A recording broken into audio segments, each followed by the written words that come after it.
both of those. The first one is for 1655 Maple Street, and the second one's for 850 Railway.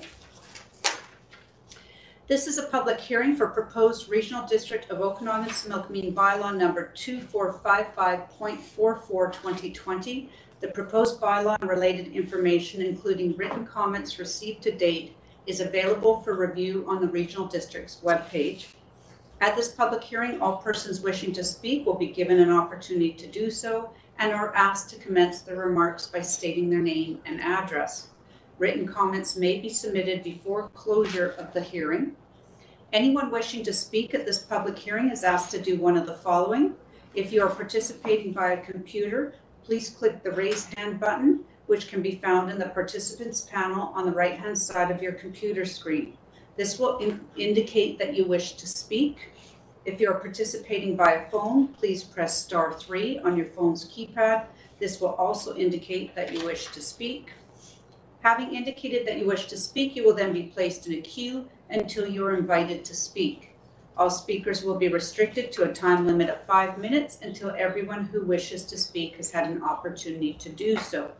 Anyone wishing to speak a second time may do so by following the same protocol of selecting the raise hand button on your computer or by pressing *3 on your phone's keypad.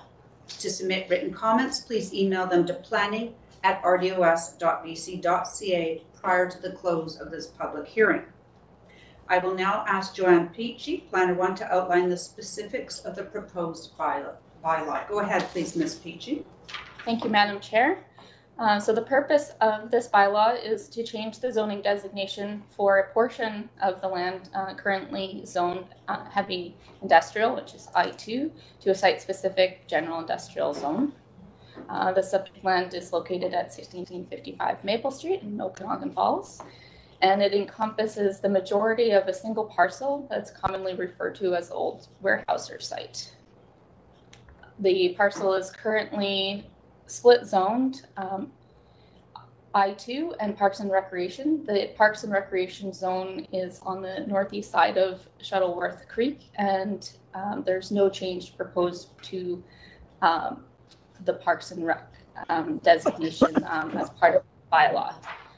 The I2 zoned portion of land is approximately 43.75 hectares and is seeking an I1S zone. So this will remove the heavy industrial uses currently permitted on site, such as concrete plants and abattoirs. It will also introduce additional general industrial uses, such as food and beverage processing and outdoor storage. And it also maintain permitted uses that are currently found in both zones, such as manufacturing, indoor cannabis production, and salvage operations. When comparing the zones, the regulations are very similar. The main difference being the minimum parcel size would be reduced if community sewer is provided for subdivision, going from a 2,000 square meter subject to servicing minimum parcel size to 1,000. There are two site-specific provisions of the bylaw that would apply to this property.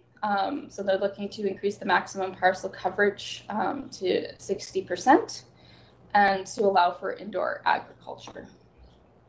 This bylaw also proposes to introduce a definition for indoor agriculture. Thank you, Madam Chair. Thank you very much, Ms. Peachy. So I'm going to read the next public hearing chair's address, and then we'll hear from Mr. Godoya, and then I'll open up both public hearings for comments. This is a public hearing for proposed Regional District of Okanagan-Similkameen bylaw number 2455.45/2021. The proposed bylaw and related information, including written comments received to date, is available for review on the Regional District's webpage. At this public hearing, all persons wishing to speak will be given an opportunity to do so and are asked to commence their remarks by stating their name and address. Written comments may be submitted before closure of the hearing to planning@rdos.bc.ca. As with the other public hearing, if you wish to speak, you can click the raise hand button, which can be found in the participants panel on the right-hand side of your computer screen.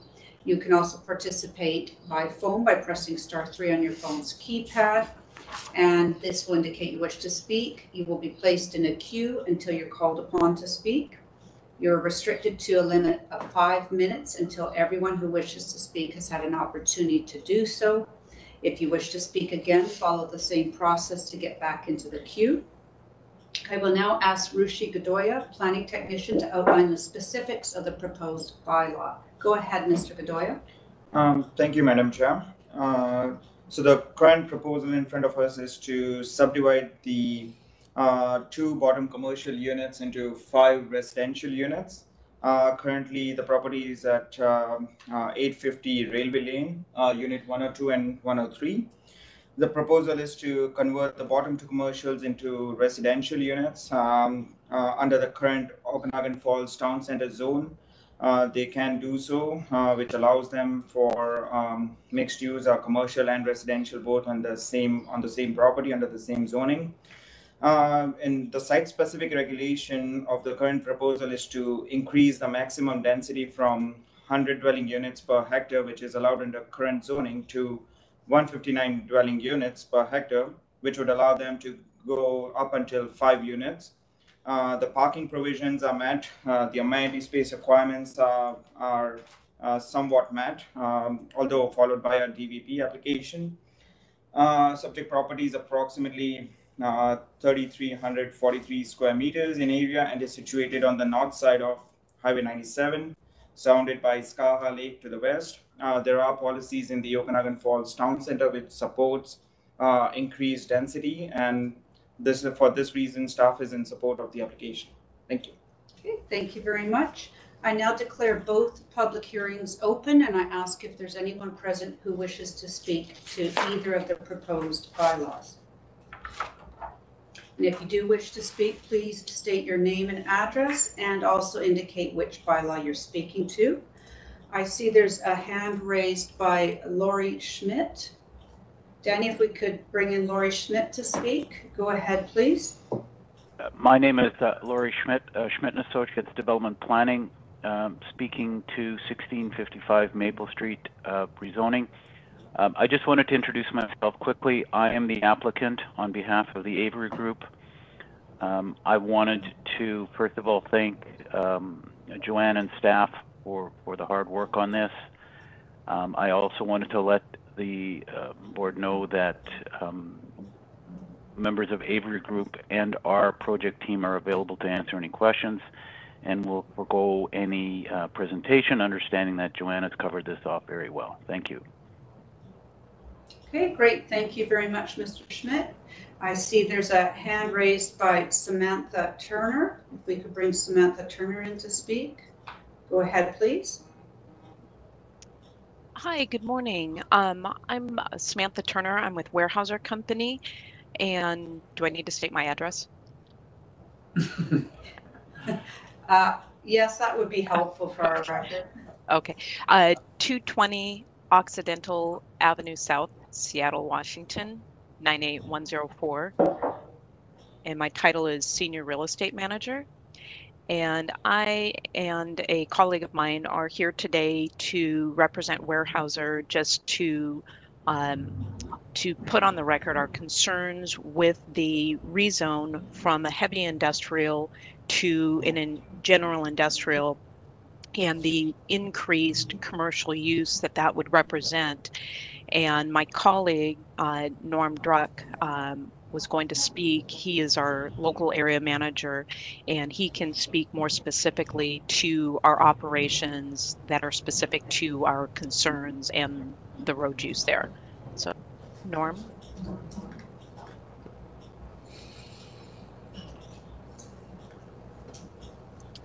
Good morning, everyone. Good morning, Madam Chair. My name is Norman Druck, D-R-U-C-K. My address is P.O. Box 550 or 201 Old Headley Road in Princeton, British Columbia. And my cell number is 250-273-0429. Weyerhaeuser's purpose for participating in today's rezoning hearing is to make decision makers aware that the road on the south side of the property and accessing Maple Street is a private road, and Weyerhaeuser has a statutory right-of-way on that piece of road. Point number 2, the road from Maple Street to Highway 97 is also a private road owned by Weyerhaeuser. There are no agreements with the current property owner to use Weyerhaeuser's private road. Both these road sections are used for forestry industrial purposes, including log hauling, low bedding, crew transportation, forest fire suppression, and silviculture operations. The combination of these roads and another road that I did not mention all access the 200 Forest Service Road. So this is a major infrastructure piece that accesses Crown land. The 200 Forest Service Road accesses BCTS and Weyerhaeuser's forest tenures. Weyerhaeuser requires 24-hour access on these roads that is non-weight restricted for low bedding and hauling purposes. Thank you. Okay, thank you very much. Is there anybody else who wishes to speak to either of these two proposed bylaws? Danny, I'll need you to let me know. I don't seem to have use of my mouse to scroll through. There is one more? Matt Kenyon. Oh, Matt Kenyon? Okay, go ahead, please, Matt. Hi, Matt Kenyon, Greyback Construction, 214 Camberley Place, Okanagan Falls. Born and raised in the area. I think, in our opinion, this is a real breath of fresh air for Okanagan Falls. It represents, a big need for economic development, more business, a bigger tax base, and it'll just add to the vibrancy that's really needed down there. So we're fully in support of the project and looking forward to seeing things happen down there. Great, thank you very much, Mr. Kenyon. Is there anybody else present who wishes to speak to either of the proposed bylaws? Danny, do you see anybody else? I see there's hands up. Oh, Ryan, okay. There's a Ryan Kononov. Ryan, please go ahead. Hi there, Ryan Kononov, 203 2600 Gladys Avenue in Abbotsford, BC. I'm the developer of the space on Railway Lane. Just wanted to speak for the record. We are we live part of the year every year in Okanagan Falls and have enjoyed it for many years, and our intentions here are to add some needed residential housing to the area, and we've been working with the RDOS planning team to develop our plans, and are optimistic that this is going to add value to Okanagan Falls. Happy to take any questions if anyone has any concerns or questions about the development, but just wanted to speak for the record. Thank you. Great, thank you very much. Can I ask the folks who have spoken already to remove the hands that you've put up on the computer screen unless you're asking to speak again, please? Thank you. I see hands are going down. Norman Druck, are you wishing to speak? Oh, I think that disappeared. Danny? Okay. I'll ask then a second time if there's anybody who wishes to speak to either of these proposed bylaws. Danny, do you see anyone? Okay, I'm going to ask a third and final time if anyone wishes to speak to either of these proposed bylaws. Anything there at your end, Danny? No? Okay, seeing none, I declare both public hearings closed at 9:16 a.m. Thank you very much. We will move forward to committee meetings, and I'm going to turn things over to Chair Knodel for the Planning and Development Committee meeting. Go ahead, please, Chair Knodel. Good morning, directors. I'd like to call the March 18, 2021 meeting of the Planning and Development Committee to order and ask for a motion to accept the agenda. Primary Director Bush, seconded Director Robinson. Thank you. All in favor? Opposed? Carried. Thank you all. First item on the agenda, item B, step code consultation. I'll turn this over to CAO Newell for the preliminaries. Thank you. Thanks, Mr. Chair. So back in 2017, the province of British Columbia introduced an energy step code. And they said this is a substantive improvement for the province, but in order to allow builders, developers, and local governments to get ready for it, we're going to give you notice. So it was voluntary. So over the past 4 years, various municipalities and local governments have adopted the step code and implemented it into their building bylaws. We have not, because there are cost implications of adopting the step code.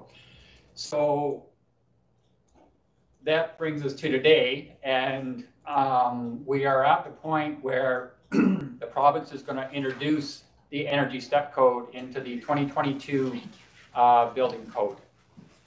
So in order, there's a number of processes that we need to undertake in order to consult properly and to adopt the energy step code prior to it becoming permanent in the 2022 building code. So we've got Jeremy Dresner, our senior energy specialist, and Mark Petrie, a level 3 building inspector, on tap in order to provide information to the board, to committee on this. And I'm going to turn this over to Mr. Dresner. Thank you, CEO Newell. Go ahead, gentlemen. Thank you, Director. Yeah, hi everybody. I'm new to the regional districts. This is my first time presenting in front of the board. I'm going to be here working on a number of different energy and sustainability issues, and it's great to be here. And it's the first time I'm presenting, and this time it's on step code notification. We wanted to start the presentation today with a short video which just highlights exactly what step code is, so we all know what we're talking about. And Danny, are you able to start that video for the group now, please? Thank you.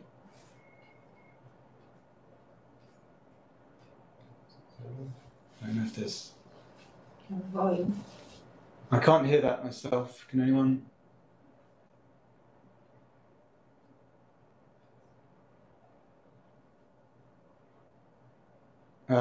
Yeah, Danny, I'm not sure if you're able to start it again with sound.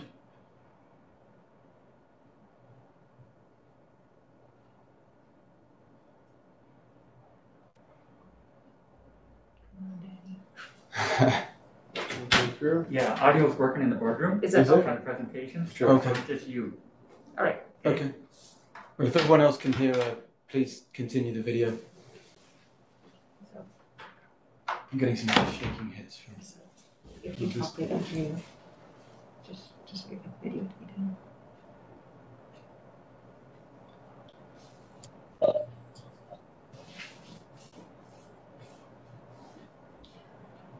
I don't think the video's playing now. So. It is in there.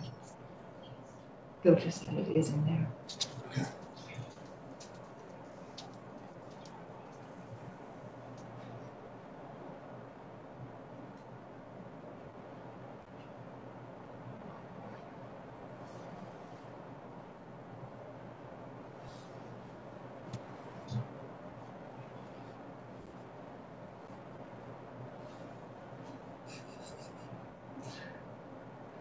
It disappears once it's done. Yeah. It's not safe to come. Do you guys want me to go over? Just kind of, do you want me to go over to the other room and just look to see when it's done? I think it'll go up the screen. It's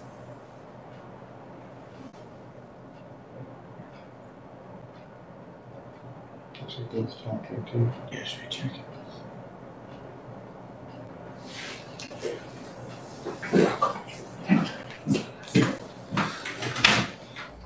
it. To the board, are we making progress, or should we move on and come back to this?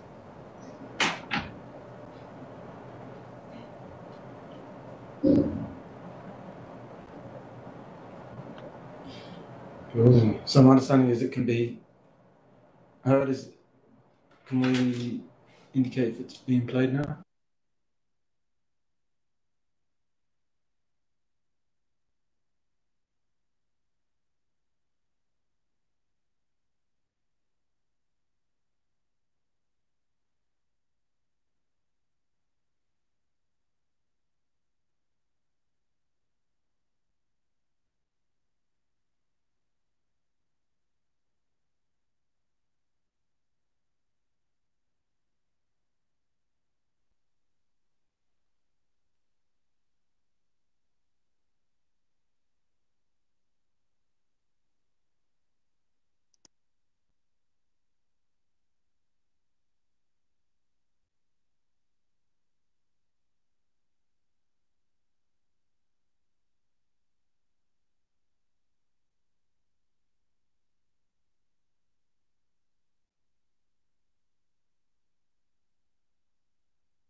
Yeah. Danny, perhaps if we're unable to get the video, we could start the presentation materials instead.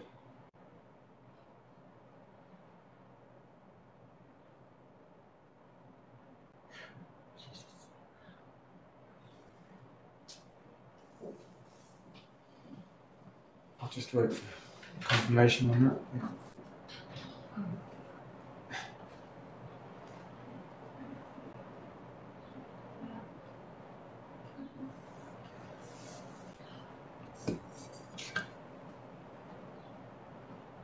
Are we able to move on to the presentation and come back to the video a little later, maybe?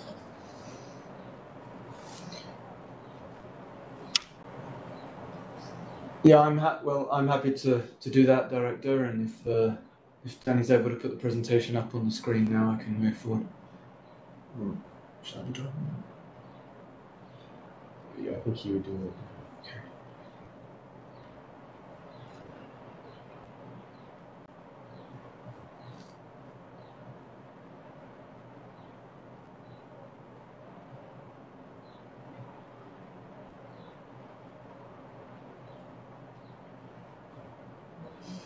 Okay, so you're not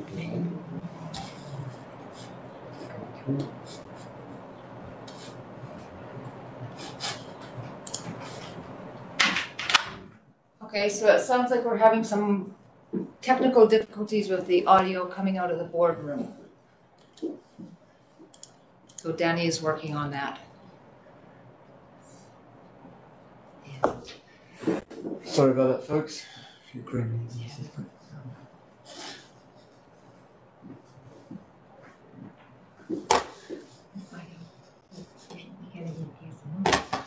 No.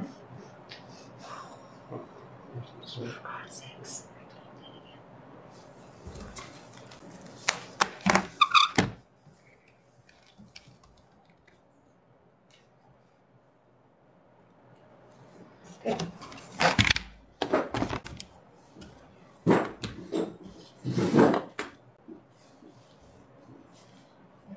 Okay, my apologies. Hopefully I can be heard now.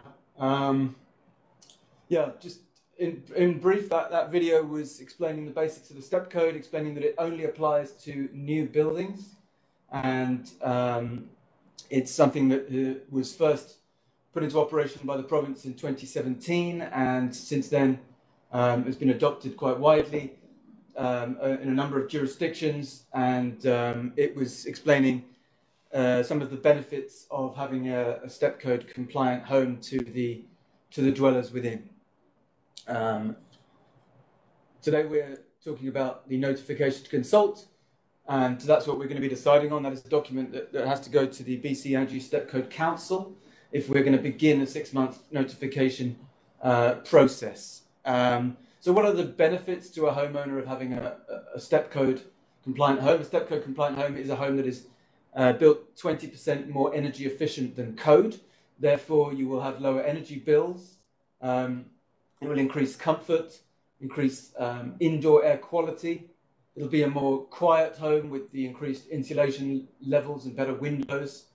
A more durable home as it's focused on the building envelope, and it'll stand up better to weather events. And peace of mind that the builder who built the home has been built to a high standard, as it's been verified by an energy advisor as part of that process. How about the builders? They have the opportunity to attain incentives from Fortis BC, which are currently available. There is, I would like to say, there's no guarantee at all, and in fact, it's unlikely that those incentives will still be available once the step code is mandatory, as that's something that would be difficult for Fortis to incent on. There is a chance to learn optimum building techniques, a chance to demonstrate that they're building homes to a high standard and they're demonstrating best practice in their home building, a chance to differentiate their homes from others in a crowded market. And by adopting step code, builders will have the opportunity to build better homes and gain customer recognition for the quality of their builds. As has been previously mentioned, the step code is steps on a clearly set out process to 2032. At the end of 2022, step 3 will be mandatory for all small residential homes, and that means the homes must be 20% more energy efficient than building code. However, that is the start of a few steps taking us to 2032, where mandatory provincial requirements will mean all homes have to be net zero ready. And you can see on this slide the schedule for those steps through the coming years. So as you can see, step 3 in 2022 is really the start of a multi-year process into the next decade. And you might be able to see down the bottom, sorry if it's not too clear, this is part 9 homes where it's going to be part 9 buildings where it's going to be step 3 mandatory, and this is part 3 buildings where it's going to be mandating step 2. So I just wanted to go over very briefly what some of the strategies are that can be used to make a home more efficient. Over here you can see boosted insulation. So improved insulation obviously reduces heat loss in walls, floors, roofs and foundations. Ventilating smartly, bringing fresh air into the home and recovering heat from the exhaust, from the air which is leaving the building. And the machines, which is appliances, ensuring that the heating system is not oversized. Minimize thermal bridging. This is a construction technique which is minimizing the amount of breaks in the walls and joins and making sure that the home holds heat effectively. Seal it up, managing air leaks.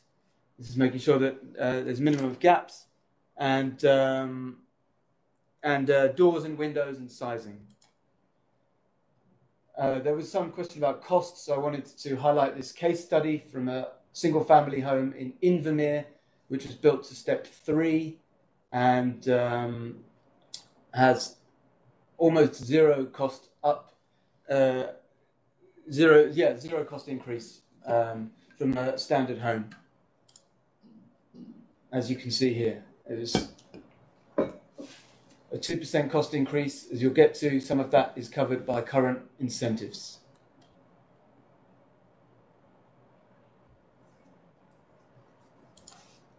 I just wanted to differentiate between a Part 9 building and a Part 3 building. Part 9 is a simple building under 600 meters squared, less than 3 stories, and a Part 3 building is over 3 stories and over 600 meters squared. Wanted to touch on current incentives that are available for builders. This is for step 2 or higher. You'll get $1,000 for building for step 2, $2,000 for step 3, $4,000 for step 4, and $8,000 for step 5. One of the things you have to do to build these steps is to employ an energy advisor, and Fortis will currently give $100 for mid-construction blower door tests and $400 for post-construction as well. Alternative route you can take is if you only have minimum step code 1, then simple incentives are available for elements such as storage tanks, water, heat pumps, etc. And the similar mid-construction and post-construction incentives are available for energy advisors. I wanted to speak to how this all works in practice and what it means for staff and for builders. The builder will do their design and they will put in their permit application. That application will involve now having worked with an energy advisor to verify the design and optimize elements of it for step code. At step 3, they have an option of doing a mid-construction blower door test that basically tests the air tightness of the construction but allows time to remediate any issues that have been found at that stage. Step 5, they do the as-built report and submit it, and they, along with all their standard documentation you would submit for building a property, and they do a final blower door test before getting occupancy permit. So there is some additional steps for sure for builders and for staff, but as has already been said, this is all going to become mandatory at the end of 2022 anyway, so we can be prepared and ready, or it can happen to us. Just going into quickly, what are the neighbours doing? 73 municipalities and regional districts have completed consultations, and at least 40 are implementing step code requirements. 2 of the 4 surrounding regional districts have mandatory step 1, with 1 already mandating step 3 in January 2022. Penticton, City of Penticton is already mandating step 3 for Part 9, and will be mandating step 1 for Part 3 buildings in January 2022, and Oliver is proposing to adopt step 1 in summer 2021. Just briefly, is what some of the municipalities and cities are doing. If they've already adopted steps, that means they've already completed the consultation as well. And the reason why this is very much a regional matter, there are jurisdictions within the region, Oliver District, Summerland, Town of Osoyoos and Princeton, who are similarly working to adopt Part 9 in 2021, and there's indications from their building staff that they would be happy to synchronise to provide a more regional, harmonised approach for builders and anyone looking to build a home in the region as regards to step code requirements. And that would be something that would only obviously take place after the consultation process if that's desired. So the question at hand, do we wish to submit our notification to consult and begin a consultation? And I'll hand back at this point. Thank you. I'll open the floor to the directors.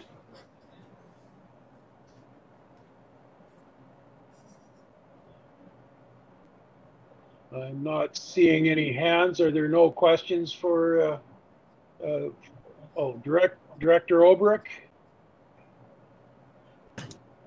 Yes, thank you. And I just wanted to say thank you to Jeremy. I thought that was an excellent first time. The information is amazing. I've watched our neighbors in Penticton and others do a great job with this program. I support it, and I just wanted to make the administrative recommendation as a motion. I see a seconder for the motion, Director Robinson. Is that correct? Thank you. Yes. Carry on with the questioning, Director McCordoff. Hang on. Can you hear me? Yes. Thank you very much. I would just like to ask if we could have a copy of those slides. I think they're very helpful in dealing with things locally. Would that be possible? Jeremy? Absolutely. Yes, absolutely, Derek. Yes. Absolutely. Thank you. Thank you. Director Coyne, Senior? Oops. So this is just to go out to consultation, and now that would that include the public, or would that just include building contractors, electrical contractors and such? Wait for the chair.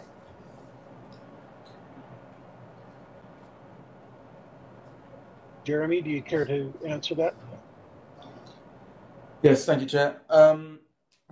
Yeah, I'm planning the consultation in the basic stage at the moment, but it's going to take two streams, one with builders and trades, as you say, and the other stream with the general public. There'll be a different level of information for both, as you know, builders and trades need the deeper dive so that they can understand what it's required to meet the requirements, and I think the public would be interested as well, but maybe without having to have so much detail. So I'm currently considering running it two parallel streams. Okay, and at the end of this consultation, I don't mean to be rude, but it really doesn't matter. We're going to have this is going to be enforced by the province at the end of the day anyway. Is that correct? Jeremy, go ahead. Thank you, Chair. Yeah, Director Coyne, the mandatory requirements come in December 2022. This, if we can complete the consultation, which must run for at least 6 months, we're able to get started ahead of that if it receives board approval, and that allows builders to access some of those incentives you've seen, and currently we can get training available from the Community Energy Association and from Fortis BC up to that point. So so that there are benefits in starting before then, even though, as you correctly say, it's going to become mandatory December 2022 anyway. Does that answer your question, Director Coyne? Yeah, sort of. Yeah. Thank you. Director Bauer? Yeah, thank you, Chair. Jeremy, I'm wondering the mobile homes and trailer parks that are established in the future, do they fall under that step code via the manufacturers, or how does that work? Go ahead, Jeremy. Yeah, if it's okay, I'd like to defer to Mark Petrie. Yeah, so I have made a call to the mobile home manufacturers, and it sounds like they do have some certification, quality assurance people in-house that get audited themselves. And then there may be some situations where they will have to hire a third party, just like a regular home. So they do fall under the regulation. Thank you, Mark. Does that answer your question, Director Bauer? Tim, Director Robert, please. Thank you to the chair. I'm making an assumption here that areas like Area B and Area G that do not have zoning, etc., that the provincial government will not be providing the enforcement. The anticipation is that the RDOS will be providing that. Am I correct? Go ahead, gentlemen. I'm going to answer that one. So I can't say what the provincial government will do as far as enforcement. We don't have building inspection services in area B or G, so it wouldn't be the RDOS staff that would be taking any enforcement measures as far as the step code or the building code is concerned. Thank you, Ms. Miller. Does that answer your question, Director Roberts? Any other questions? At this point, I have a couple of clarifications I'd like to ask. This only applies to new buildings, I assume, as the step 3 blower door option might be a bit of a challenge on existing buildings. So I just want to confirm that there's no intent to be attaching this to existing buildings. It would be a little bit of a problem, I think. Can you answer that, please? Yeah, I can confirm that, Directors. Currently, step code only applies to new buildings. Thank you very much. With that, I'd like to call the question. All in favor?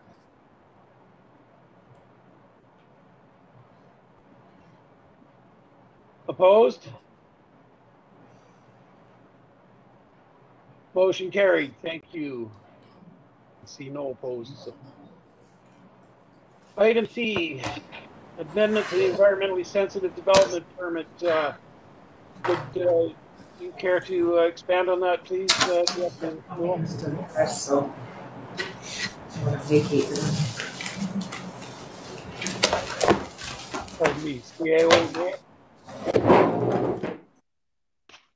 So thanks, Mr. Chair. So first, let me clarify, earlier this morning when we were trying to put the video up on the Energy Step Code, we have since realized that when the chair mutes the boardroom, she also mutes the Similkameen room. So once we figured that out, I think we're good to go. Now, on the environmentally sensitive development permit areas that we have now entrenched into most of our planning documents. So that started a number of years ago after SOSCP presented the Keeping Nature in Our Future document.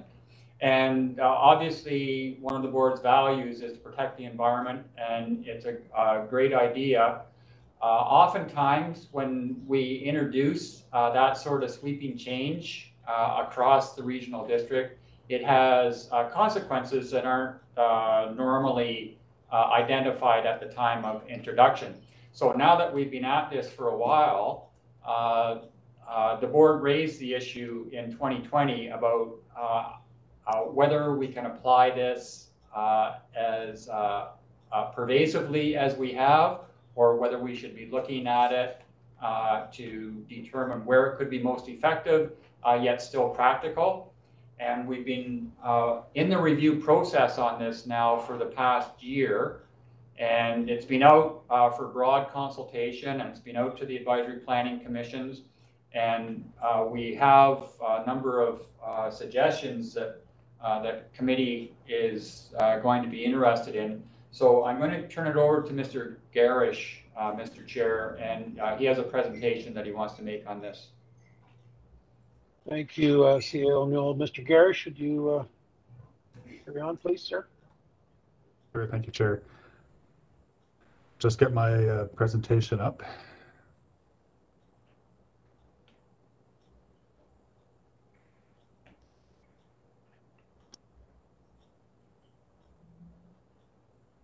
Okay.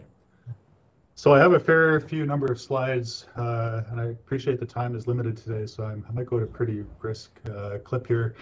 So just in terms of background for the board, so as the CAO just indicated, there were substantial changes made to the ESDP areas in 2017. That resulted in new mapping and guidelines being introduced, exemptions for residential development being primarily removed, a new option for applications being introduced, and also requirements for assessments to be prepared by biologists. So So as you can see here from this chart, prior to 2017, we've been issuing in the range of 2 to 5 permits a year. After 2017, that increased significantly in terms of historic numbers. So we went from 4 to 5 to we're hovering around 40, 45 a year now. But in the context of the number of building permits that we do receive, which is over 500, ESDPs are being triggered approximately 6.5% of the time, give or take. This just presents a breakdown based on electoral area. So as the board can see, electoral area A, which is not a surprise given the sensitivities of that area environmentally, is one of our higher areas, as is electoral area D, with the other electoral areas coming in at around the same numbers, 4 to 5, sometimes 7 a year. So in terms of what those changes in 2017 meant, prior to that, 73% of the ESDPs that we've been issuing were for subdivisions. The other 27% were for non-residential development. After 2017, that was completely flipped. Subdivisions were reduced down to less than 7% of all the permits that we were issuing.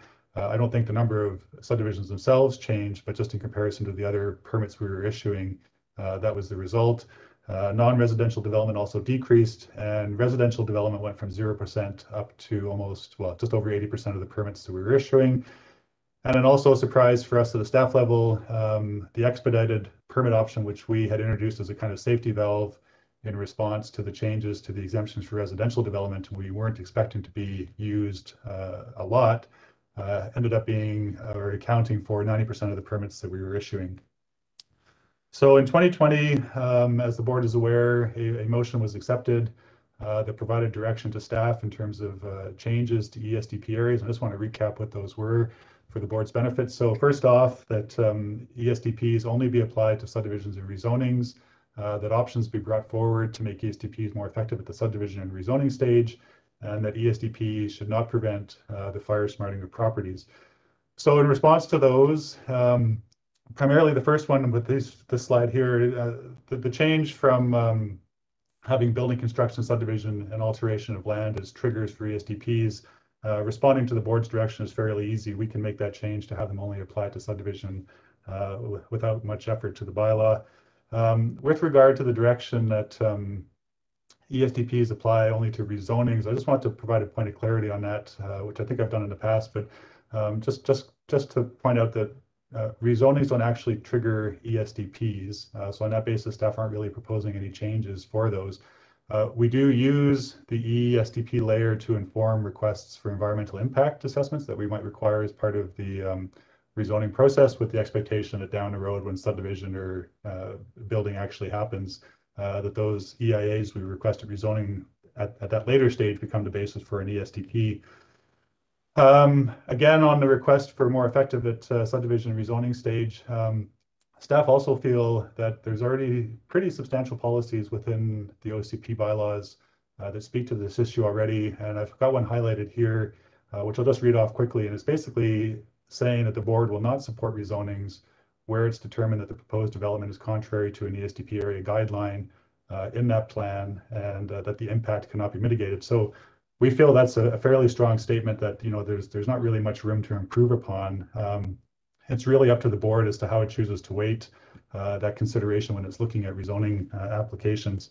Now, having said that, though, we do feel there is potential scope for an additional policy for subdivision that can be included as a guideline in the SDP, and I've just copied and pasted it here for the board's benefit, but I'm not going to read this one out. And then finally, with regard to the direction for fire smarting, we're not proposing anything at this point, simply because if the other changes that the board has requested in the motion are adopted, the vegetation and land disturbance will no longer be an ESDP trigger, which makes fire smarting a moot consideration when considering ESDPs. Now, as the board is aware, when you last reviewed this in October, the direction of the staff was to go out to APCs and present. And so part of the presentation that was given to APCs included some of the limitations that we see with development permits in general, and how that impacts our ability to meet the objectives for ESDPs. And so the first point I want to make in regards to this is that, unlike some of the regulations that you'll find in a zoning bylaw, development permit guidelines being in the OCP are more akin to policy statements or suggestions. They're not enforced or applicable in the same way as, say, a setback or a maximum building height are. And also some importance too, development permits cannot be used, at least environmentally sensitive DPs, cannot be used to prohibit a use or a density allowed by zoning. And so the image I have here at right, which I appreciate the color schemes, might make it hard to see, but it's an example from Naramata where we have a medium density residential zone on a hillside that is almost entirely in the environmentally sensitive DP area. That RM1 zone potentially allows for theoretically up to 100 units. The ESDP cannot be used to try to restrict that density. Say you can only have 50 or 20 units because of environmental values. The permit doesn't work that way. The property owner would be entitled to their full 100 units. Really what the ESDP can do is try to ideally direct that development to a part of the property where it may not have the greatest impact. But again, if that's not possible, really all we can hope to do is try to get some offsets or mitigation through the permit process. But the other challenge that we've encountered with development permits in general is that it seems to be an open question as to whether local governments can issue tickets for infractions in a development permit area. I think, as I've apprised the board previously, the UBCM has lobbied the provincial government in the past to provide this authority. The provincial government believes this authority already exists, so it's not intending to make any changes. And I think really what's waiting to happen is a court case to see if a local government ticketing in a DP area is found by the courts to be valid or not. So in the interim, until that actually happens, the principal recourse for us is really going to BC Supreme Court for injunctive action, which is probably the most costly and time inefficient way to deal with infractions. The other challenge that we found with development permits is there's no authority under the Act for us to require post-approval monitoring. We've also found landscaping bonds are not always effective. Sometimes they're simply just seen as the cost of doing business. And we're left with orphaned securities that we have no way to return to a property owner. Other times we found that the cost to the property owner of having somebody, a professional, come out to confirm landscaping is going to exceed the cost of the bond. And again, it just results in an orphaned security. And finally, just because we do rely on the professional reliance model, there's no internal staff resources capable of going out and undertaking that kind of monitoring and remediation as required by the permits that the RDOS is issuing. On the issue of professional reliance, there's also a concern, particularly with the ESDPs, that the way they've been drafted may not be providing sufficient guidance to QEPs to achieve outcomes in the public interest. QEPs are challenged in the same way that we are in terms of the supremacy of the zoning bylaw. They also can't compel property owners to follow their recommendations. That falls upon the local government as the permit issuing authority. And as I've just highlighted in the previous slide, there's challenges with that because of this open question around ticketing authority.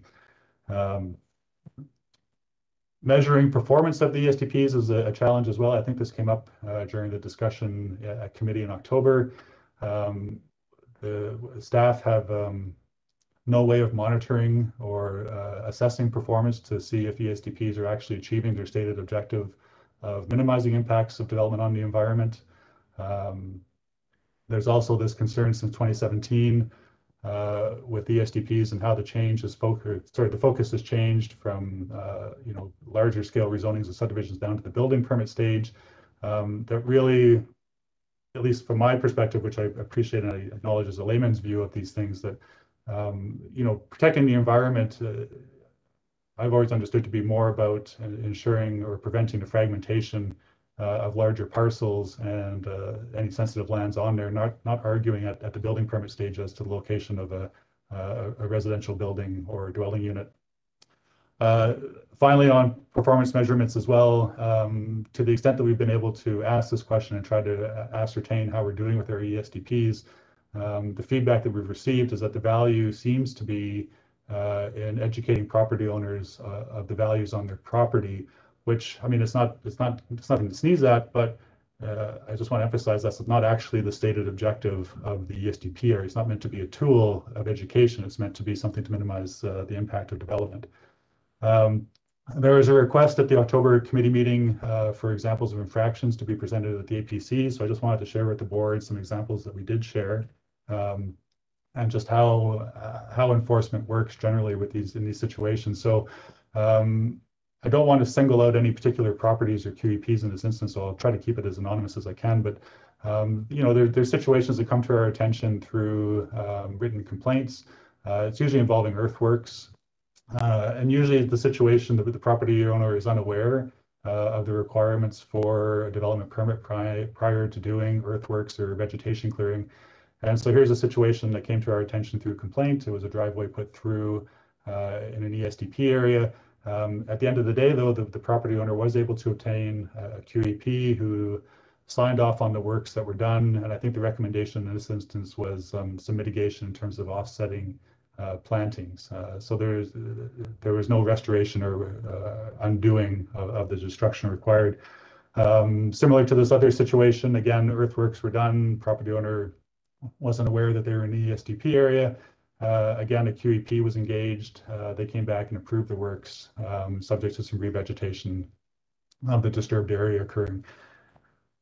Again, another example, this situation was for farming practice. The clearance of vegetation was undertaken. Again, the property owner wasn't aware of the development permit area requirement. We got in touch with them, advised them that they needed to obtain a permit. They engaged a QEP, and again, the QEP signed off on the works subject to mitigation being done. And final example, this was some blasting undertaken for a house site in an ESDP. Again, the property owner wasn't aware. We received complaints about it, got in touch with them. They engaged a QEP, and the QEP approved the works subject to mitigation. So, I mean, you can see a general trend with these examples. Property owners who aren't aware, we receive written complaints. We contact the property owner, QEPs are engaged. I'm not sure what the expectations are in the community in terms of enforcement when these kind of situations occur, but generally the outcome is one where the disturbance or the works are not undone. It's simply a matter of having a permit issued where we try to ensure that some sort of offset or mitigation is occurring on the site to not counteract but kind of offset the work that's been done. Now, the board did ask for a referral to the APCs for comments in October, so that's what we've been doing for the past few months.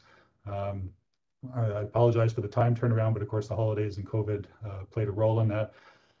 So we have been to all of the Okanagan electoral areas as well as electoral area H, and as the board can see, there was a mixed bag of recommendations from the APC. We had two being electoral areas A and D that supported subject to conditions that they wished for the board to consider, which I'll touch on in a subsequent slide here. Unfortunately, Area C failed to meet quorum, but the APC did discuss it at their meeting. Area E and Area H both supported the amendment bylaws, and Area F and Area I were opposed to it.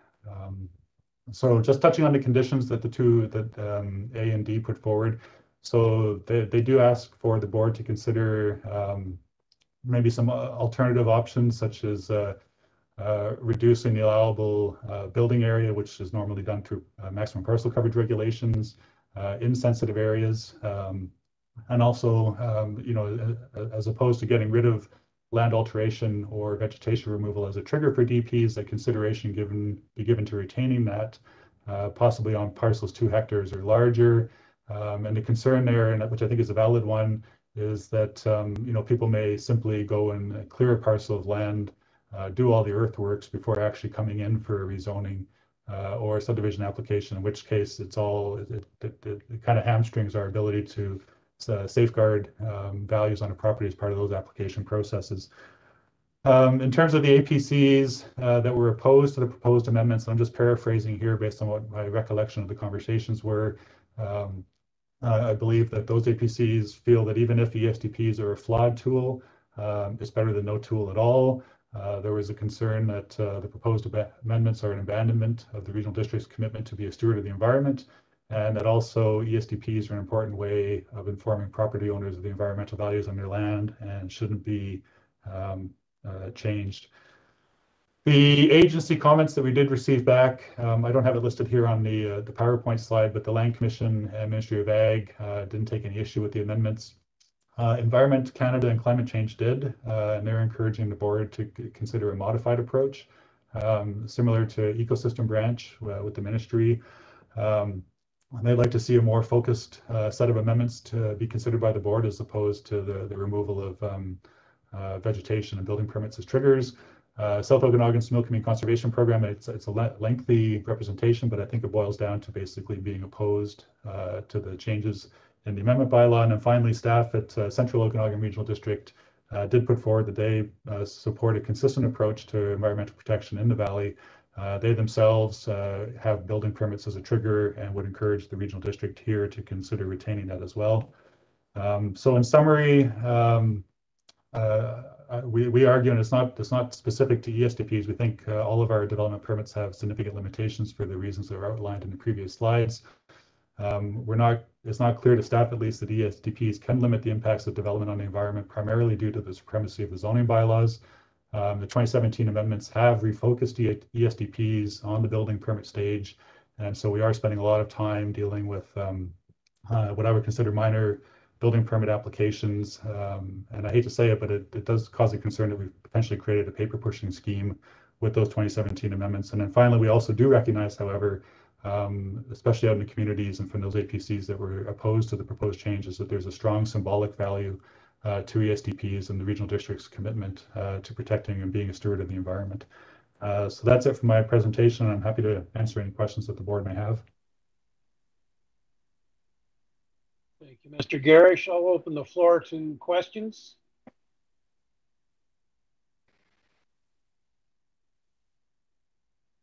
I'm not seeing any questions here. Oh, Director Gettens, please. Great, thank you, Chair. I had some thoughts around this because I think the big idea of the environmentally sensitive development permit is sound. You know, we want property owners to consider sensitive areas when they're building or developing their properties. And from the citizens that I've talked to, the optics of removing this development permit doesn't align with the values of most of the people who I've spoken with. And I think hearing and understanding the concerns who are against these changes and hearing the frustrations from those who are for these changes, I think that the process needs improvement for sure, and definitely the mapping needs improvement. But I think ending the conversation by just removing the development permit altogether, it just doesn't sit well with me. I think that the optics doesn't align with what we actually value living in the valley. I think that property owners need to be able to work with the regional district staff to adjust the mapping if it doesn't make sense. And I also think the regional district has to be prepared to provide information to property owners who are in this environmentally sensitive development permit. From a personal experience, I found out after the fact that my property is, oh, sorry, am I still on? Yeah, okay, thanks. So I found out after the fact that 2/3 of our property is in the pink zone. And it's one of the reasons why we bought the property, because it has a massive gully and it's something that we found really appealing about the property, and we try to protect that. But I would definitely say finding a regulatory condition put on your property without any consultation by the local government felt very heavy-handed. And I also felt a gap because I wasn't provided with any information on what this means or what I could do to be a better steward. So I think there was like a communication, we could have done better on the communication and the collaboration with citizens. So I just wanted to sort of put that out there. I think that we could just do a little bit better on this. And I think if we go to the public, it would be great to hear back from them. But I don't feel like this conversation is yet to be completed. I think we have a little bit more work to do. Thank you. Thank you, Director Gettens. Director Olbrich, please. Yes, thank you to the chair, and thank you to Director Gettens. Well said, and I agree with everything you just said. In Area D, this discussion was vigorous, really supportive of the notion of more focused amendments, so more fine-tuning, not an abandonment of the permitting. You know, lots of conversation about whether or not the professional reliance model is the best model, but given that that's what we have in BC, and without getting into that detail, looking at enforcement, if the province says we have the authority, I suggest we give some tickets and take it to court. That's a much more efficient use of court time and money than the costly injunction process, I would say test it. That would give us a real effective tool, which I think would help a lot. I think there's a tremendous amount of value to respect for the environment. I'm very impressed by the amount of work done and the amount of information provided. The referral comments from everybody from Environment Canada to Ecosystem to Central Okanagan, just so impressive. I think we had a late arrival from a gentleman named Tim, who I don't know, but all of that information, I think, is very valuable. And the community, I can say, in Area D, incredibly concerned about environmental impacts and climate change. We heard from STEP this morning, the benefits of that program. My question, and I do have a question, my question is, I have difficulty understanding the administrative recommendation when it says initiate an amendment. I don't know where the amendment's headed. Is the amendment headed to getting rid of these altogether? Is it headed towards what's been recommended by all these agencies for a more focused amendment be considered? And that's my question. Well, what is the direction being proposed in the administrative recommendation? Thank you. Mr. Garish, care to comment? Sure, thank you, Chair.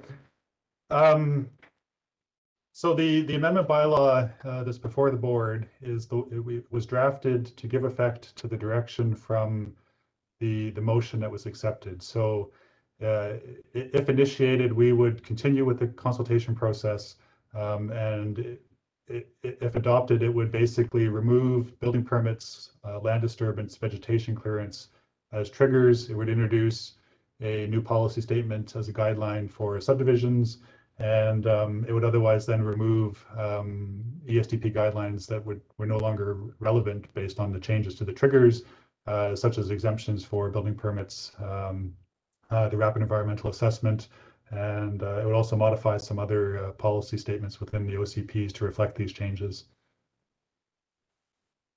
Does that answer your question, Director Obrick? Yeah, mostly I think it does. It appears the direction is away from all of those. I'm looking for my report now. It's hard to get my mouse to move quickly, but what were all those consultations called? The agency referral comments. That appears to be the opposite direction of the agency referral comments. Is that my understanding? Is it correct? Mr. Garish? Thank you, Chair. So yes, I would require direction from the board as to what amendments it wanted to see to Amendment Bylaw 2913. I've got the number right, to reflect any comments that the APCs put forward or any comments that the agencies put forward that the board feels has merit and should impact or influence the amendment bylaw. Thank you very much. Thank you, Mr. Garish. I'll work my way down the list. Director Coyne Sr. Yeah, I really like the idea of doing this at the subdivision stage. One of the things that happens here, and it's not even with the ESDP thing, but people buy these lots, and like Director Gettin said, then they find out all the things about them after they've already bought it, and they don't understand it. And then they end up having to hire a QEP to come out or a biologist to come out. And that's absolutely horrendously expensive to bring these folks out here to do these types of studies or whatever you call them. And that should be already done so that when somebody buys that piece of property, that person purchasing it knows what they're getting into. Whereas so often people buy property and have no idea what they can do with it. They don't understand these things. So if it was done at subdivision stage, then it would be done and people would buy it and know what they're getting. So that's all I got to say. Thank you, Director Coyne. Mr. Garish, do you have a comment there? No, I don't. Thank you. Director Monteith? To the chair, I really appreciate Director Gettins and Director Obrick, what you guys are saying. I do feel that going away from this is not the direction that my residents want. My residents want protection of the environment. And, you know, I understand looking at it from a subdivision timing, but I think we're going to miss the average homeowner that's already remodeling, doing, you know, changes to their property. And, you know, those are the times where damage can be done to the environment as well as at subdivision. So it's almost like we need to team up both.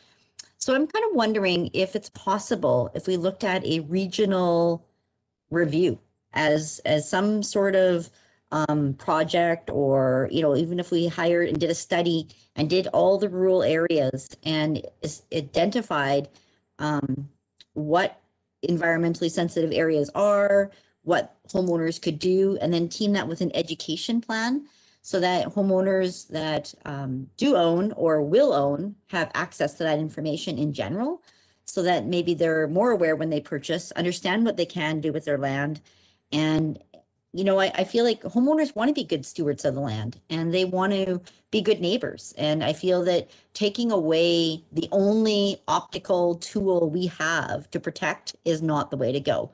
But I do see the other side where it's a challenge, where we can't enforce anything, that we're asking for something, but we're not receiving enforcement tools. So I kind of go to the education side. And if we can do a complete rural area project where we identify all those areas and then educate, I think that education before discipline is more of a preferred approach, but that's just my take on it. So I don't even know if that's possible, but that's something I'm asking. Thank you, Director Monteith. Mr. Garish, do you have a comment there? No, I don't. Director Holmes, please.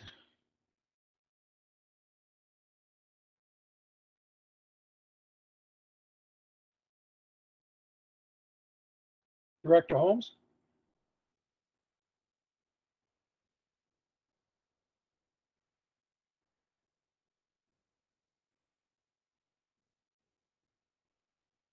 Okay, so sorry about that. Can you hear me now? Okay, so you know, just as Cord mentioned, the benefits of having a consistent approach throughout the valley. You know, I think we need to look at having a consistent approach within our own region. You know, our contractors, they operate throughout the region. They don't just operate in one community or another. And so I'd be very interested to know how all our member municipalities are approaching this. Have we looked at the member municipalities' approach, and is there any kind of thoughts on creating a more? We lost your audio, Director Holmes.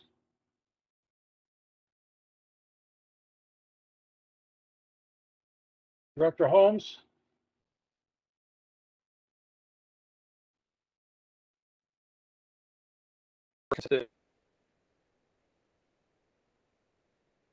Sorry, can you hear me now? Yeah, you're back, sir. Yeah, sorry about that. I'm on my cell phone here because my internet is down. Anyway. It sounds like your cell phone's down too.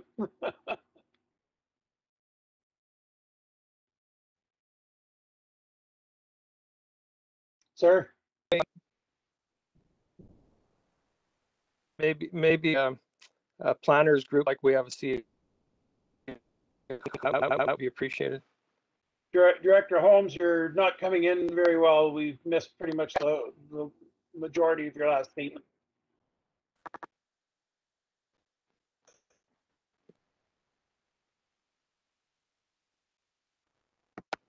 It seems we've lost Director Holmes. I'll come back to him here in a minute. Director Gettins, I see you have a hand up. Yeah, excuse me. Thank you to the chair. I just wanted to follow up on Director Monteith's comments, because it's interesting in the presentation when it said that education was not the goal. And I think that's a really great goal. And I think that's the way to get to where we're trying to go. And I think when you empower citizens and you collaborate with citizens, that's where all the magic happens. And I think FireSmart is a really great example of that. That program hasn't been around very long, but it goes to the community, it goes to the property owners, it empowers them with knowledge. And really, it's very clear that that goal is only reached when we all work together. And we there's no point in just doing it on my property if my neighbors aren't going to do it. So it's a really great way of bringing up what we want to do without it being a heavy-handed, regulatory way of doing this. So I understand the subdivision. I'm 100% in support of it. But if we are going to make changes to the private property owners, we need to do it in a way that keeps us true to our values of Okanaganers and that allows property owners, because I agree that most property owners value their property. It's why we live in rural areas. And you give a little bit of knowledge and you're going to see a lot of great things happen. Thank you. Thank you, Director Gittins. Director Pendergraft? I was going to move the motion, but I will have a comment first. I agree that education goes a long ways, but a $5,000 bill for the homeowner to educate themselves is a little bit far-fetched, in my opinion. We can do the same with a 25-cent pamphlet, and they would get the same benefit. That's the whole problem with this ESDP area. I think we need to look at ways of protecting the environment. I totally agree with that, but this is not the way. And the province is unwilling to give us any other tools. So we need to come up with something and maybe lobby the province through UBCM on how to do this. But for the time being, I sure don't like the fact that we're saddling homeowners who are planning on trying to build with that big of an expense and it being so ineffective. So with that, I would move the motion that staff are recommending. Is there a seconder?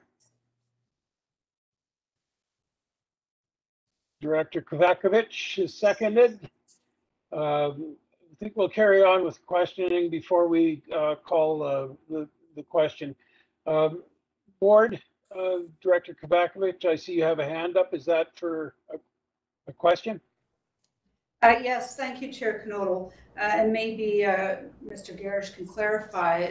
I've heard discussion around mapping and what homeowners would know or not know. My understanding is we have pretty extensive mapping of the environmentally sensitive development areas. And if I'm correct, the majority of the properties in our electoral areas all have an environmentally sensitive area to those lands. If you look at that layering in our mapping, it's pretty much everybody. And of course, when I went to do some work at my property, it's applicable just to, try and figure out adding a double garage or an access point or whatever you need to do. It can be quite onerous and expensive. But I think the problem has been we've seen people do some major changes to land that is quite damaging, but to stop them or to force them to fix that has been a huge challenge. We don't have the tools, in my opinion, to really do much about it. And folks will go get a QEP who will then sign off on what they already did or what they want to do, really regardless of whether we think it's the right thing to do. So they can usually find a way to make it happen, but we do seem to make it very challenging for folks who need to do just something minor with their properties. So in looking at subdivisions, I think it works really well to have an area designated within those homes that is the buildable area, and what areas are environmentally sensitive and off limits, so that prior to someone buying that piece of land to build, they know what the buildable area is, and I really support that approach. But I'm just wondering if to the chair, if we might find out through Mr. Garish, regarding our mapping and the areas that are covered within the electoral areas. I thought it was a pretty high percentage. Thank you.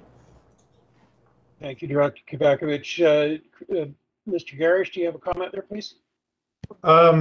Sure, I can try to answer, but it's I'm going to qualify by saying it's going to be anecdotal, but I can do more research on this and come back with some hard numbers for the board if they want. But yeah, I mean, just given the land, I guess, ownership of our electoral areas, the majority is obviously Crown land. The remaining, and again, it varies by electoral area, but I think for the most part, especially in areas A and C, possibly in area E, a lot of privately held parcels are in the ALR.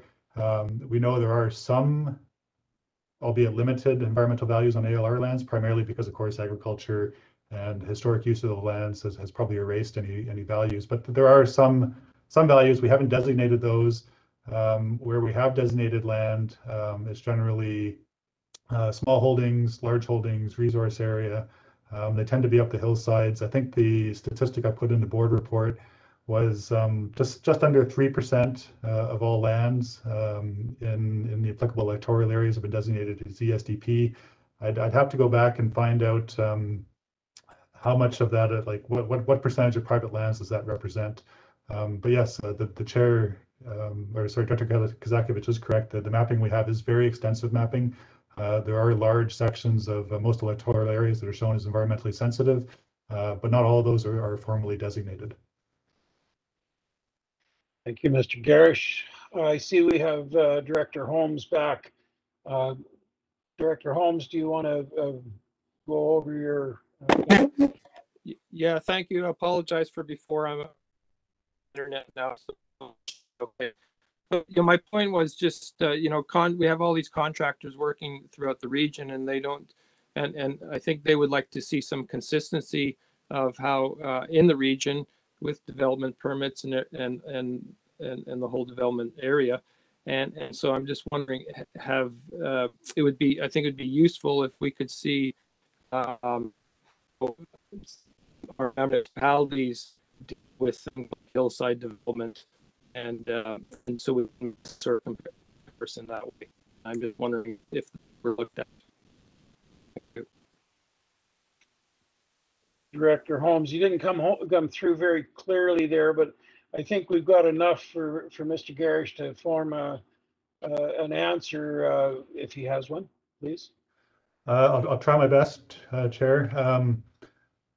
So, I mean, we informally, I guess, not keep tabs, but I mean, we're always interested to see what the member municipalities are doing in relation to different land use issues. And so, I mean, at least I personally am aware that there are some of the member municipalities that have equivalents to our ESDP areas. Obviously, I can't claim to be as familiar with them as I am with our own, but there is a challenge, I think, in comparing the municipalities with the regional district, primarily because maybe Summerland's the exception, but for the most part, say Penticton doesn't have the same extent of ALR lands, Crown lands, large parcel privately held lands that we have in the electoral areas. And so our ESDP layer, and I stand to be corrected, but I think it affects a lot more privately held parcels in the electoral areas than the member municipalities' ESDPs affect within their boundaries.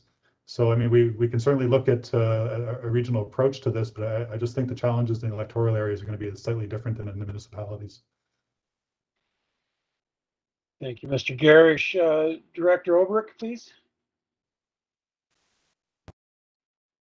Thank you very much to the chair. And my question is one of clarification. I may have misunderstood earlier the difficulty with enforcement. I noted there were requests through UBCM to be allowed to do fines. The province, if I understood correctly, said you have the authority, so they don't need to change anything. If that's the case, my first question is my understanding correct? The province said we had the authority? Mr. Garish? Yes, that's the province's position. Okay, so my thought is that issue's resolved. We have the authority. Let's do the fines. Let's get the enforcement in order. The second comment I have is I appreciate it's difficult. but it's worth doing right. And I think as a group, it's challenging for all of us to get the balance. I heard Director Coyne. I can tell Director Coyne that there's no magic in the public's understanding. When as a lawyer, I've seen lots of misunderstandings. I don't think changing it in this direction will improve the understanding. I think it'll make it more difficult. I think there's dangers at the subdivision level. We heard Mr. Garish speak earlier that there are real dangers. This, of course, was a subject of a lot of conversation at our Advisory Planning Commission. It's not that simple.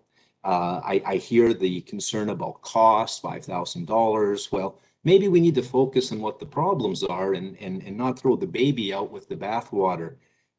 If it's too expensive, maybe we need to find ways to be respectful to these objectives at a better respect to the landowner's rights and the landowner's money.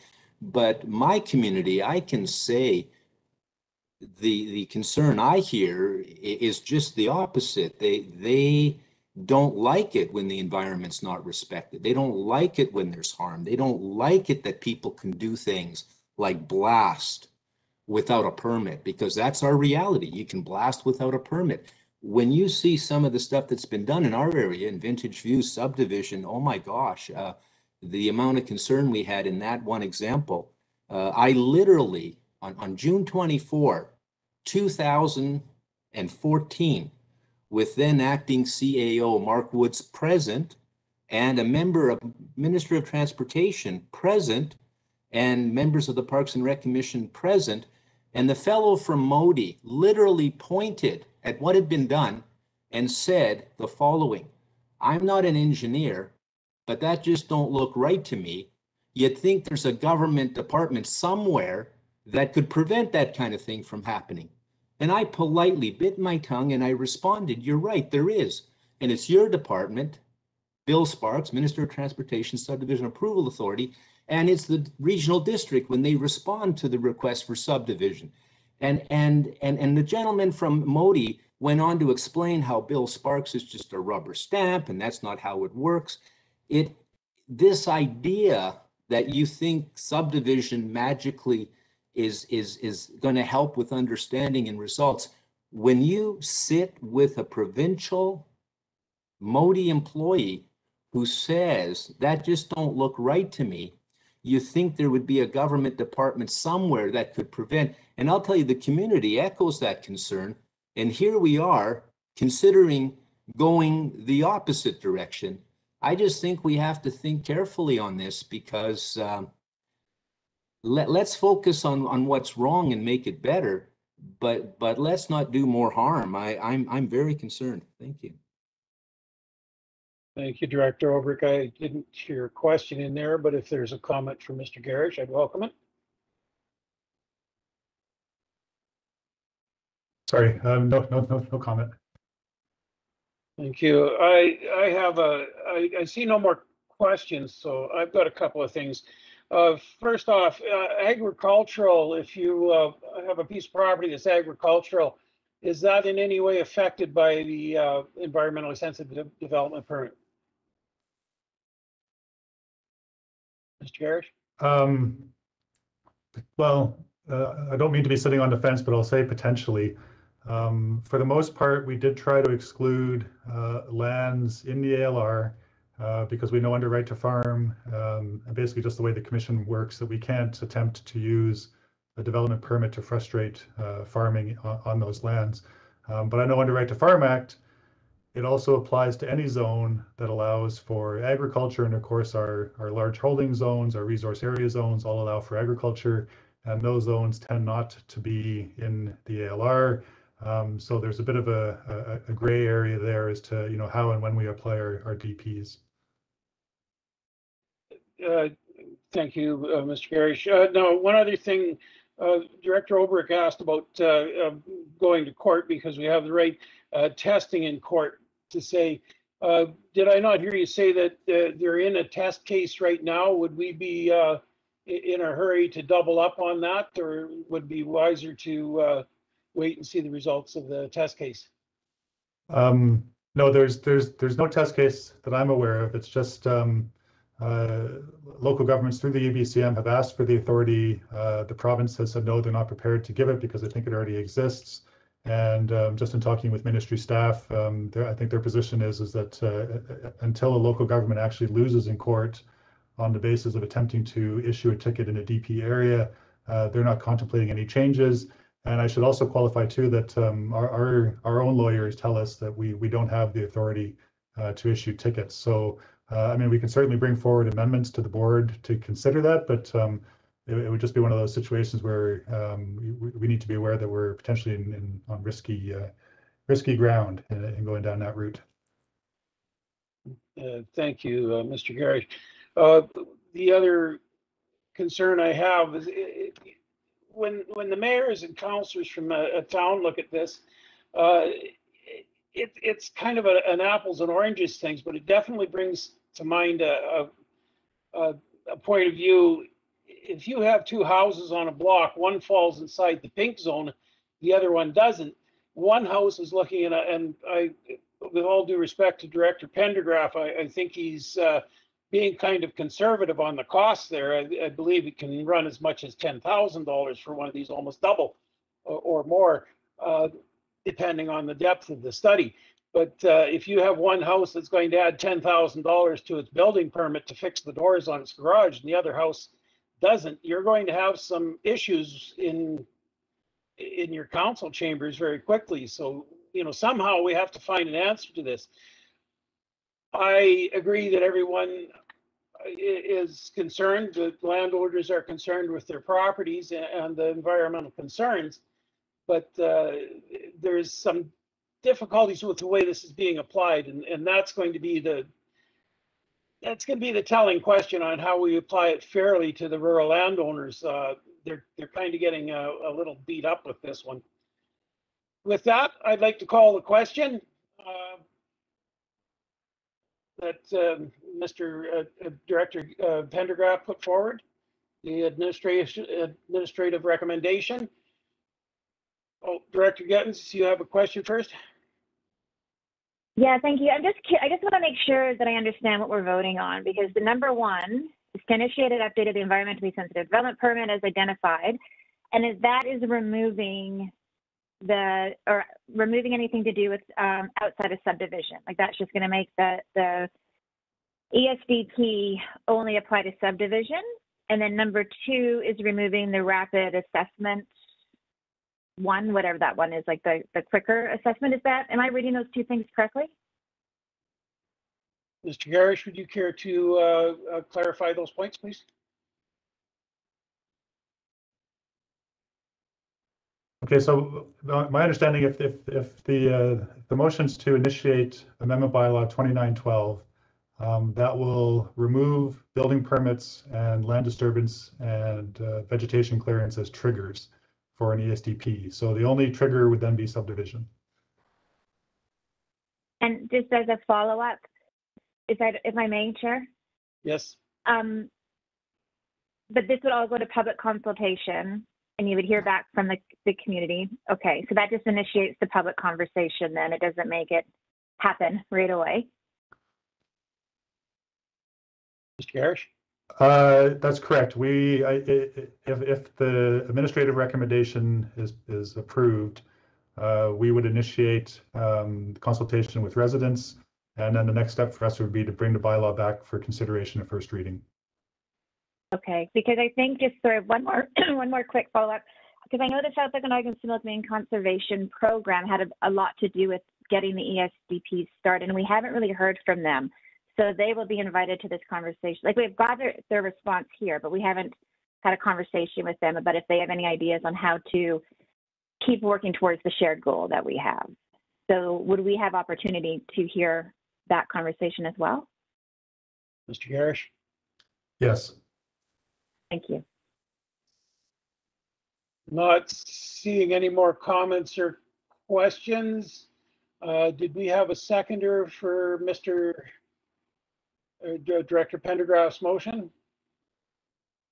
We do. Director Coyne, thank you. I'll call the question. I believe that was amendment number 1.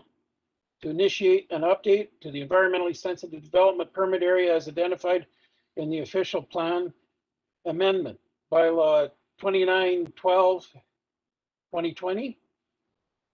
All in favor?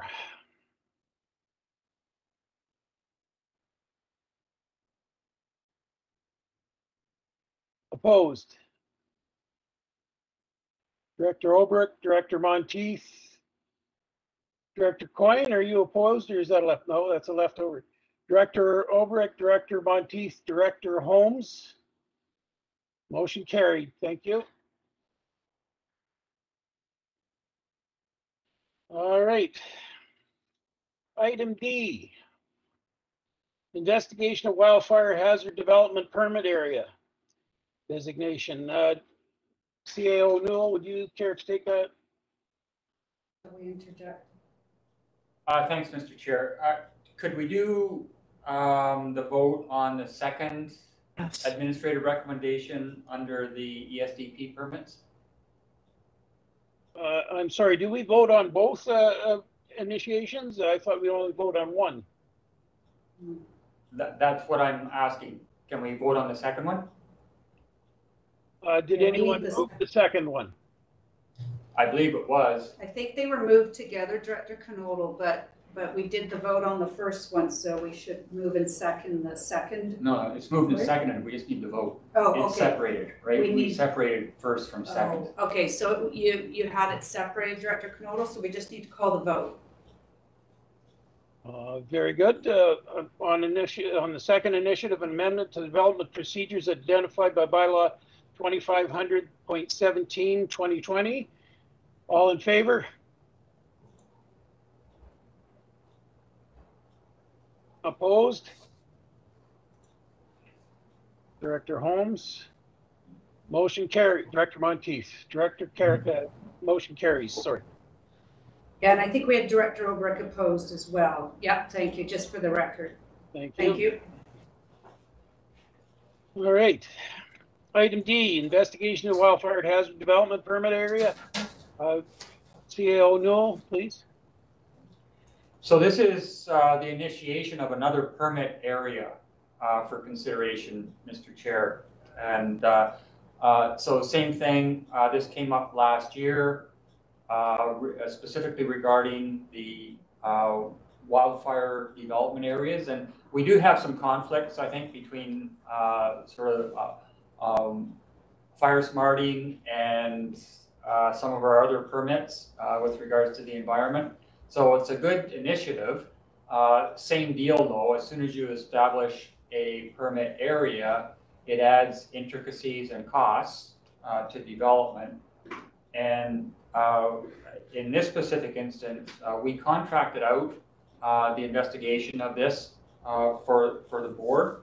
So we have our contractor, Bruce Blackwell, on the line, Mr. Chair. He's going to present first, and then Corey Lebrecq, our planner, is going to do the administrative follow-up after that with another presentation. Thank you very much, Mr. Newell. Mr. Blackwell and Corey, would you care to do your presentation, please? Thank you, Mr. Chair. So I'll wait for the presentation to come up.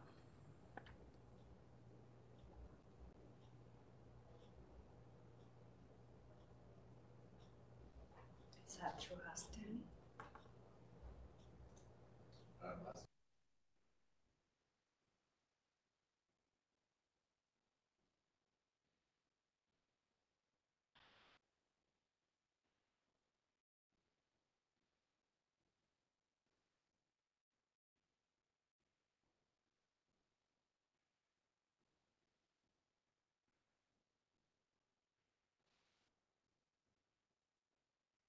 So Bruce, you just need to click share at the top. So you want me to put my presentation up, Corey, is that right? Yes, please, correct. Okay, sorry, apologies. I thought it was no problem. I will do that right now.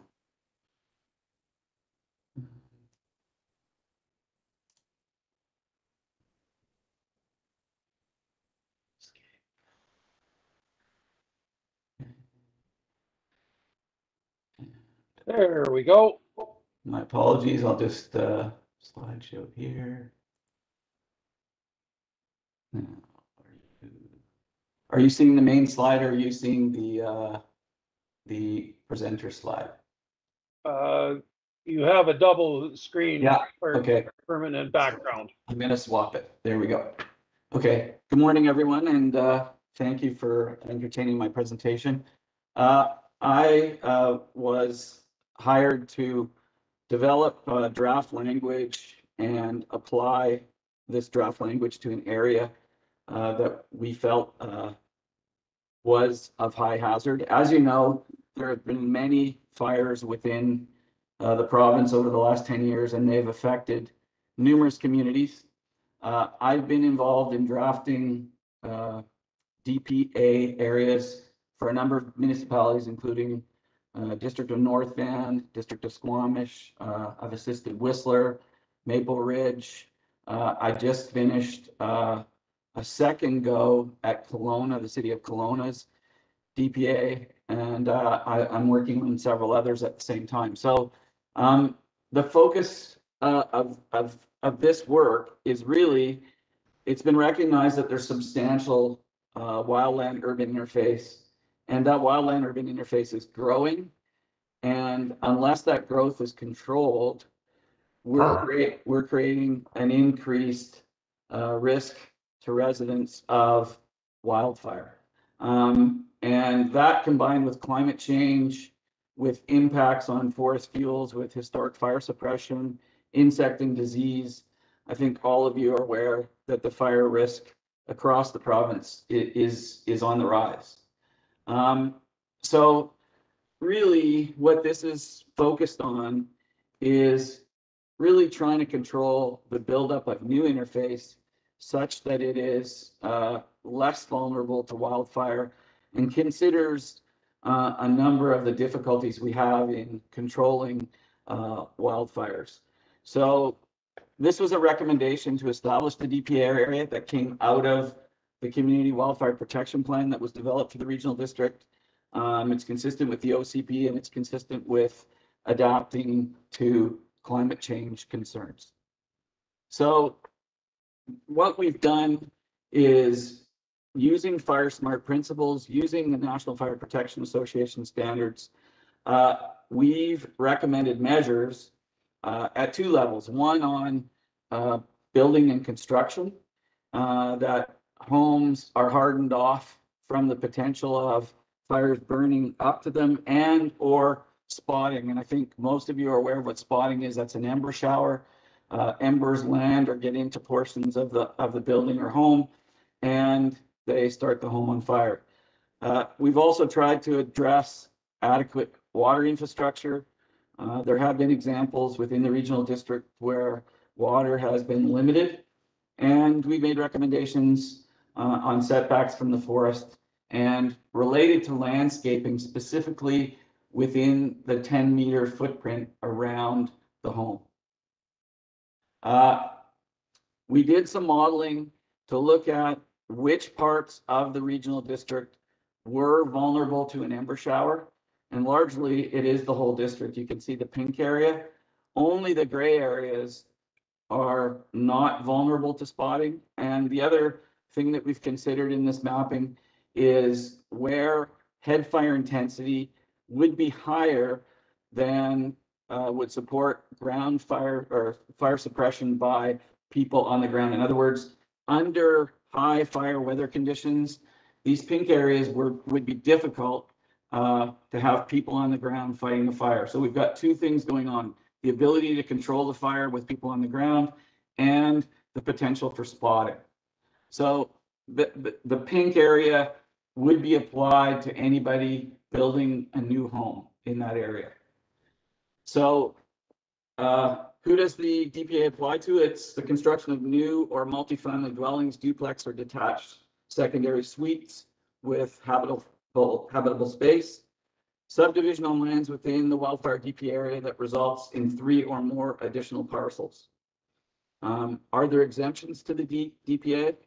Obviously, boundary adjustments and lot consolidations not involving the installation of underground services, or construction of roads, internal or external renovations of existing building or structures, renovations of existing buildings and non-residential buildings. Are there costs required to manage the DPA? There will be staff time to review and approve DPA actions. And there's a requirement for a DPA hazard assessment report completed by a qualified professional. That's estimated at about $1,500 for a single family home. Will housing construction costs increased? I've been asked that question in a number of different municipalities. And typically, if we move to hardy board as siding, that's the biggest change in cost. And that's usually somewhere on average between $10,000 to $15,000 increased costs to the average single family home. I'll just add one other thing. Builders continue to want to use wood products on their homes. This DPA wouldn't limit large timbers, but probably there would be some restrictions on using decorative wood above 20% around the home. That's kind of the guidance that's been provided in a number of other municipalities. So I've tried to keep this short and simple. I know you've had a lengthy discussion related to another DPA, and I'm sure you're going to have one related to this. So I'll end my presentation and I'll open the floor to questions. Thank you. Thank you very much, Mr. Blackwell. Any questions for Mr. Blackwell? Director Ober. Yeah, thank you very Mr. much. Chair? Sorry, we did have a second presentation. Sorry, I sort of come together. That I forgot, Corey. I apologize. Please, Corey.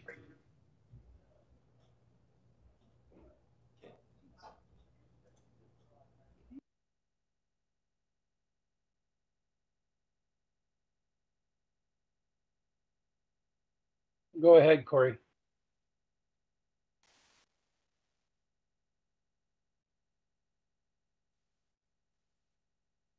You see my PowerPoint?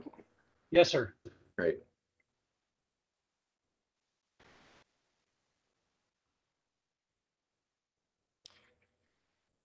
So in 2019, the board approved the 2020 corporate business plan with the direction to explore a wildfire development permit area for electoral area A. After 8 months of staff analysis, we are concluding this investigation with numerous concerns about implementing a wildfire hazard DP area. The wildfire hazard DP is attempting to translate the voluntary Fire Smart program into an OCP development permit regime. Fire Smart is an excellent voluntary program for educating homeowners and builders about fire-resistant landscaping and building materials, and it is championed by the RDOS. However, Fire Smart was not intended as a local government regulation for permitting and monitoring building standards. That authority falls under the BC Building Code, which sets minimum safety, health, fire, and structural standards for buildings. Unfortunately, the Provincial Building Code does not use Fire Smart recommended building materials, but staff thinks that it could. For example, Fire Smart recommends against vinyl siding and wood shake roofs because of their flammability, but the BC Building Code still allows for these to be used in new construction. The Wildfire Hazard DP tries to fill in gaps in the BC Building Code by creating a new tier of safety regulations for houses, which is problematic. It means that planners are attempting to regulate detailed fire-related safety standards through general land use policy, for which we are not qualified. As such, the Wildfire Hazard DP requires a professional reliance model.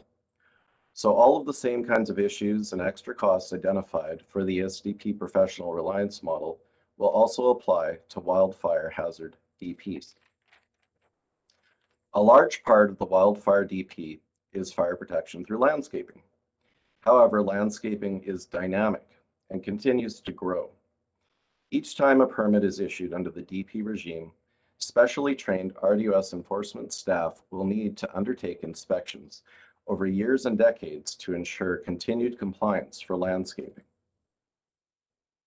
Given the extensive area of the DP, 80 to 90% of the entire RDOS, this regime would lead to ever-increasing demand for enforcement staff to regularly monitor an ever-increasing number of landscaped yards, which will drive up costs over time. A new DP will also mean direct additional costs to developers, builders, and homeowners. Estimated at $300 for additional application fees, $1,500 or more for professional forester reports for new homes, up to $10,000 for new neighborhood subdivisions, and 2 to 3 months in additional wait times. Staff believe that a better way forward is to promote Fire Smart as a voluntary program that teaches and encourages homeowners to become better stewards of their properties and neighborhoods. It is proven that entire neighborhoods can be voluntarily fire smarted in under 3 years, using a well-established program which brings communities together and empowers them. There are no permitting fees, regulatory controls, inspections, or additional wait times required. The program is not limited to new homes either. It is inclusive of every type of home and neighborhood. If the RDOS receives the provincial grant funding applied for in 2020, there will be even greater opportunity for implementing the Fire Smart program across the region. As such, staff have prepared 3 recommendations for the committee to consider. One is that amendments to the electoral OCP bylaws to introduce wildfire development permit area not be initiated. 2, that the regional district support increased awareness of Fire Smart principles and practices through ongoing Fire Smart education and programming.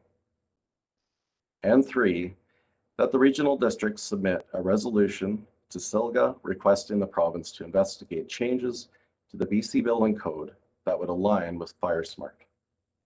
Thank you for your time.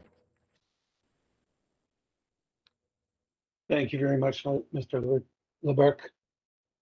Are there any questions at this point for either Mr.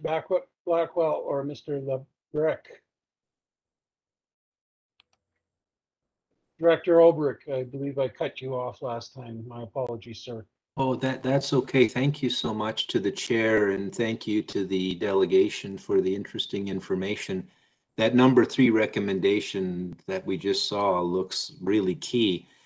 My question, and I don't know the answer to this, and there may not be an answer, but many years ago in Alberta, I had a client who was building a home in a beautiful country residential subdivision west of the city of Edmonton. And it's the only time I've ever seen this, but one of the requirements was that the homes be sprinkled. This was a function of wildfire danger.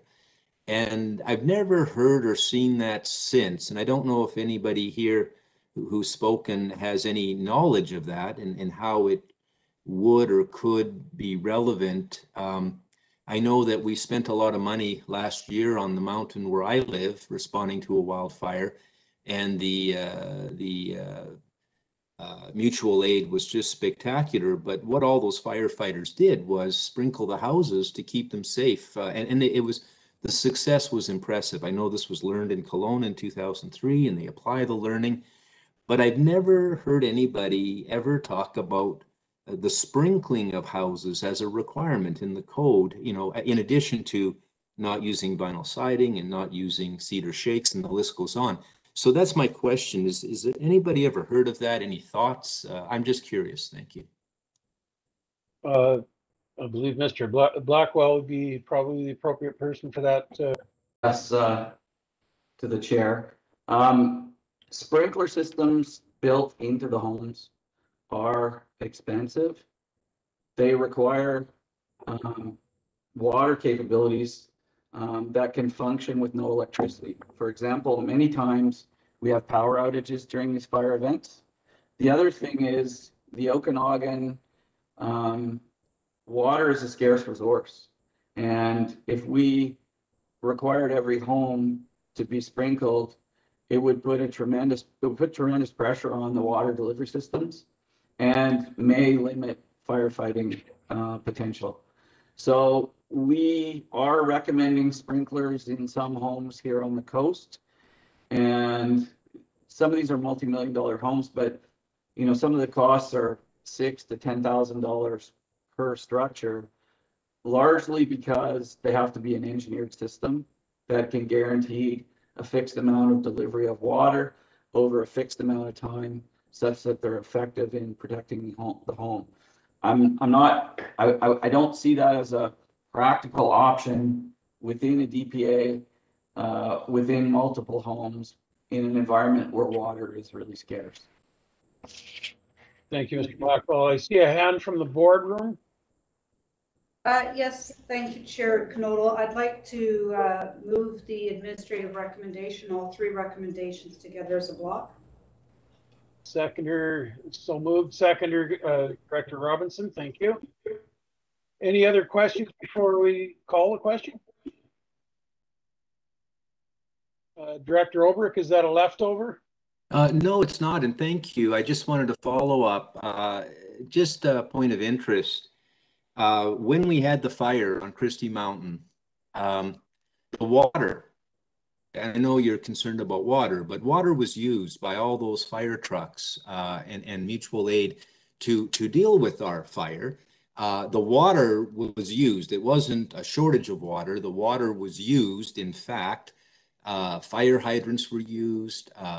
The firefighters went to individual homes, hooked up to their faucets, and indeed there were tanker trucks brought in. So from a de facto perspective, that's what they did. They used the water. The thought here is if the buildings were by requirement had a better mechanism of delivery of that water built in. They already have pipes, they already have water faucets. The cost may not be as large as you're suggesting. The water issue is a red herring. The water gets used anyway. It's not that they're not using water in a fire. I don't know. I mean, they use water. So it's not the water issue. I think it's the efficiency, it's the fire insurance savings, it's the benefit for the community security. When we combine this with better building codes and better planning and better interface fuel management, and I'll just ask Mr. Blackwell to comment further if he thinks I'm wrong. I'd sure like to hear what's wrong with those ideas. Thank you.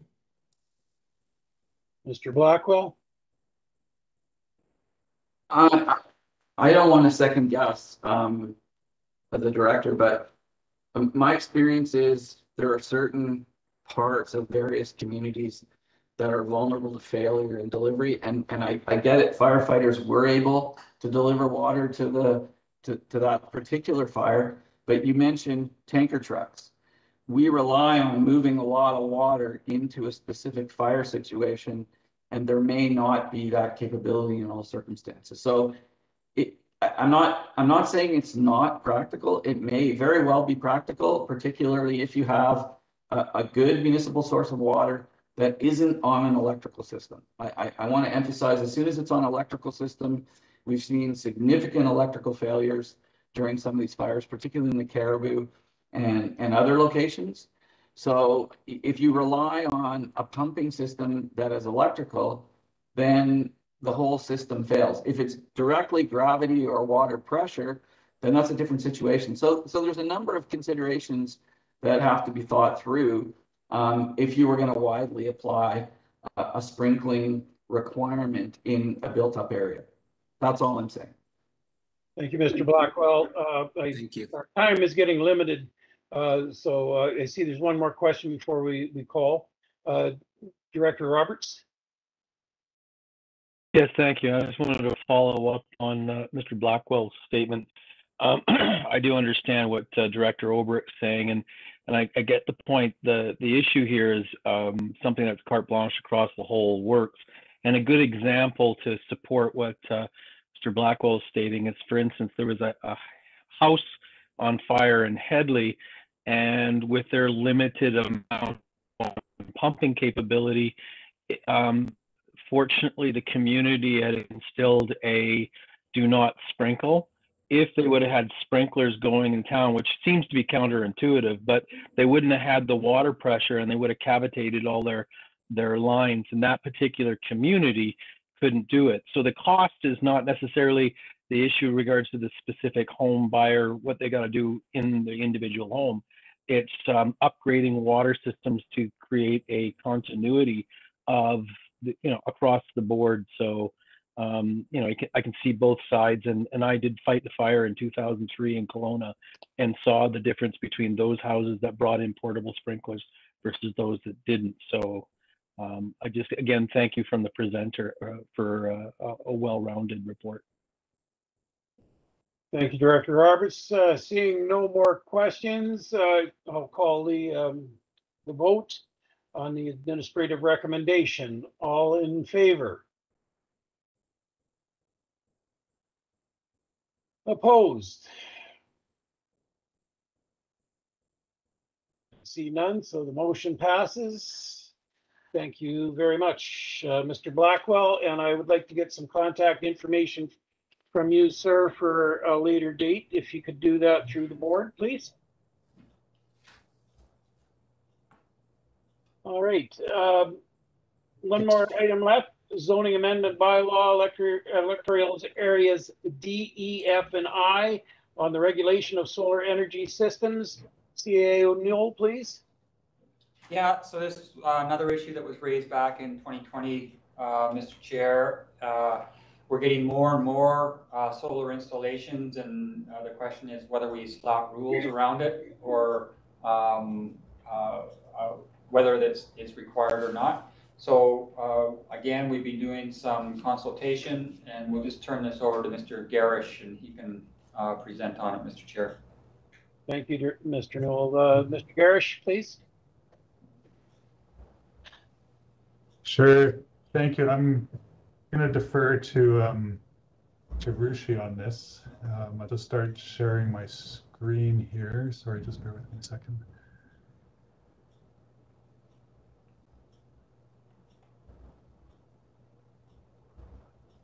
Okay, it's all yours. Okay, thank you everyone. To chair, sorry, the date is wrong. So this is the proposed amendments to solar energy systems, amendment bylaw 2911 for solar energy systems in a regional district. Just some basics about what the solar energy system is. Form of energy derived from the sun, used for thermal and used for solar electric, more for residential and commercial purposes. Types of solar, roof mounted and ground mounted. We have seen they are pretty much evident in all over the regional district. This one's from in Willow Beach area and down in Osoyoos, and this one's from Namata. Jumping into directions that the regional district staff got was on May 21st, 2020, the board directed the regional district staff to identify siting regulations and zoning regulations in order to govern placements of such systems. So basic timeline of what happened from that board direction. So in October 2020, the first report was presented to Planning and Development Committee, after which the regional district staff initiated the process with the proposed amendments. In November to January 2021 of this year, advisory planning committee recommendations were, advisory planning committees were consulted with, and from January to March, there were public consultations, including public information meetings, online, via staff exhausted online social media platforms to educate the public and property owners to see what their input was on proposed amendments. From the ABC recommendations, just a snapshot of what staff heard. So the proposed amendments as they were brought in front of P&D committee in October. So area E, F, and I were supportive of those recommendations, whereas area D, APC recommended that the parcel size be reduced from 0.25 hectares, from 1 hectare to 0.25 hectares for ground-mounted solar energy systems.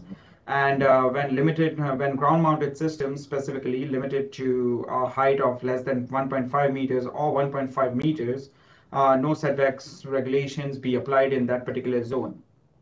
And this is what the regional district heard, and we have community input as well that is in front of you and along with this agenda item. And so the proposed amendments that from the October 1st are that the established minimum parcel size be reduced from, for ground mounted systems specifically, be reduced from 1 hectare to 0.25 hectares, and a ground mounted solar energy system less than 1.2 meters in height may be sited on a parcel.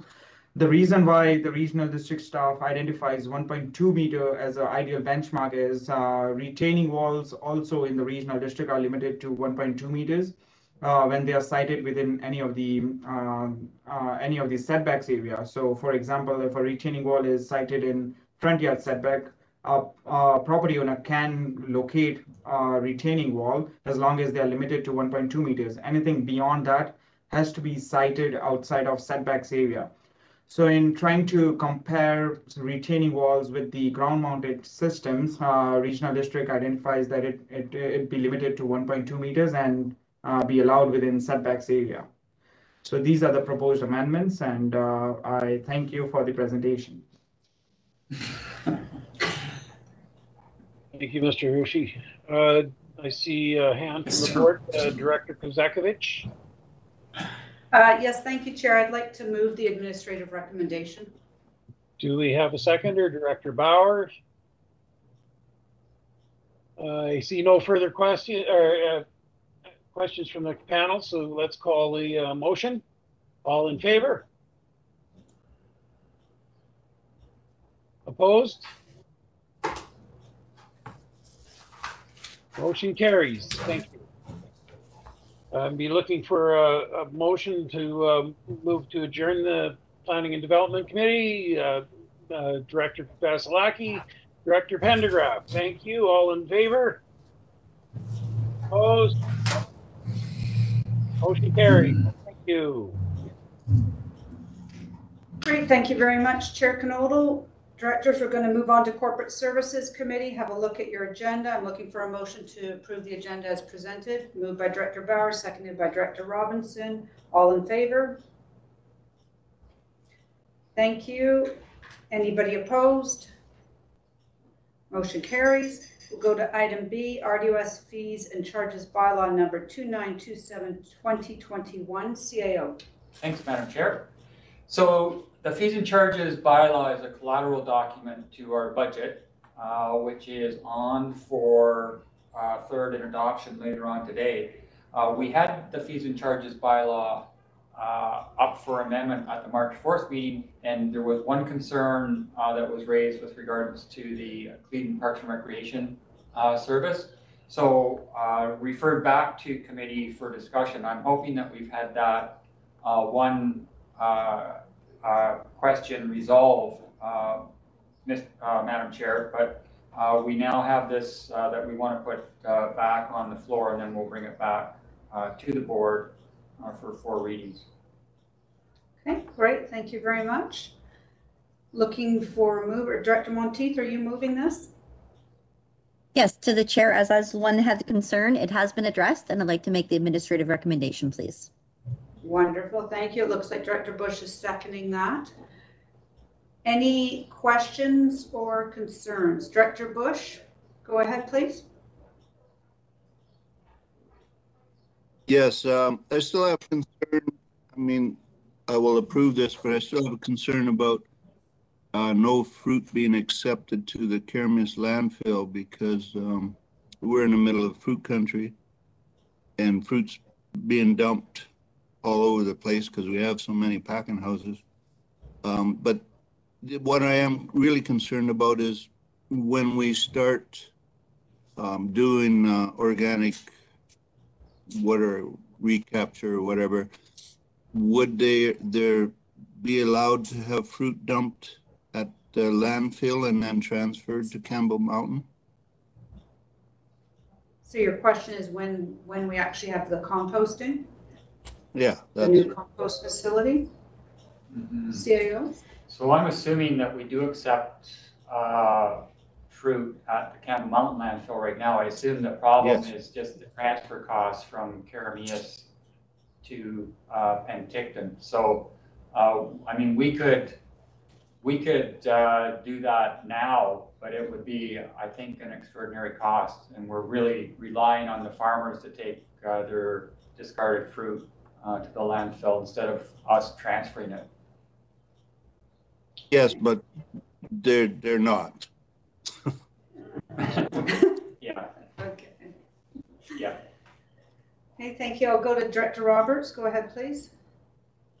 And to thank to the chair and to back up Director. It's also, you know, the amount of fruit being left around is also making the issues that we're all complaining about, rats and pest control, as well worse. So, you know, it's something that we would hope that would also mitigate that somewhat, that issue as well.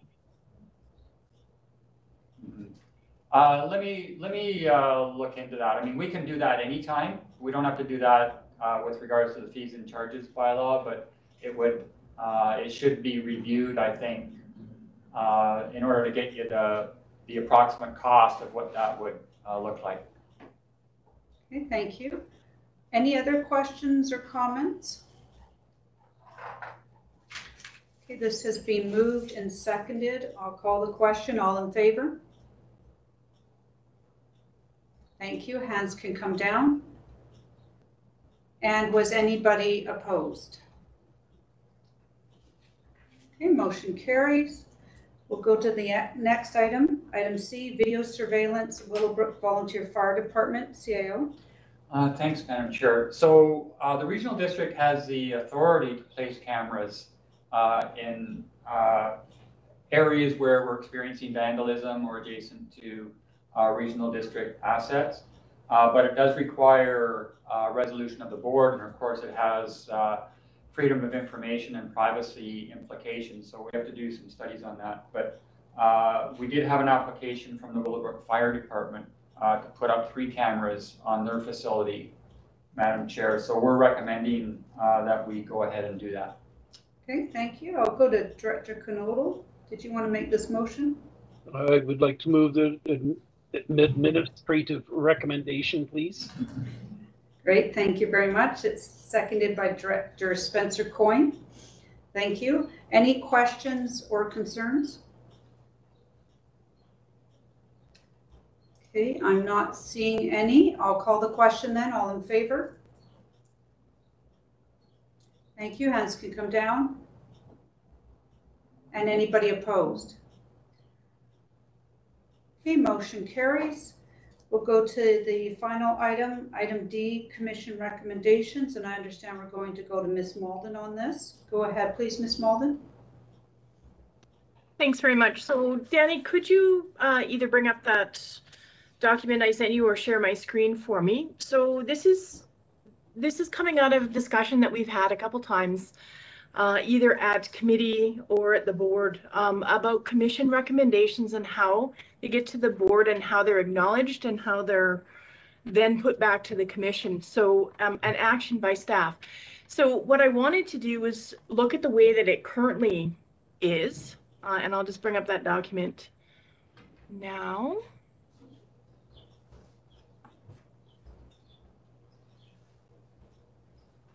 Has that appeared on your screen?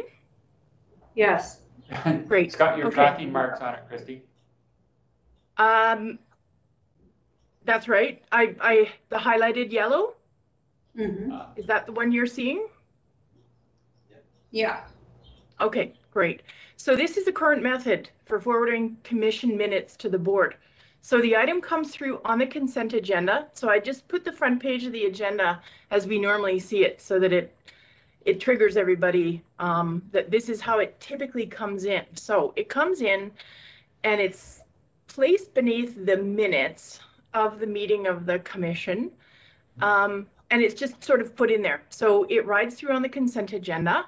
We assume the board is reading it and we assume that the board has seen this and they're fine with it. And therefore, by approving this in the consent agenda, To the commissions, they're receiving approval from the board to proceed with the matter. So the commission is really unaware of the status. The board is in some instances unaware that this matter has been approved at the board, and staff don't have clear direction from the board. So that results in an awful lot of confusion, and it's kind of ineffective the way that we're processing them right now. So we looked at some options, and I said I would bring a few examples back. So the first one is option 1, consent agenda notes, indicating that the recommendation has been forwarded to staff for follow-up within a defined period of time. So the board would see this on a consent agenda, and there would be an indication underneath in red, just like this, that says that staff are having a look at this, either to see if it coincides with the work plan, or whether there's any further legislative or legal review in order to proceed with this proposed initiative from the commissions. So, and we're noting in here when the board could expect to see a report on this matter coming forward. So this way indicates very clearly to the commission, it indicates very clearly to staff and to the board what might be expected next. So again, this is going to put it back to staff to do some sort of report to advise the board, you know, here's the further steps that may be required before this could happen, or this would appear on the work plan for next year, that sort of thing. So, and then the commission is made aware of that as well. This would be a letter that would return back to them indicating what the next steps are for them. And the second method, second option, is that the commission recommendations, which could impact resources, work plans, or any sort of legislative legal requirements, are not included on the consent agenda. Rather, they're put in the section, and it's community services or planning and development. So it would, the entire set of minutes would be placed on the regular part of the agenda, and then staff would be able to address it from there. So those are the two different methods that I think may work to address the concerns of the commissions and to address the concerns of staff and to make the board aware of what recommendations are actually coming out from the commission. So I don't know if there's any further feedback on this from the board. I think the most effective one would probably be option 2 from a legislative and administrative point of view, but I'm hoping there'll be some discussion on this. Okay, thank you, Ms. Malden. So out of this meeting, are you looking or hoping to have a motion that we either want option 1 or option 2 to move forward? I'm looking for feedback from the board as to the most effective way for them and for the commissions, because they do converse with the commissions frequently, as to what is the most effective way to move these items forward, noting that a lot of times those requests from commissions may have significant impacts on budget, on work plans, or on, you know, legal requirements. So yes, I would hope that the board would arrive at a consistent way of doing this, and then we will embed that in our procedure bylaw and we'll proceed under that direction. Okay, thank you. Did anybody have any suggestions for the board and Ms. Malden, or questions? Yes, Director Monteith, go ahead, please. To the chair, I quite like number 2 because I feel that it would be more effective of staff time and probably a quicker turnaround for the process. Number 1 feels like it might waiting for a staff report to come forward versus having it automatically embedded into the next agenda sort of process. I feel it would be more effective and just quicker. Sometimes the motions are time sensitive, and waiting for multiple meetings is detrimental to a project or a grant or an opportunity, or even a discussion or a frustration. So I'm leaning towards number 2, but that's just my preference. Okay, thank you. Director Sentis, go ahead, please. I will second the motion. I believe that's what Director Monteith was putting on the table.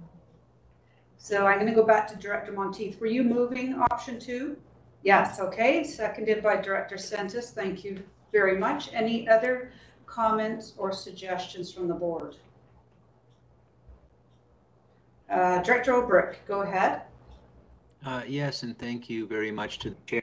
I did not quite follow the distinction between the two options, but I want to say thank you to the efforts to help clarify this. I can say from years of experience, both before I was elected on Advisory Planning Commission and Parks and Rec Commission, and since being elected, that there has been a lot of frustration in our communities with not having the word I hear, they say they don't feel respected, they don't feel heard.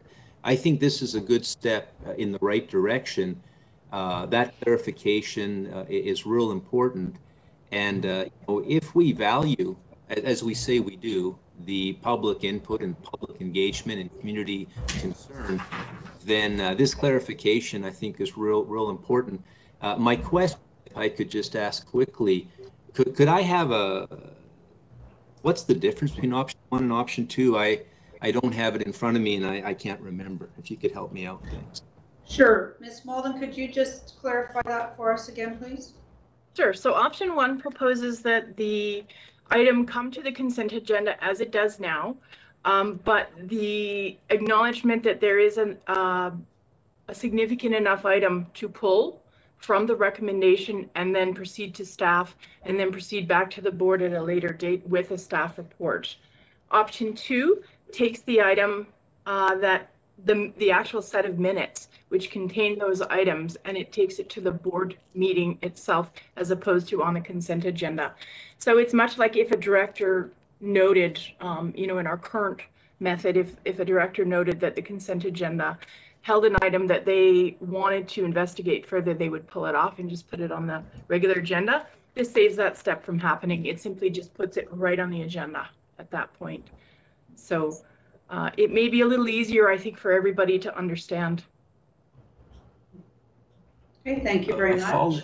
A follow-up question. Does that mean the option 2 just takes it off the consent agenda every time there's a Parks and Rec Commission motion? I think we have 6 Parks and Rec Commissions, so that would put that on the regular agenda every time, or what does that mean?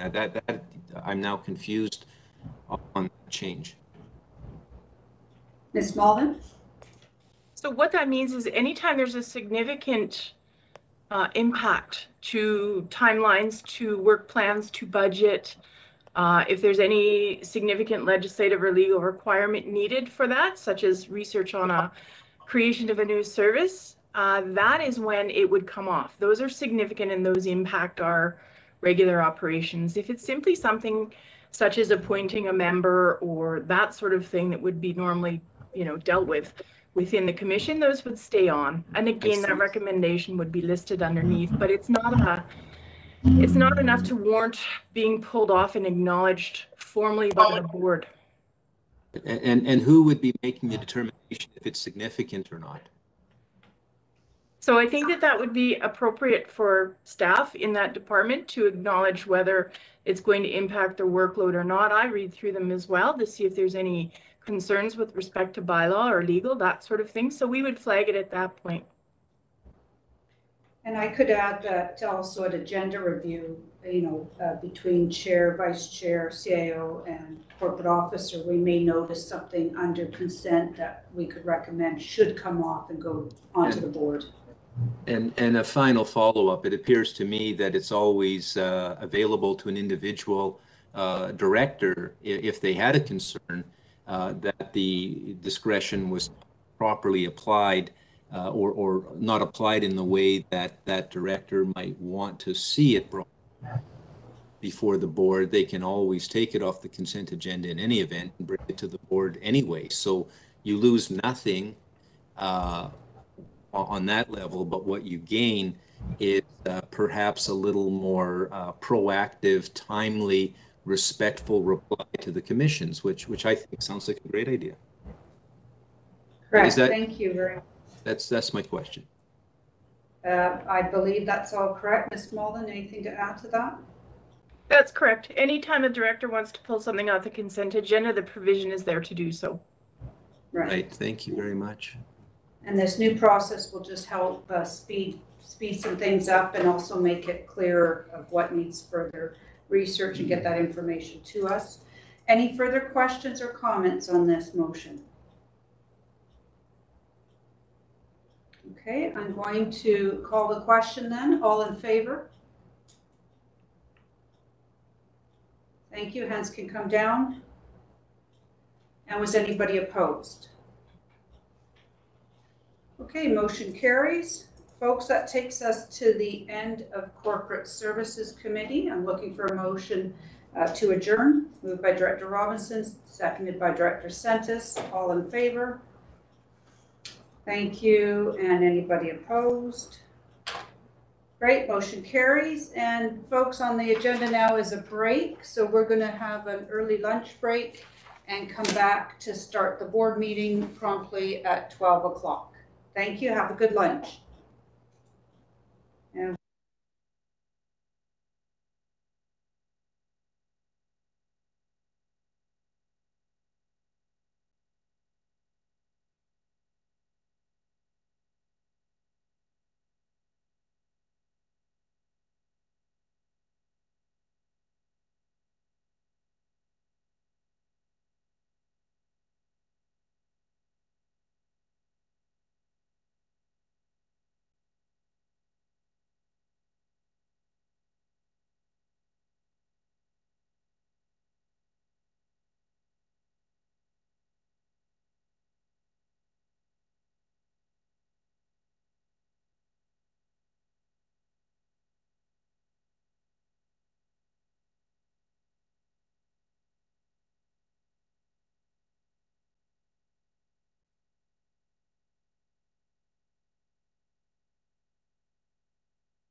Okay, good afternoon, directors. We're going to get started with the regular board meeting.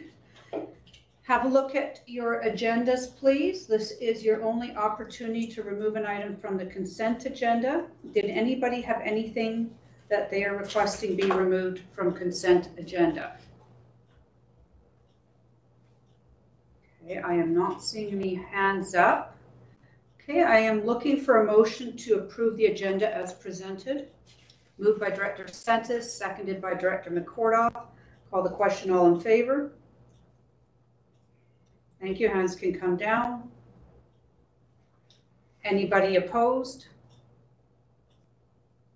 I think Director Gittins, that's a leftover hand. Motion carried. Looking for a motion to approve the consent agenda corporate issues. Moved by Director Pendergraft, seconded by Director Gittins.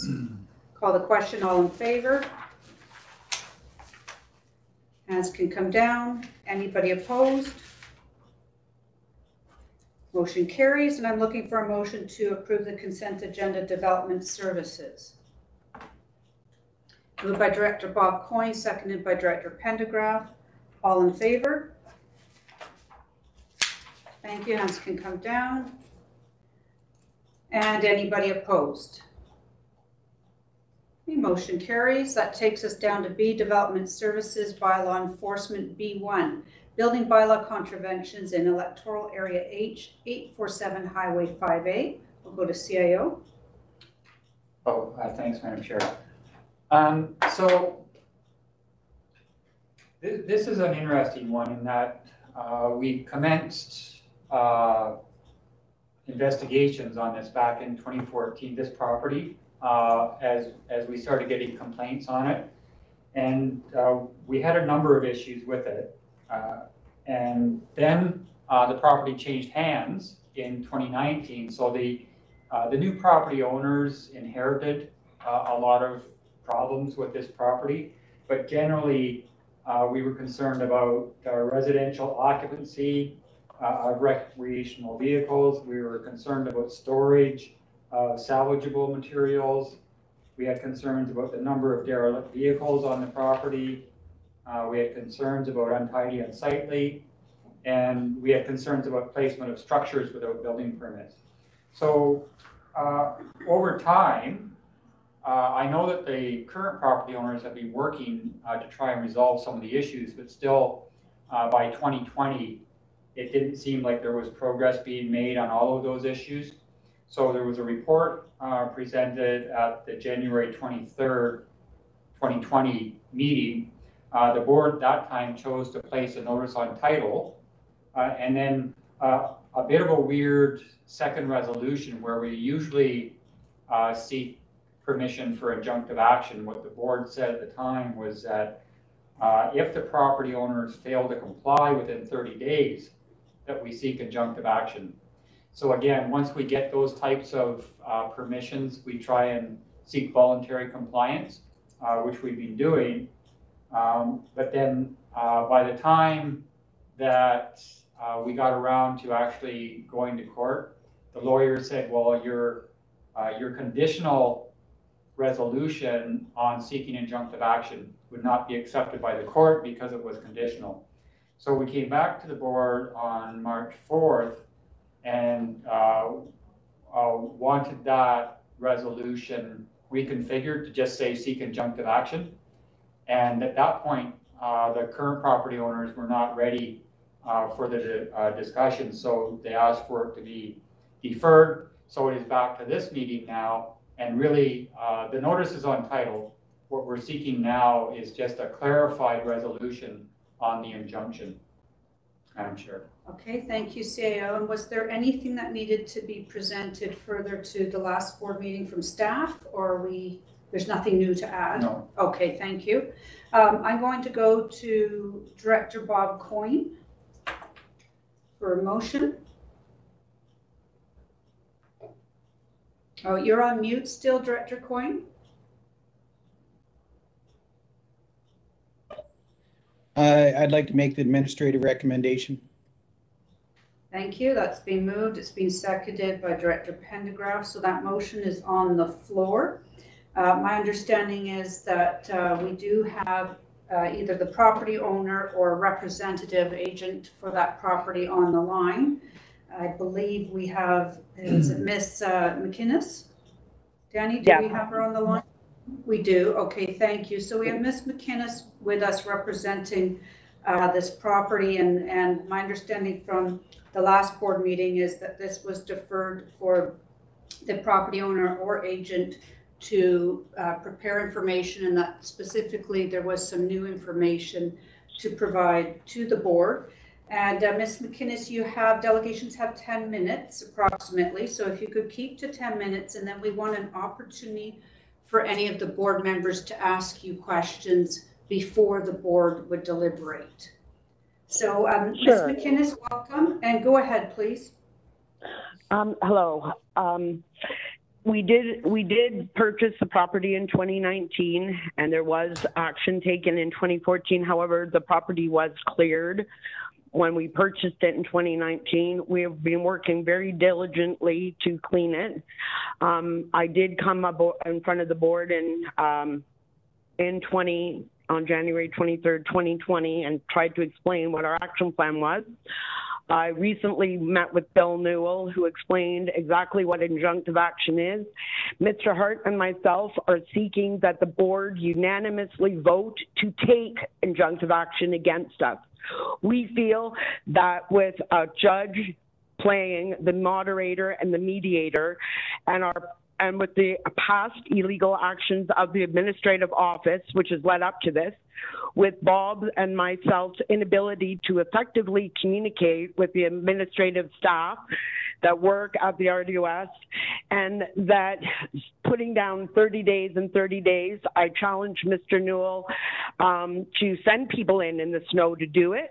Nobody was back last year to see what we did. We feel that a judge would be a very good moderator in determining any injunctive action taken against the property, and would be more reasonable than allowing the administrative office to keep handing out tickets, to keep misinforming us.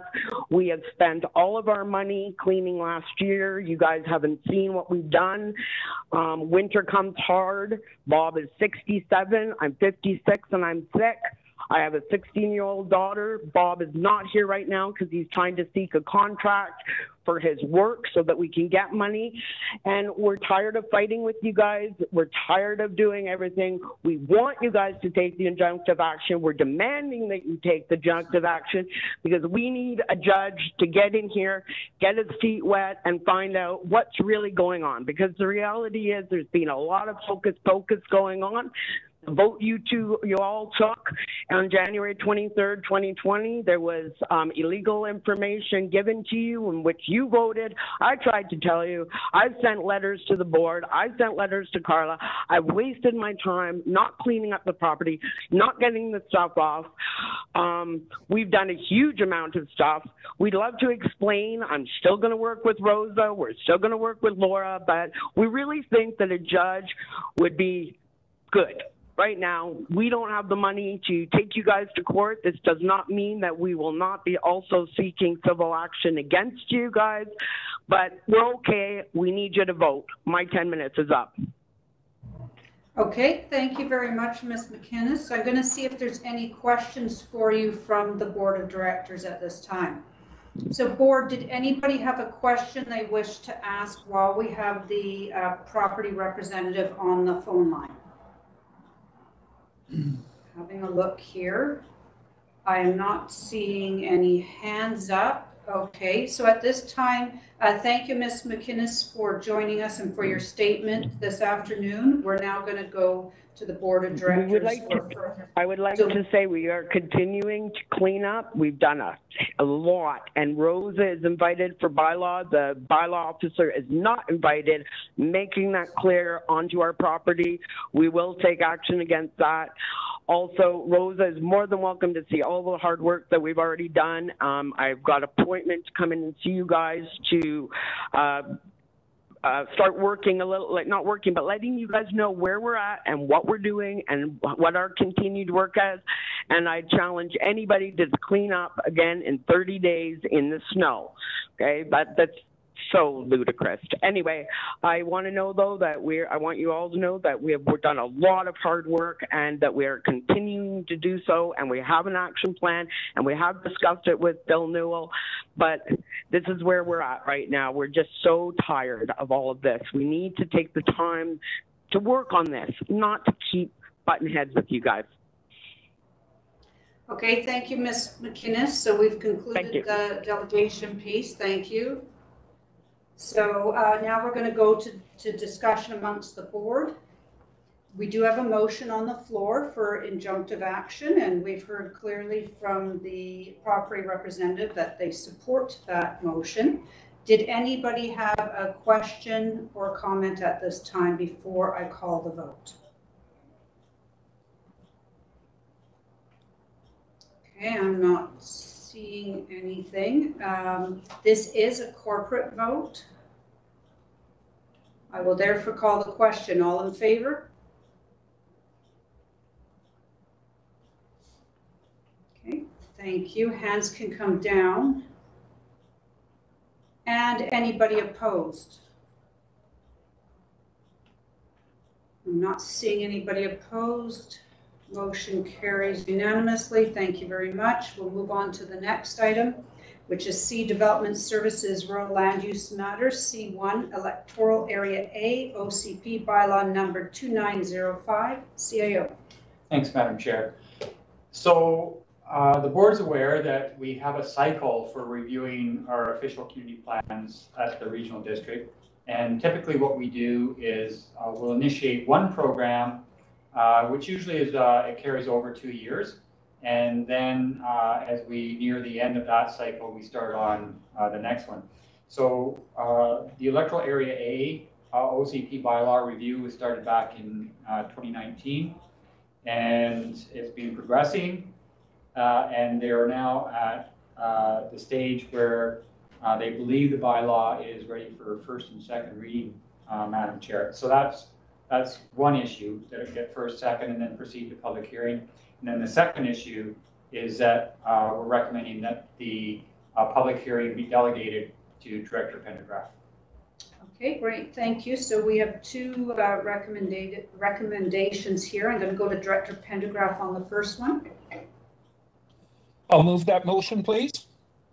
Okay, thank you. And it's seconded by Director Bush. Are there any questions or concerns on the first motion? This one is a rural vote only. I'll call the question. All in favor? Thank you. Hands can come down. Anybody opposed? That motion carries. And I'll go back to Director Pendergraft on the second motion. Move that one as well. Thank you. Okay, seconded by Director Bush. Any questions or comments on this motion? This one is a corporate vote. Call the question. All in favor? Great, thank you. Hands can come down. Anybody opposed? Motion carries. We'll go to C2, Amendment of the Development Procedures Bylaw Number 2500-2011, CAO. Thanks, Madam Chair. So we've had this discussion at our previous development committee. And what we're proposing is that we amend the Development Procedures Bylaw with regards to how we process DDP applications. And really what it means, this is the one where we're talking about where we remove the opportunity for individual directors to send a DVP to their APC without it coming to the board. There's some legalities that we pointed out around that. So really all this does is it brings the DVPs to the board, and then if the board wants to delegate it out to an APC, they can do it that way. But we need to change that procedure in our Development Procedures Bylaw. Okay, thank you. So this recommendation is that the bylaw, to amend the Development Procedures Bylaw, clarify the processing procedure to be followed for development various permit DVP applications be read a first, second, and third time. Looking for a mover for this. Director Roberts is moving it. Thank you. Is there a seconder? Director Pendergraft. Are there any questions or comments? This is a rural vote. I'll call the question. All in favor? Thank you. Hands can come down. Anybody opposed? Director Monteith opposed? Anybody else? Okay, motion carries. Thank you. And now we go down to C3, zoning bylaw amendment, electoral area I, Twin Lakes Golf Resort Limited, CAO. Yeah, so two things on this one as well, Madam Chair. So the first is that we should receive the public hearing report from Director Monteith. So we'll do that first? Yeah. Okay, so let's knock that one off. Director Monteith, we'll go to you on the first recommendation. That's perfect. Oh. Director Monteith on mute. Sorry, I'll be right with you in 1 second here. I wasn't expecting that. So we just need the motion to receive the public hearing report and confirm that it is accurate. And I can do that. Okay. That motion. Okay, so Director Monteith's moving that. Director Knodel is seconding it, it looks like. Thank you. So that's to receive the public hearing report. That is a corporate vote. Any questions or concerns on the public hearing report? Okay, I'll call the questions on that. All in favor? Thank you. Hands can come down. Anybody opposed? Okay, that motion carries. I'll go back to CIO Newell. Thanks, Madam Chair. So a bit convoluted again now as far as the processing of the bylaw. So it's sitting currently at second reading. We've had the public hearing and Director Monteith just moved the receipt of those minutes. So now what we need to do, Madam Chair, and there were some conditions that needed to be fulfilled by the developer prior to third reading. So that was entering into a works and services agreement as far as the development of water and sewer and some other things. So those will be now completed, and what we need to do is put this on the floor for third reading. And then what we have, Madam Chair, is a number of amendments that have been made to the bylaw subsequent to second reading that were discussed at the public hearing, but we need to make the amendment to the bylaw now that third reading would be on the floor. And then we can adopt third reading as amended. So just again, and Mr. Garish is when we get to the amendment part, will give us synopsis of what the amendments at third reading will be. So what we need right now, Madam Chair, is for a member to put third reading on the floor. Okay, thank you. Director Monteith, go ahead, please. And I would like to make the alternate recommendation number 2, please. Let's see what that is. That the first and second reading of bylaw number 2457/2018 electoral area I zoning amendment bylaw be rescinded and the bylaw be abandoned. Okay, so Director Monteith is making the alternative number 2 recommendation. Am I seeing a seconder? Is that Director Knodel is seconding? Is that correct? Okay, so that motion is on the floor to rescind and abandon the bylaw. Director Knodel, oh, your hand's down, thank you. So discussion, questions on that? We should hear from the developer. Okay, so I'm going to see if we have the developer on the line because this is a negative recommendation. Yes, it looks like Suki Sikon is on the line. Danny, are you able to bring him in?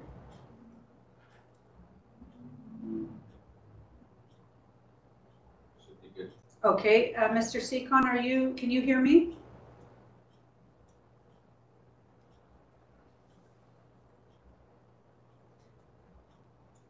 Mr. Sikon, are you there? Mike Seymour is his engineer. Okay, I see we have Mike Seymour as well. But I see Suki Secon's unmuted, so we should be able to hear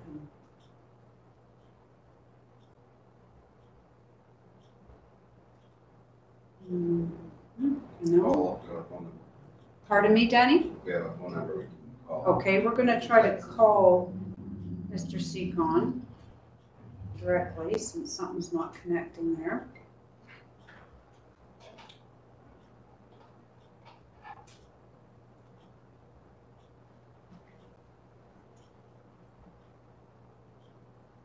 So bear with us, folks.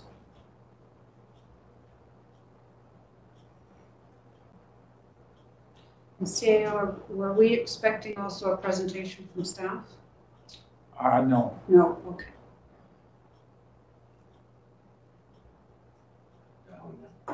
Okay, we're dialing Mr. Secon now.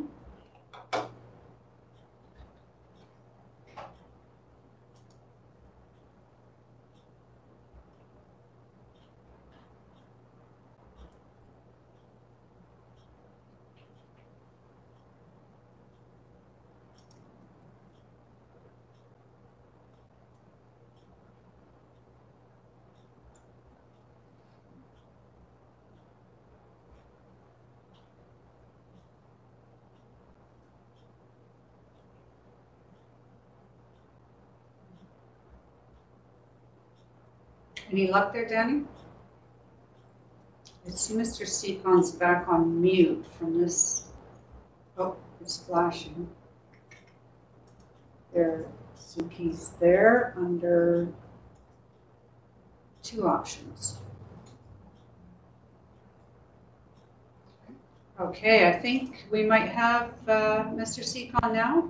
Suki, are you there? No.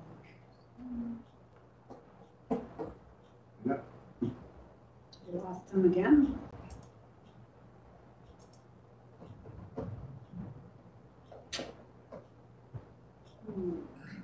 So, CAO, should we see if his engineer's on the line? Mike Seymour. Mike Seymour, Mr. Seymour, did you want to provide an update at all while we wait to see if we can get Mr. Secon in?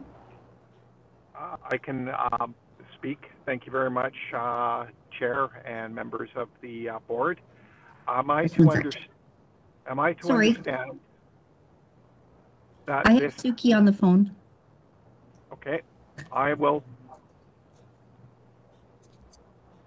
Okay, sorry, hang on, Mr. Seymour. So sorry, Mr. Secon is on your phone, Director Monteith? Yes, and he says nobody has called him. So can I pass the phone? In the chat. Pardon me, Danny? In the chat. Sabrina speaking. Oh, okay. Okay, So you so I'll get should- staff to call you. Just 1 second. Okay, thank you. You put it in chat, did you, Director Monteith? I'm about to do that right now. I believe we must have a different number for Mr. Secon that we're dialing. Chris does have some slides if the board wanted to see them. Oh, okay. So in the meantime, what we'll do is we'll ask Mr. Garish to show us some slides, a little bit of a refresher because it's been a while, and then we'll come to over to Mr. Secon. So go ahead, Mr. Garish. You're on mute, Mr. Garish.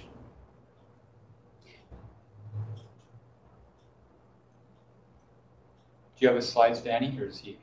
I don't have slides. Okay, it's in presentations.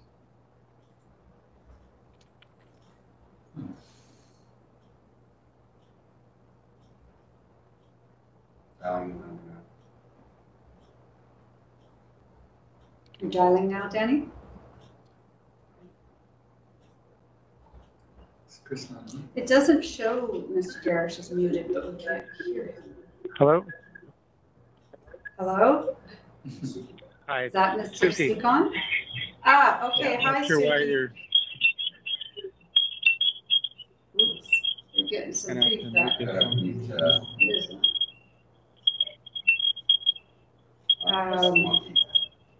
Yeah. Can you You guys hear me? Or? It's not coming from any of the directors. Sorry, Suki's logged in twice. Thank you, Director Monteith. Is it because we have feedback at Suki's end then, because he's in there twice?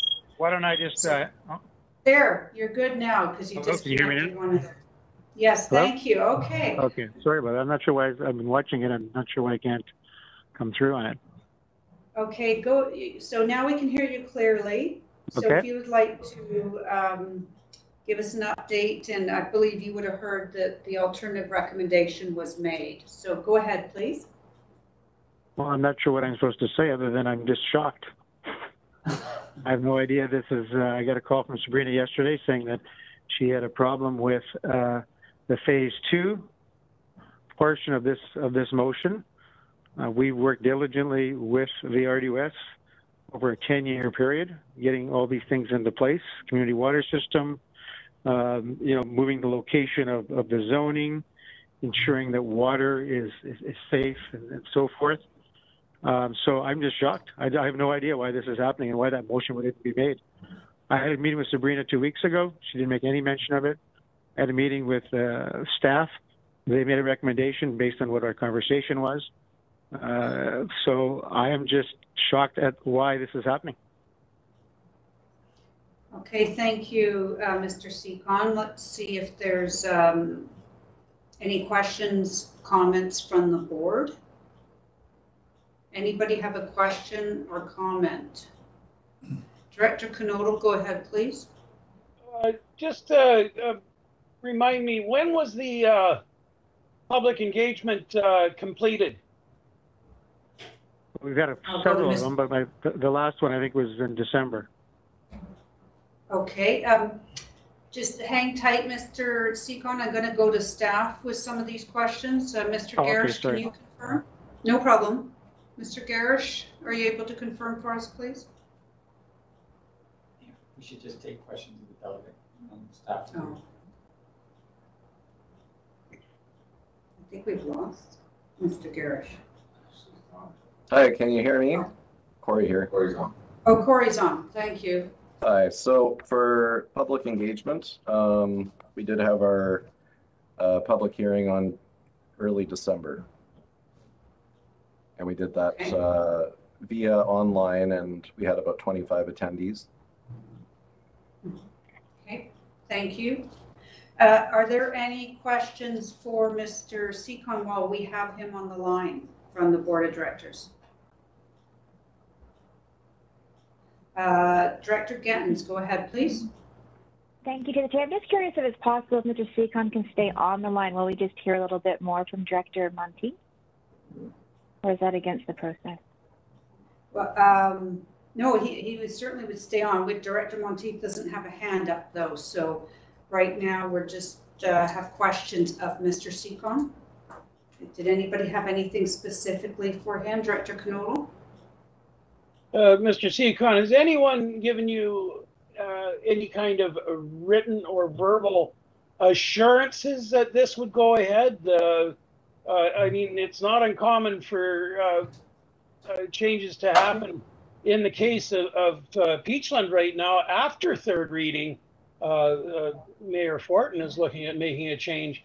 And there's definitely a lot of concerns coming out of the Kelowna area as to these developments being moved farther and farther away from the population center. It's becoming extremely expensive to support them in the long run. But I'm just wondering if you were given any assurances, either written or otherwise. I'm just kind of curious as to that. Well, I think the OCP can speak to itself, which we were involved with the community in 2016. We were asked to put our development, which is already zoned for what is there now. We were asked by the community to move the zoning, create a village area, and move it down. It's all written in the OCP. We were tabled as a growth area under the regional growth strategy, which was adopted by the RDOS, voted on, so forth. So we've met every criteria that the community has asked us to do. And, you know, we do have zoning. We have the ability to build the units that we've asked for. So all we're doing is we're moving our zoning down to a different area that the community wanted it to happen that way. So I'm not sure, we followed every rule with the RDOS, everything they've asked us to do, and Bill Newell is there, you can ask him. We have followed every rule, and we proceeded in a very fair manner. We've had open houses, we've had feedback, and our feedback was basically move the location, safeguard the water, and provide a community water system. We've met all those criteria, and we've been at this for 12 years. So I'm not sure if there's anything other than what's in the OCP, which allows us to do this, and all the community consultation that we've had, and the amount of time and effort and money we've had to do with all this, which is fine to do all that. We've played by the rules. Okay, thank you, Mr. Seacon. And I can certainly speak to, the past couple terms before this current term. This has been an extensive, lengthy process, and the board has made recommendations, and Mr. Seacon has worked with staff, and he has fulfilled those requirements. So I can't. Questions to the delegate, right? Right, sorry. So Mr. Seacon, I'm going to just see if there's more questions before we get into the debate specific to you. Anybody have any questions for Mr. Seacon before we move forward on a debate? I'm not seeing any hands up. Okay, thank you, Mr. Seacon. Stay on the line, please. Yes. We're going to go to director's comments. So I will just state that I can't support this motion. I've been here for a long time as Mr. Seacon's worked through this, and he has done what we have asked of him. So to rescind and make a change at this time, I don't feel is appropriate, but I'd like to hear from others. Director Bush, go ahead, please. Yes, thanks. I don't support the motion either. I know there's a lot of fear mongering that about the water supply, and I don't see that as the case. I mean, it's not like a bathtub where everybody's pumping out of the same tub.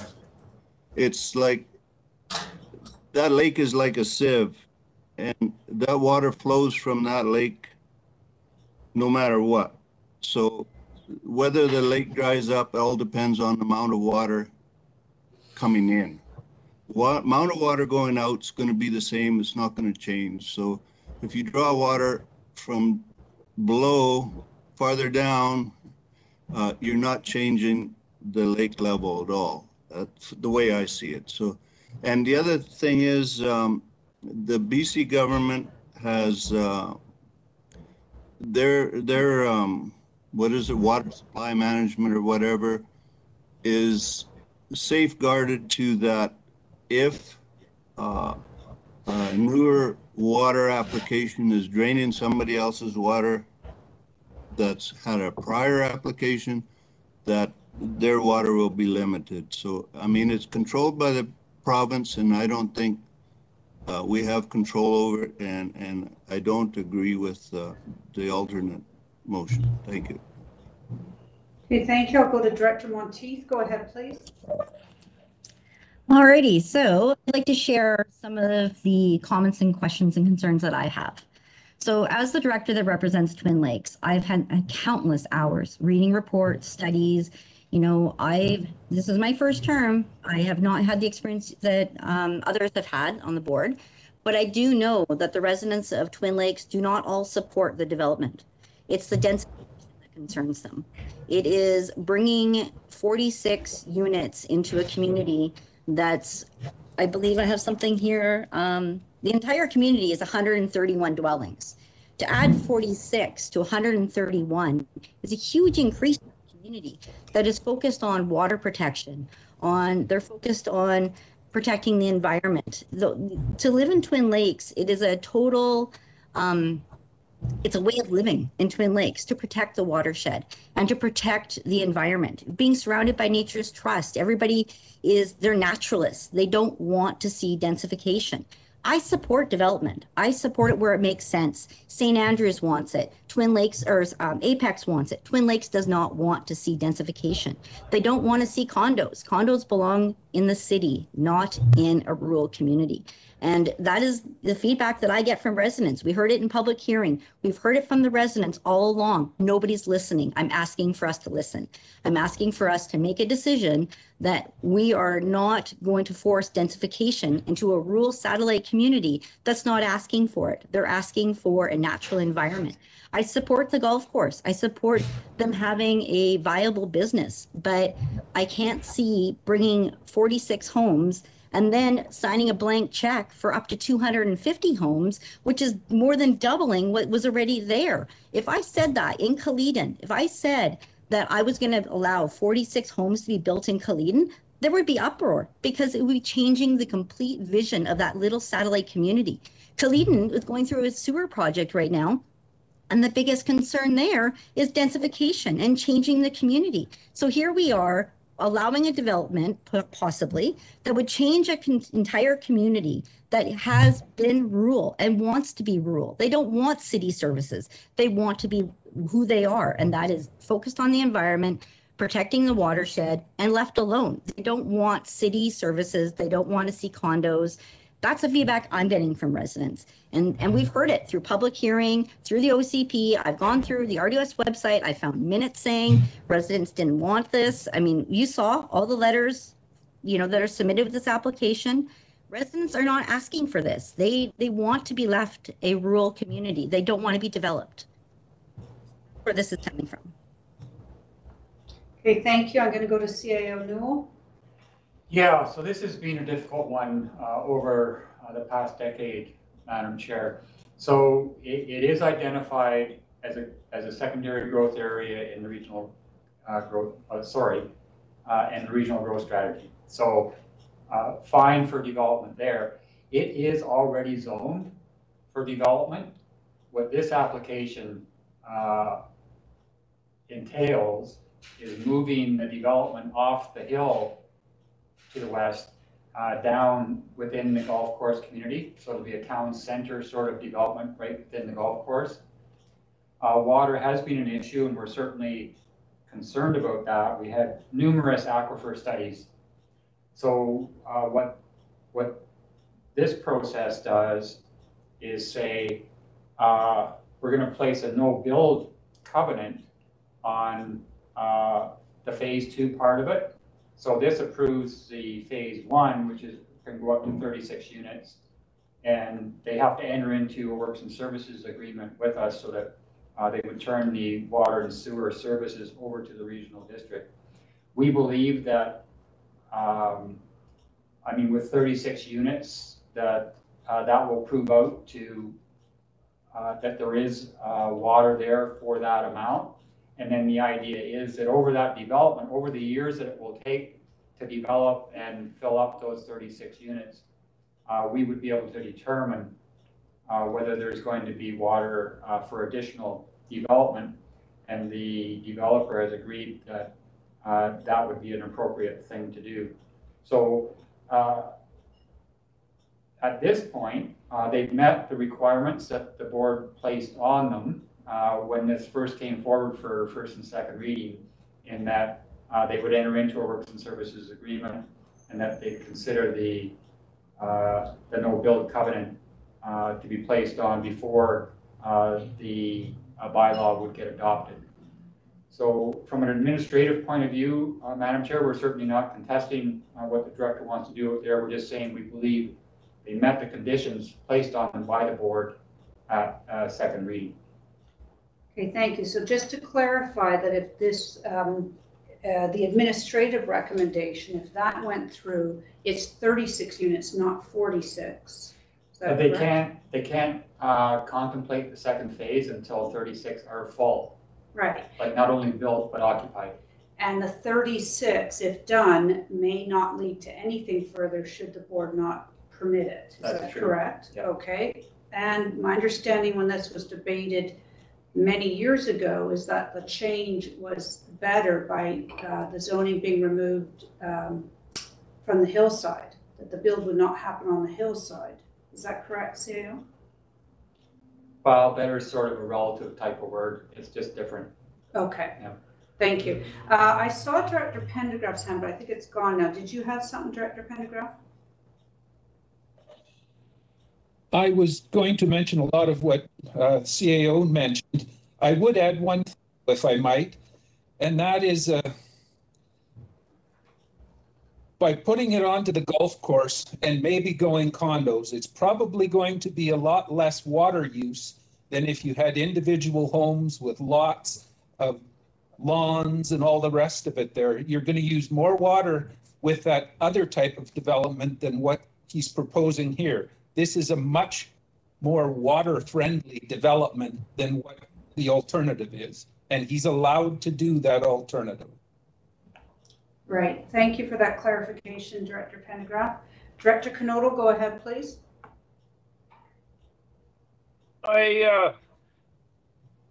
This is an interesting debate because having gotten to know Director Monteith, she will definitely support her community, and her diligence in these things has been an annoyance to me when I disagree with her. So it's definitely got her feet planted on the ground in that sense.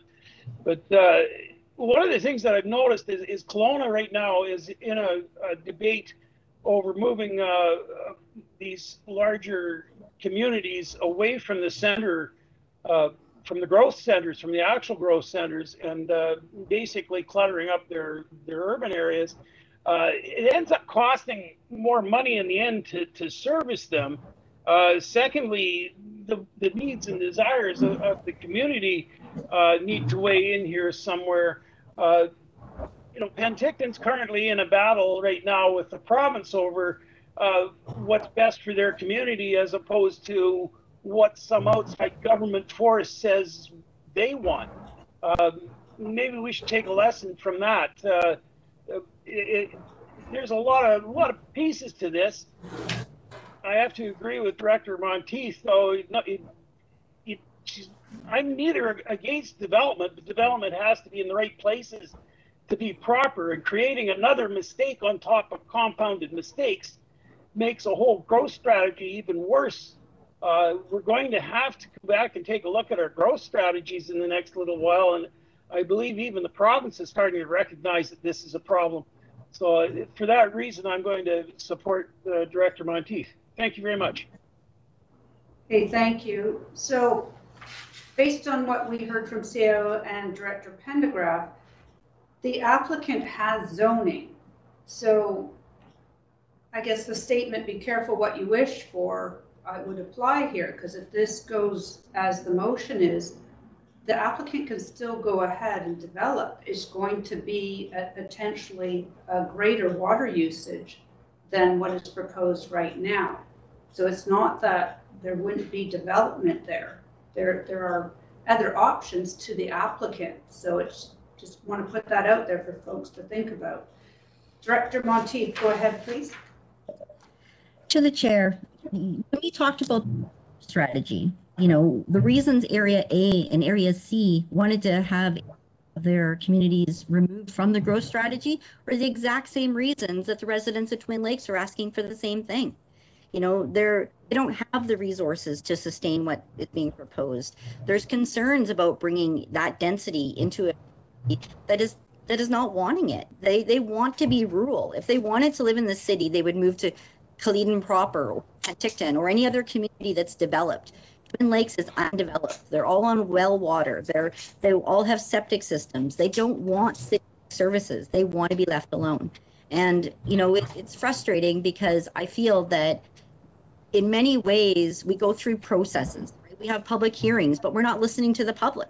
We have OCP meetings, but we're not taking what residents say. I mean, I remember our OCP, and I remember residents saying that they had concerns about being part of the growth area.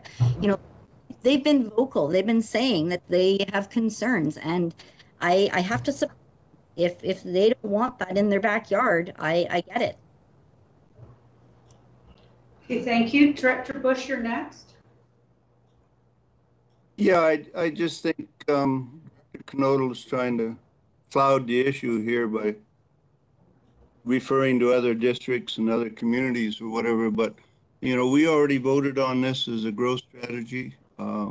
It's already been talked about and discussed and gone through 2 directors now. And, you know, I don't know, just because we have a few people that are more scared about water than development than anything. And I just don't think it's right for the developer after what he's gone through after all these years. And I just don't think it should be decided about just by the few local residents that doesn't want something in their backyard. But I don't know, I'm not in favor of this. Okay, thank you. Director Obrick, you're next, please. Thank you very much to the chair. And I did have a couple of questions, but first a comment. I was a member of the Advisory Planning Commission when, before Area D was split and Area I was created.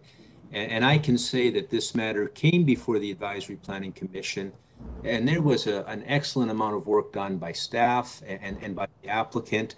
It was a thorough discussion at the time, drilling down into all these issues, the water, the Golder report. You know, to say it was hundreds of pages, I think it was in excess of 1,000 pages. And it is not a simple situation, but I can also add that what Director Pendergraft and Director Kazakovich said are quite accurate in that context, where there was respect paid to the change from the hillside to be a betterment. The developer had a lot of submissions made on water management generally that was supportive of the issues of concern.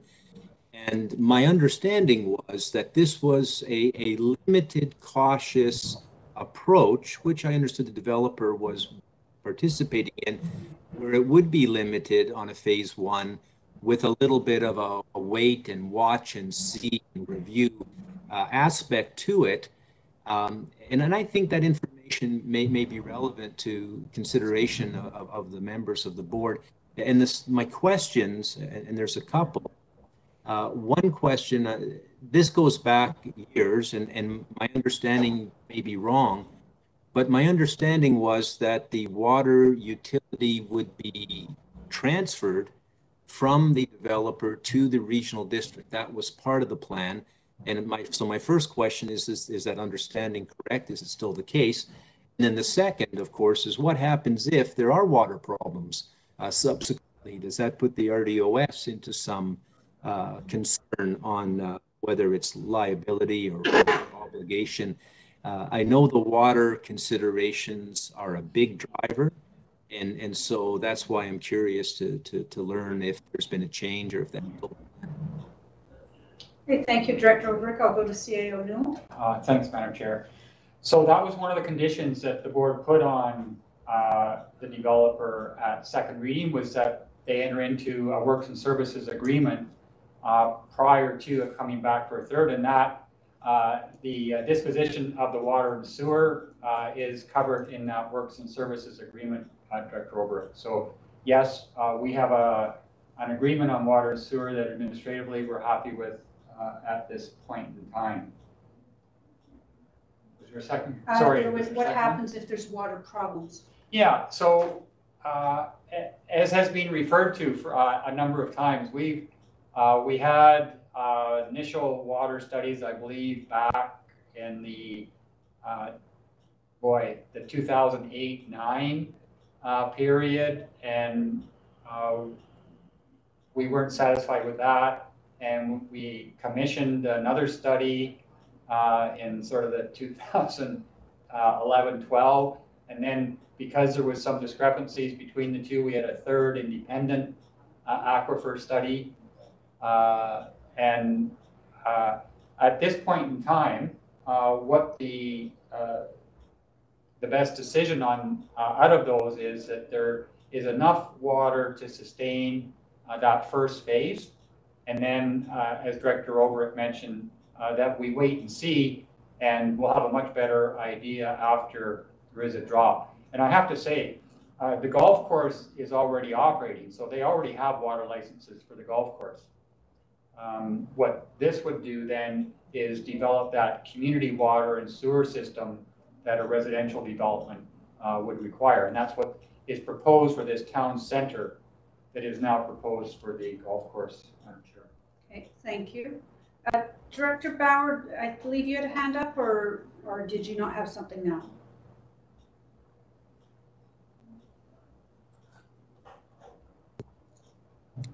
Yeah, sorry, everything has actually been said by the CEO, and actually Director Oberek and Director Bush mentioned a few things. I've been, watching this probably, I don't know how many aquifer studies, and you don't come across a developer who has been so accommodating to some very difficult tasks and questions a local government has thrown at him. So I think he has fulfilled his part. It would be, in my opinion, unconscionable to put any further restrictions on this. Okay, thank you. Director Bush, go ahead, please. Yeah, thanks. Another thing I'd like to mention about the water, I don't know what the percentage is, but I mean, it's got to be in the high percentage that all the water goes back into the treatment plant, right? Back into the aquifer, just like Penticton's water goes back into the Okanagan River. It's not the loss that, you think of. It's just not, all that water is just not disappearing. And especially in condos, it's going to be even less water loss. And the other thing that I really like about this is, we're getting people away from agriculture land. This is where they belong, around a golf course or something, like in the mountains where it's not agriculture land. I mean, this is great. This is 46 or 36 5-acre lots that are protected from my area. So I think it's a great thing. Okay, thank you. I had a question just to refresh my memory to CAO or staff. With water use, was there not a decision made or discussion with the developer that should there be some water shortage issues that they would then restrict water usage on the golf course? Is that part of the plan? Yeah, so they already have applied. I'm not sure if it's been issued, but they certainly have applied for their water license for the golf course. I believe they actually have two.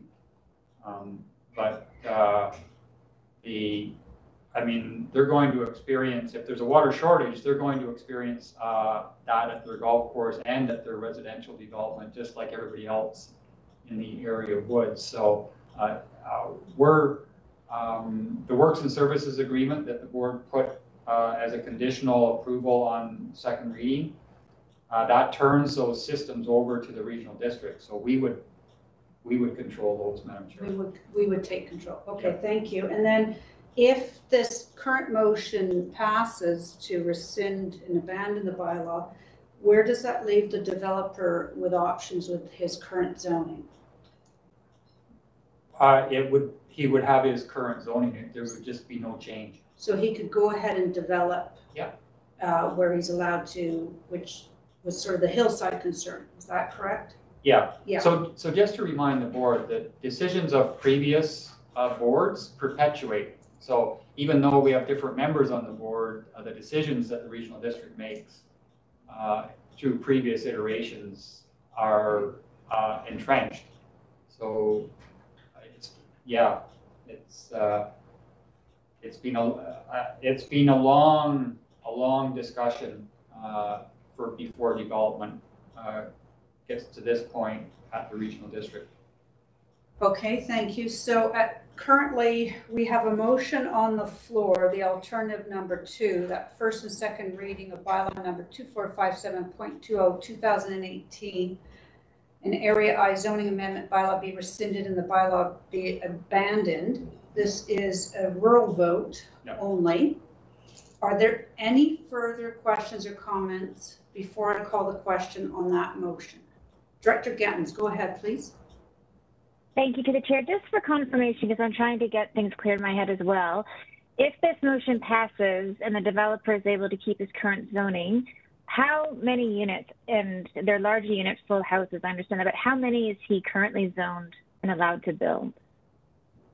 I'd have to turn that over to planning. Madam Chair. We need to go to Mr. Garish on that one. Mr. Garish, do you have that answer? Not at my fingertips, but I believe, I'm inclined to say it's around 200 units, but it could potentially be more, but I'd have to do some quick research to get a more exact number. That number goes back to the 1995 rezoning. So then as a follow-up, if it's a... Yeah, go ahead. Go ahead, Director As a follow-up, thank you, Chair. If it's around 200, but there's not, like, he can, like, the developer can just go forward and do that because it's zoned and that's what it's allowed to do. You don't have to go through public consultation or anything like that for that.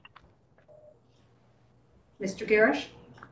That's correct. There would be no requirements for public consultation, and we wouldn't have any ability to put restrictions as we have with the Works and Servicing Agreement or the statutory covenant in place either.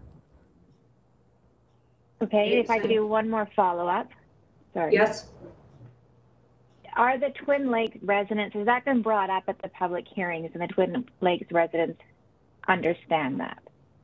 I know that's kind of a best opinion, but has this been discussed with the community, I guess is what my question is. Mr. Garish? Well, if I understand the question correctly, I can advise that we had a public information meeting in August on the proposed amendments that we want to ask the board to consider. And these concerns about water came up, and I do recall mentioning to participants that if the rezoning failed, that the applicant still had the existing rezoning on the hillside, which they could proceed with. Thank you. Yeah, I can state that we've been discussing this for many, many years and felt that what the developers has done, what we're seeing today, is the best option for the community to approve 36, see how that goes. If we deny that, it seems to me that we could be looking at 200 possible units. It doesn't seem to make sense to deny 36 and then maybe see 100 or 200. Further questions, comments? This is a rural vote. Okay, so a reminder, folks, the vote is to rescind. It's option number 2. So to rescind the bylaw and abandon, I'm going to call the question then. All in favor? Okay, thank you. And then hands can come down. And anyone opposed? So I just need to record this. We have Director Gettens, Director Bush, Director Pendergraft, Director Obrick, Director Roberts, and Director Kozakovich opposed. I've got everybody. So the motion carries, or sorry, fails. Now that puts us back to either the recommended recommendation from staff or a different alternative. Down. Okay, Director Bush, go ahead, please. I would move the recommendation by staff. Okay, so that to move third reading? Third reading. Okay, is there a seconder for third reading? Director Bob Coyne, thank you. So now we have third on the floor, and CAO, we're looking at some amendments. Yes, Madam Chair, Mr. Garish is going to talk about those. Okay, so I'm going to turn things over to Mr. Garish to present those amendments. Sure, thank you. And if I may, I'd like to pass it over to Corey. I believe he's got some slides that will outline the proposed amendments. I'd be happy to.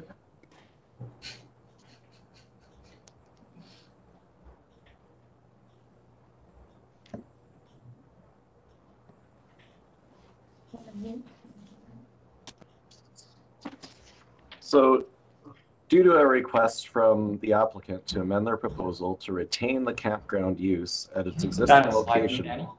He's got to do it. Oh. Can you put it on slide view, Corey?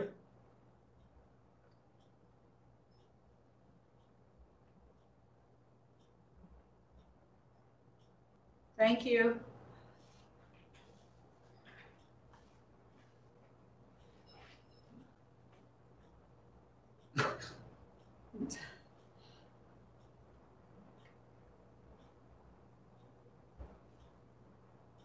And you're on mute, existing Corey? location. Okay, now you're unmuted. Go ahead. Sorry. So due to a request from the applicant to amend their proposal to retain the campground use at its existing location on Lot A, as opposed to introducing a new zoning for this use on Lot 2, it is being proposed that the amendment bylaw be revised by deleting the site-specific provision to allow campground as a permitted use in the resource area zone on Lot 2. And just to give you a sense here, there's Lot A and there's Lot 2. And in support of a single zoning bylaw for the Okanagan electoral areas, the following revisions to the amendment bylaw are being recommended, which were presented to the public on August 5th, 2020, public information meeting that Chris referred to, and the December 7th, 2020 public hearing that we conducted just before Christmas. The proposed Twin Lakes Village Center, TLV zone, is being applied to an approximately 0.725 hectare area currently proposed to be zoned residential multiple unit 3.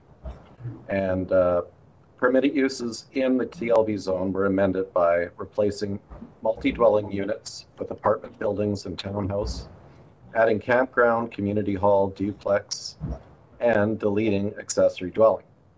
A provision was also added to allow for duplexes, and the minimum parcel size requirements for subdivision were amended to accommodate the strata subdivision of duplex units. In other words, 550 square meters for parent parcels and 225 meters when units are strata subdivided. The maximum density allowance was amended from 55 dwelling units per hectare for apartment buildings and townhouses to 60 dwelling units per hectare. And finally, the maximum floor area ratio requirement of 2.0 was deleted. The front setback was increased from 3 meters to 4.5 meters, and the maximum parcel coverage of 45% was introduced for duplexes. Thank you.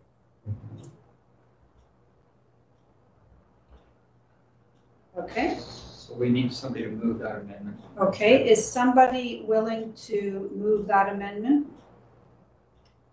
Director Bob Coyne is moving it. Yep, Director Pendergraft is seconding it. Thank you. Go ahead, Can I just say, Madam Chair, that those are reflected in the bylaw that was sent out. Okay. It's just that we need those moved and seconded before, because it's a change between second and third. Right, and that includes what we had already out. So we just have to move this one set of amendments, then third as amended. Then third as amended. Okay, so we've got all the amendments moved then. Anybody have questions or concerns about that? Director Gettens, go ahead, please. Thank you, to the Chair.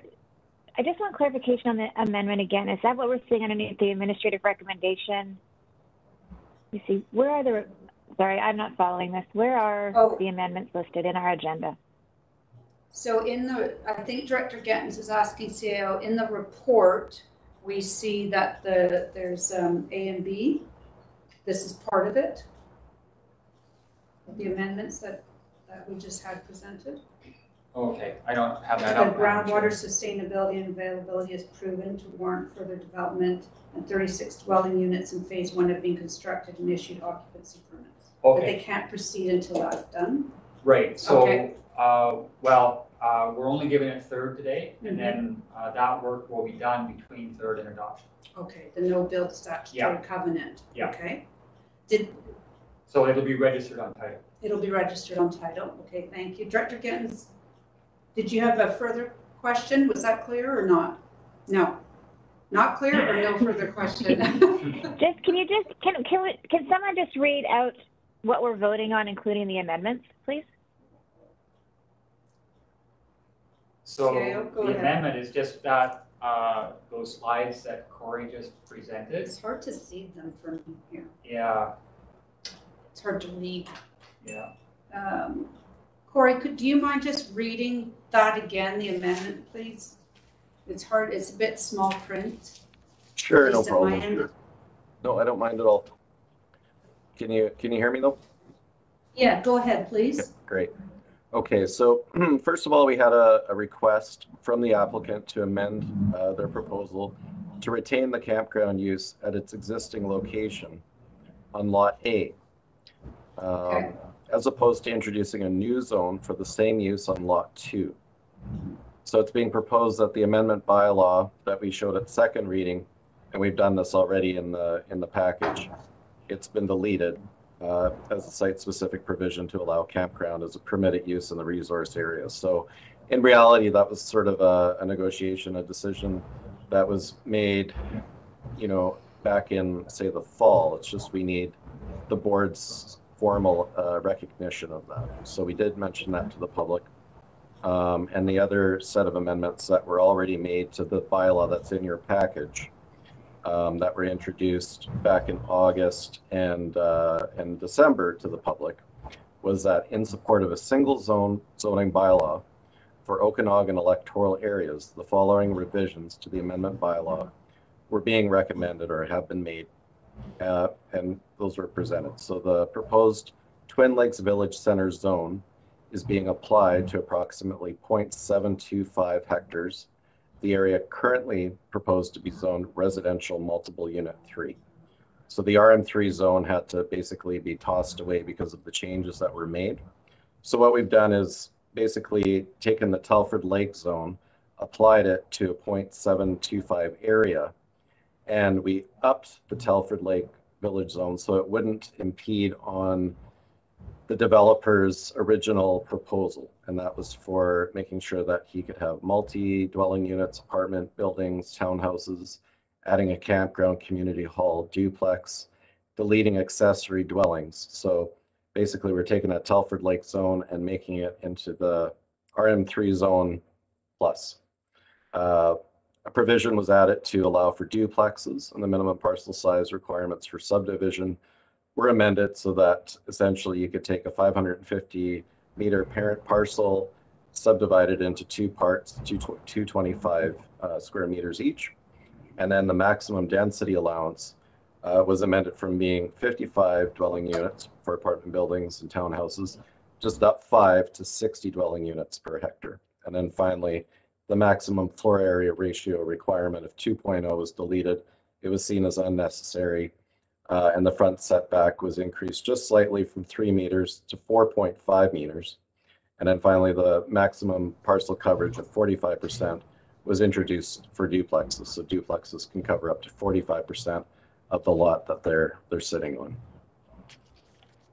Okay, thank you, Corey. So this is clear now. So on the screen, folks, you see the 7 boxes. Those are the amendments. So right now we're moving the amendments. Then we'll go back to third as amended, and then we have the last motion that's in your package that you can see with the no bill statutory covenant. So, okay, now that we have the 7 in front of us, is that clear now, Director Gettens? Great, thank you. Okay, so once again, this is a roll vote. I'm looking for a mover of the amendments. Director Bob Coyne, thank you. Seconded by Director Pendergraft. Any further questions or comments on the amendment? Okay, not seeing any. I'll call the question then. All in favor?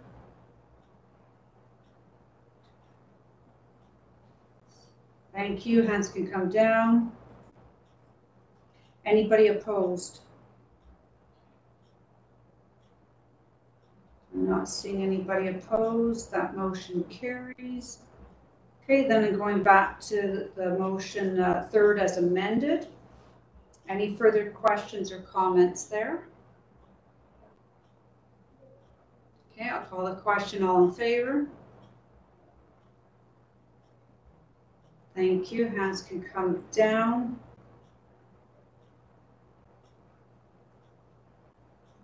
Director Pendergraft, hand can come down. Thank you. Anybody opposed? Anybody opposed? Motion carries. Thank you. And then that takes us down to the final motion here. Looking for a mover on the last motion. Director Bush, followed by Director Pendergraft. So that's prior to adoption of Amendment Bylaw 2457.20 2018 that a no bill statutory covenant be registered on the title of Lot A Plan KAP 46761 District Lot 228S 2169 and 4098S SDYD accept Plan KAP 53180 in order that the area identified as Phase 2 and as shown on attachment number 2 in the administrative report from the CAO dated March 18th, 2021 shall not proceed until A, groundwater sustainability and availability is proven to warrant further development, and B, 36 dwelling units in Phase 1 have been constructed and issued occupancy permits. Any further questions? So roll vote again. Director Monteith, go ahead. To the chair, what does proving water sustainability look like? CAO?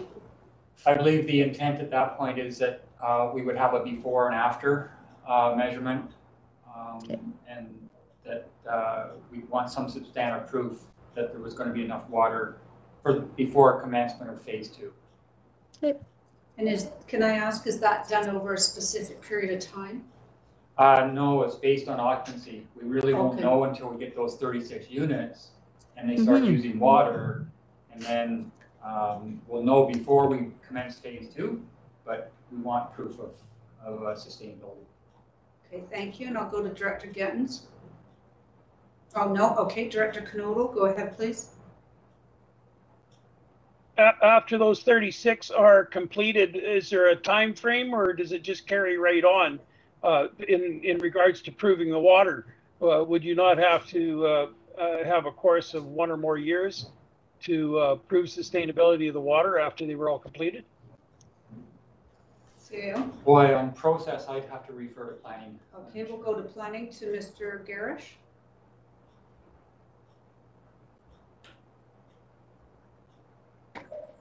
I'm gonna have to apologize. I missed the question. Is there a chance it can be repeated?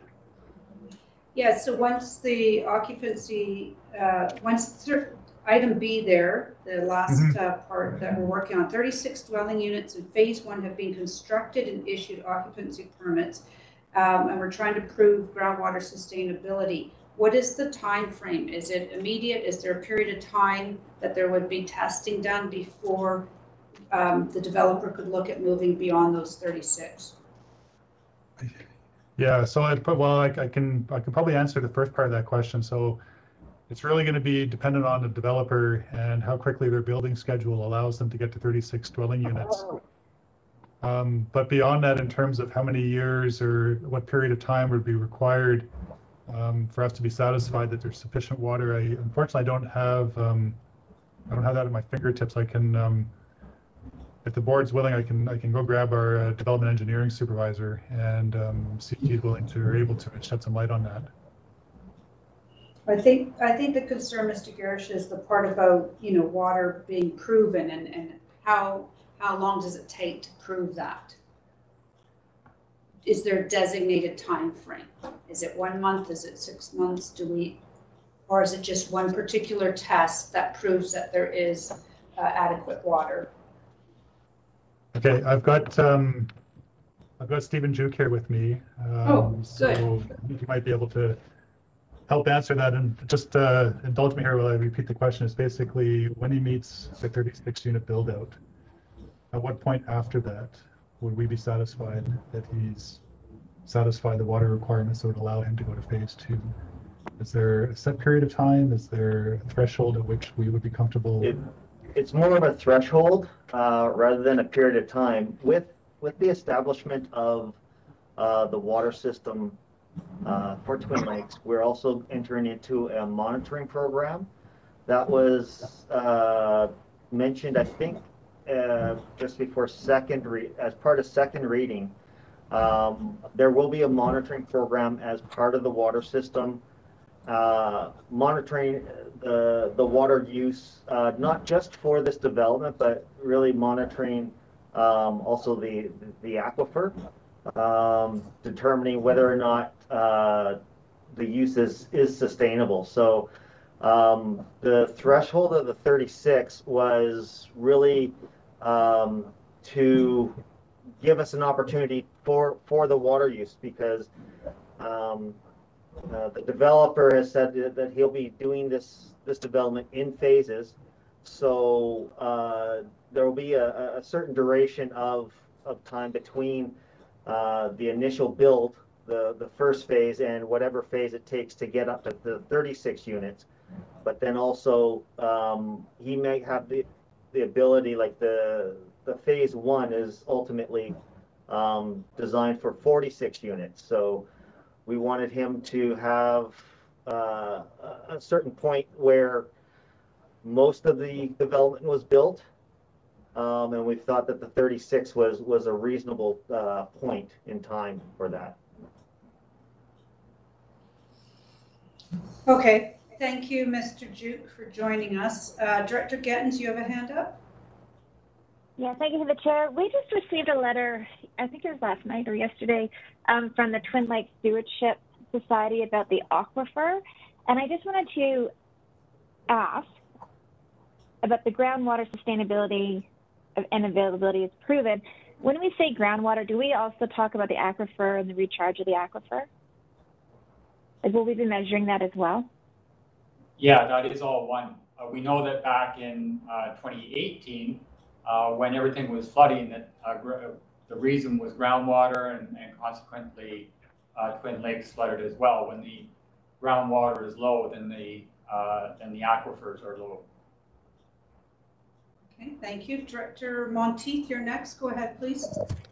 To the chair, I know residents are listening, so I just want some clarification on phase 2.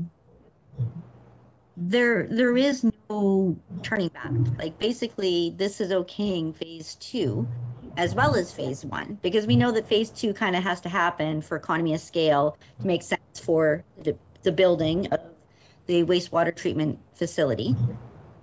I guess I'm curious to, when that happens, when the okay is given for the continuing of phase 2, will phase 2 be done in phases as well? Or is it just a phase 1, 36 is built, sustained, go for it. Phase 2, build up to year 150. Well, I could guarantee you that if after those 36 units are built, if there was no water, then we would not approve additional development, because it would be useless, because they wouldn't be able to sell them. But as far as the phase 2 activities, I'd have to turn it over to planning, Madam Chair. Okay, we'll go back to Mr. Garish. Thank you, Chair, and I'll it's all right. I'll pass this over to Stephen to speak to the phase 2. Right. Similar to what phase 1, the zoning will allow him to build a building strata to a certain amount of units. It is up to him to build however slowly or quickly he wants, but the ultimate provision is proof of water, that it's available. For example, a water license has to be provided for phase 1, which the developer has to produce for the regional district, because we will be the water purveyor. Similar to phase 2, there will have to be a provision that there is water available, regardless of how much zoning he has or not. So, whether he applies for all of phase 2 all at once or not is somewhat regardless of the hinge point of having sustainable water. Okay, thank you. Could I just say, yes, Madam Chair, I mean, the developer's experienced in this, and he will develop as the market requires. I doubt if he would want to sink money into the ground for water and sewer services if he didn't believe he was going to be able to sell the lots within a certain period of time, because, again, that is an expensive process, and you don't want it sitting in the ground if you aren't going to be able to sell lots. So I think it would proceed on a reasoned basis. Okay, thank you.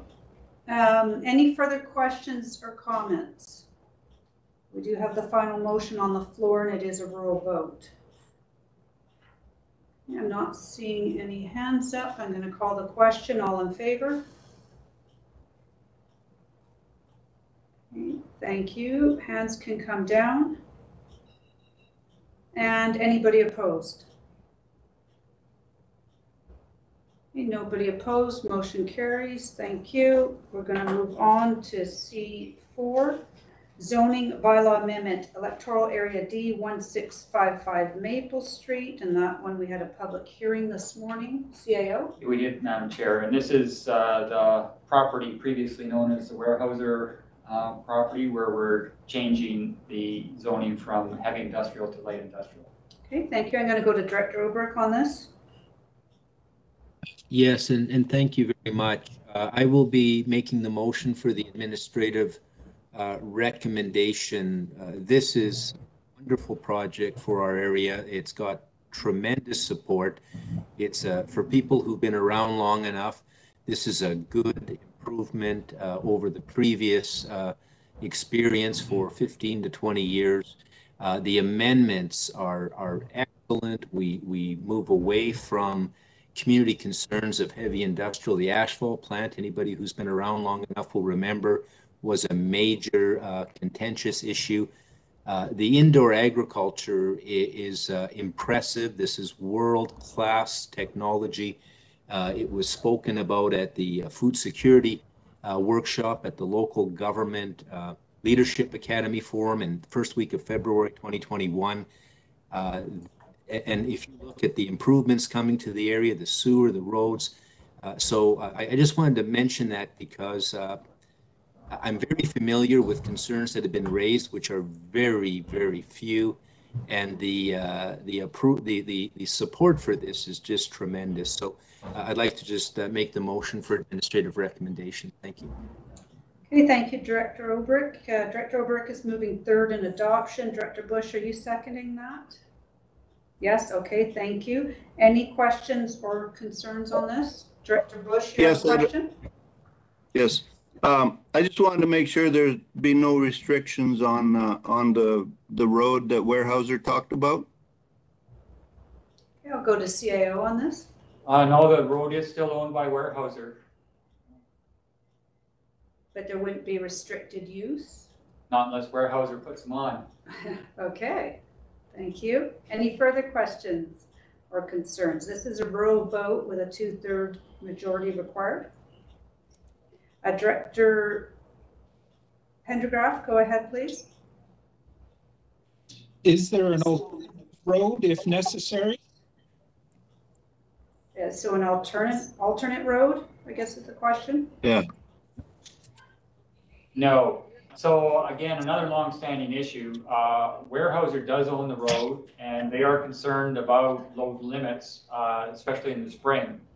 And way back in 2008, when that Warehouser property was initially sold, there was discussion about the road.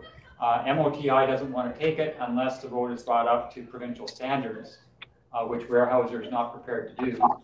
And in the meantime, the public uses it, and it is part of a forest road. So probably the best solution at this point is for Warehouser to continue using it and owning it and opening it to the public, but without having to make those improvements that being a provincial road would require. Okay, thank you. Director Oberk, go ahead. Yes, thank you. And further to the same point, everything CAO just said is my understanding also. And the land itself is there's going to be roads put on the land. I am quite confident that the Avery Group and the Warehouser Group will likely come to some accommodation. I'm sure there are many options that'll be available, and they'll sort that out. But I don't think for today's business it is relevant or material. I do think it's of great interest, and I appreciate that Warehouser brought the concern forth. Without going into a long discussion, this issue came up with the Suniva site, and when that got approval, It's not a new consideration, but I don't think that it changes anything in the way of community support or indeed the Advisory Planning Commission support. And I'm assuming it doesn't change the staff support, and it certainly doesn't change my support. Thank you. Okay, thank you. Director Bush, go ahead, please. Yeah, and I support this too. I'm just wondering if the any alternative roads have been considered just in case something does happen. CAO? Not that I know of, Madam Chair. Like there could be forestry closures and stuff like that, and then all of a sudden the roads close or whatever. But you know, I don't know. Maybe they wouldn't close it that far. But Yeah, I don't think we have a history of closures. Just like any other road, it's being used extensively by the public, and I don't think Weyerhaeuser would be permitted to close it. Okay, thank you. Any further questions or comments? Okay, this is a rural vote. I'm going to call the question. All in favor? Okay, thank you. Hands can come down. Anybody opposed? Okay, motion carries unanimously. We'll go down to C5, zoning bylaw amendment, electoral area D, 102 and 103, 850 Railway Lane. This was also a public hearing this morning. I'll go to CAO. Thanks, Madam Chair. So this is the condos at the bottom of Waterman's Hill adjacent to Lions Park. And the idea is to turn those 2 commercial units on the ground floor into 5 residential units. So going from town center to town center site specific. And we're recommending that get 3rd reading, Madam Chair. Okay, thank you. I'll go to Director Obrick. Yes, thank you to the chair, and I will be making the administrative recommendation motion. Again, broad community support and excellent work done with support of staff, but community involved as well. So I do make the administrative recommendation motion. Thank you. Okay, thank you. It looks like Director Bush is seconding that motion. Okay, any questions or comments on this one? This is, again, a rural vote. I'm going to call the question. All in favor? Hands can come down. Anybody opposed? Okay, no one opposed. Motion carries. That takes us down to D, Protective Services, D1, 2021 Community Emergency Preparedness Fund, Emergency Support Services, CAO. Yeah, this is a new program that just opened up, Madam Chair, through UBCM, and it is for training, equipment, etc., for emergency social services organizations, and we want to apply under that so that we can work with our regional ESS groups. So we're recommending that the regional district apply under that program, Madam Chair. Okay, great, thank you. Is anyone willing to move the administrative recommendation? Director Roberts is moving it. Thank you. Seconded by Director Holmes. Any questions or concerns? Don't see any. This one is a corporate vote. Okay, I'll call the question. All in favor? Thank you. Hands can come down.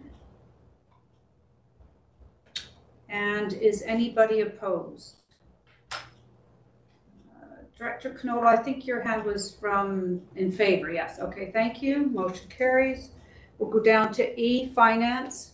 E1, RDOS 2021 to 2025 5-year financial plan, CAO. Yeah, this is a regulatory requirement for us, Madam Chair. So we have to produce this 5-year rolling plan, and we have to have it in by March 31st. So we have our bylaw sitting at 2nd reading, and it is now ready for 3rd. And then I'm sure that Mr. Safino has a number of amendments that have happened since 2nd reading. So we'll just turn it over to Mr. Safino. Sure. Okay. Go ahead, Mr. Safino. Hello, can you hear me? Yes. Thank you. And I'm happy to present the budget for 3rd reading. what I'd like to start off with is a very quick 5-point PowerPoint presentation. And the CAO is correct. There are some amendments. These amendments that you'll see are probably more than usual, mainly because it's close to year end.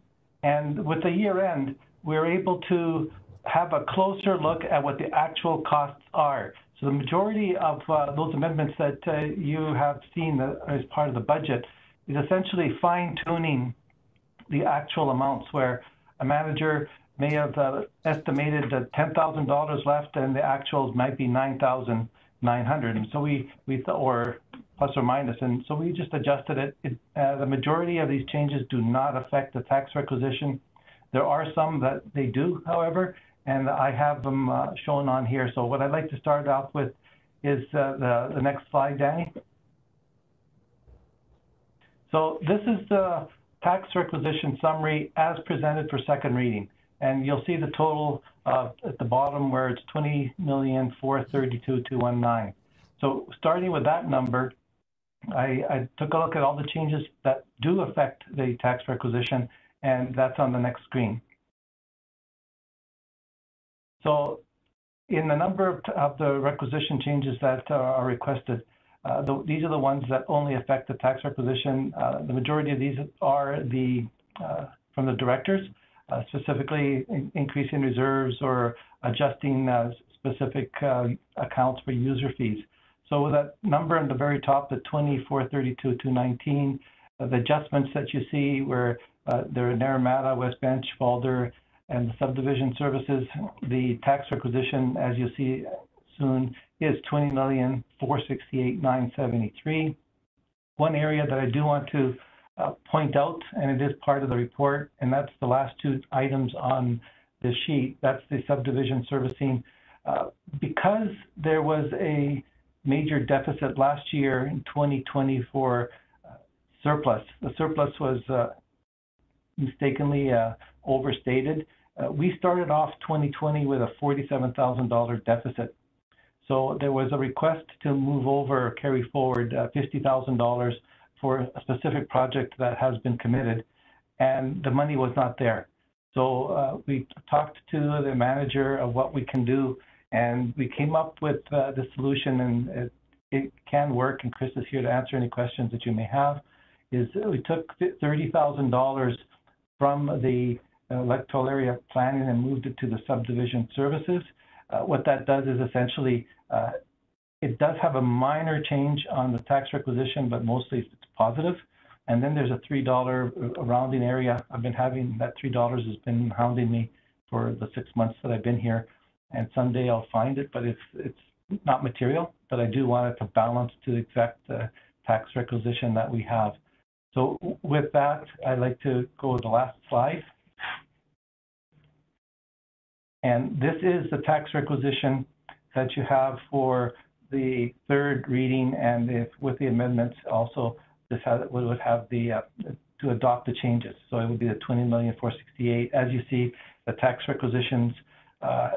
If you look at the bottom line, which you're not supposed to for regional districts, it is fairly low. You're supposed to be looking at each individual one.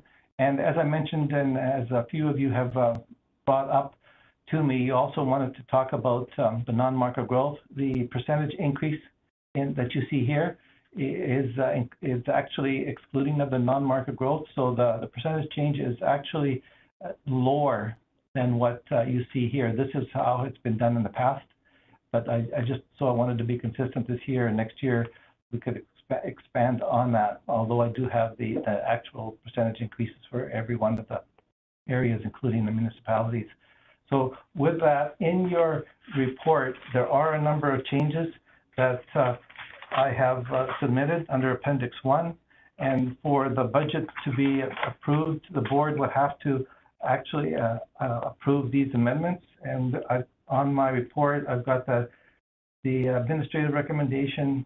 It would be that the bylaw 2922-2021 be in the regional district of Okanagan-SIMILKAMEEN 5-year budget be read a third time, and that the 2922 budget be amended to include Appendix 1 amendments, and the bylaw 2922 be read a third time as amended and adopted. and that 2922 be adopted. So I'm here to answer any questions that you may have. It's been an interesting year with although I know how to do regional district budgets, there is a learning curve on the future and the past and what's happening. And I thank all of the directors and the managers and CAO for all of their support that they've given me in the past 5 months and 3 weeks, I believe. Thank you. Okay, great. Thank you very much, Mr. Zaffino. Folks, we do have 4 motions here to work through separately, so we should get the first motion on the floor, and then we'll open it up to questions and comments. And the first motion is that the bylaw number 2922-2021, being the Regional District of Okanagan-Similkameen 2021 to 2025 5-year financial plan, be read a 3rd time. Is someone willing to move that? Director Robinson, seconded by Director Spencer Coyne. Thank you. Any questions or comments? I see Director Roberts. Go ahead, please. Yes, to the chair, and thank you. First off, I'd like to thank Jim for all his hard work. I've been in and visited with him quite a bit. And one of the things that kind of got my knickers in the knot, something that popped up that I didn't understand, didn't see, asked around to different area directors and those that have been around a little bit longer when I saw some money in our rural projects. And then during that period of time, been able to have some really good conversations with Manager Mark Woods, and then Jim again, and with our CAO, and come to a greater understanding of which way we're going and what we had accepted, and that Jim has a way and a desire to make it a little bit more clear. And I do trust that. I just said that initially some of the information that went over and how money was being allocated or taken away in some particular parts of our budget, I had a lot of questions, and I just wanted to make sure that my concern was noted and it was addressed, and that as we move forward, I trust the fact that Mr. Zaffino will be creating a lot more transparent process in regards to some of the hiring practices that we saw on that. And again, I just wanted to thank him again for his hard work and due diligence. Great, thank you very much, Director Roberts. I appreciate those comments. I know Mr. Zaffino does. Anybody else with any questions or comments? This is a weighted corporate vote, so we have the first motion on the floor. So I'm going to call that question. All in favor? Thank you. Hands can come down. Anybody opposed? Okay, that motion carries unanimously. We've got the next motion. Is anybody willing to make it? And that's that the bylaw number 2922-2021 be amended to include changes identified in Appendix 1. Director Pendergraft, are you moving that? Thank you. Director Roberts is seconding it.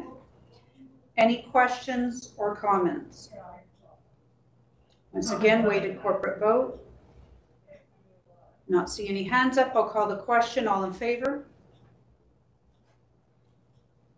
Thank you. Hands can come down. Anybody opposed? No, I just closed it, so in case motion carries. Noise here. Sorry, we have someone's microphone open there. Okay, now we're going to move on to the third recommendation there, that bylaw number 2922-2021 be read a 3rd time as amended. Is there a mover? Director Sentis, thank you. Seconded by Director Holmes. Any questions or comments? This is a weighted corporate vote. I'll call the question. All in favor? Thank you. Hands can come down. And is anybody opposed? Motion carries. And then we have the last motion, that bylaw number 2922-2021 be adopted. Moved by Director Sentis, seconded by Director Spencer Coyne. Any questions or comments? Weighted corporate vote. Call the question. All in favor?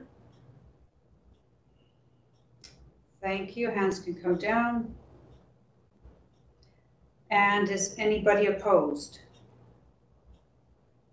None opposed, motion carries unanimously. Thank you very much, everybody, and a huge thank you to CFO Jim Safino for getting us through a budget season here. His first time joining our team. I saw a thumbs up by Director Pendergraft. That's a huge hurdle, and we know that Mr. Safino is going to be implementing some changes. He's already started to make some that will help us for the upcoming budget season, which will hit us pretty soon, folks. I believe we're going to be starting a little bit earlier than normal as part of the process that Jim's going to lead us through. So thank you, everyone, for that. We're going to move on to Legislative Services F1, Fees and Charges, bylaw number 2927, 2021. CAO. Thanks, Madam Chair. So again, a collateral document to our budget, and this represents all of the fees and charges that were in that budget that you just approved. We had it up at our last meeting, got referred back to committee this morning, and is now ready for 4 readings, Madam Chair. Okay, so looking for someone to move first, second, third, and adoption. Director Roberts is moving it, seconded by Director Bush. Any further questions or comments on this one? This is a weighted corporate vote requiring a 2/3 majority. Call the question. All in favor? Thank you. Hands can come down. Anybody opposed? Okay, motion carries. That takes us to F2, Communications Policy. CAO? So this was at the Corporate Services Committee 2 weeks ago, and it reflects the changes as to spokespersons for the regional district in various situations. And this is now the amendment to the policy reflecting those changes, Madam Chair. Okay, thank you. And I think there was a few minor housekeeping components to that. Ms. Malden, was there anything you needed to add to this? No, I think other than just adjusting the reference to gender, we've changed it so that it is neutral. Other than that, it's just reflecting the amendment from committee. Okay, thank you very much. I'm looking for someone to move this. Moved by Director Gettens. Is there a seconder? Director Pendergraft seconding. Thank you very much. Are there any questions, comments on this policy change? Director Sentis, go ahead, please. Thank you, Chair. Past experience is something that I think we need to always be conscious of. And the motion, the policy that's in place is there for them. And I'm very concerned that this avenue that we're venturing down is going to lead to confusion. I think there's every opportunity for regional area directors to work with the chair in making announcements. You can do them collectively, cooperatively, but I think there needs to be clear, uncluttered direction. If there's a spokesperson, that's the chair. I think, while I understand the concern that has been raised by some directors, and I think maybe some of your job is to clarify for your residents that they understand. So I've given a lot of thought to this, and I like the policy as they were written, and I cannot support the changes. Thank you, Chair. Okay, thank you, Director Sentis. And just to point out, in case folks didn't notice it in Ms. Malden's report, she is proposing that should this change occur to bring in Jan Enns, who's a local government communications professional, to spend an hour and a half or so as a workshop with the board on communications process. I'll go now to Director Bauer. Go ahead, please. Yeah, thank you, Chair.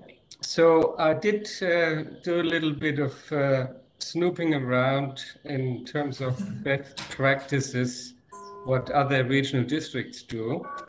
And really in the search of accommodating what the request is by the EA directors. And I found that the RDNO has an excellent board communication policy in place that not only delegates the EA directors as spokespersons, but also the committee chairs if it is, how do they say, appropriate. So what they all have to do so, and I think that is where really the pivotal point is, when there is external communication, whether it's by EA, the chair, vice chair, or chair, committee chairs, or any other delegated person, they have to go through the communications officer in order to fact check and make sure that there is conformity with policies and bylaws. And I think the main objective of any communication policy should be that we provide a reliable and factual information stream to our constituents. And only secondary should it be that we protect the corporation for libel, or that we protect the individual speaker so they don't put their foot in the proverbial you know what. So since we are getting Ms. Enns for a workshop in April, and I think that this is no rush, and I don't like the wording either because it doesn't specify what actual his or her specific issue is in an area, because quite frankly, I don't see any specific area issues because they're all RDOS issues, unless you're talking about bingo at the Elks Hall. So anyway, I'm suggesting that the board gets a chance to go through the workshop, see what all the issues are, and also gets a chance to look at other communication policies. And I'm happy to scan the board communication policy from the RDNO. It's very well written, it's very clearly written and detailed and to the point, and it does include, as I said before, not just the EA directors, but also other delegates.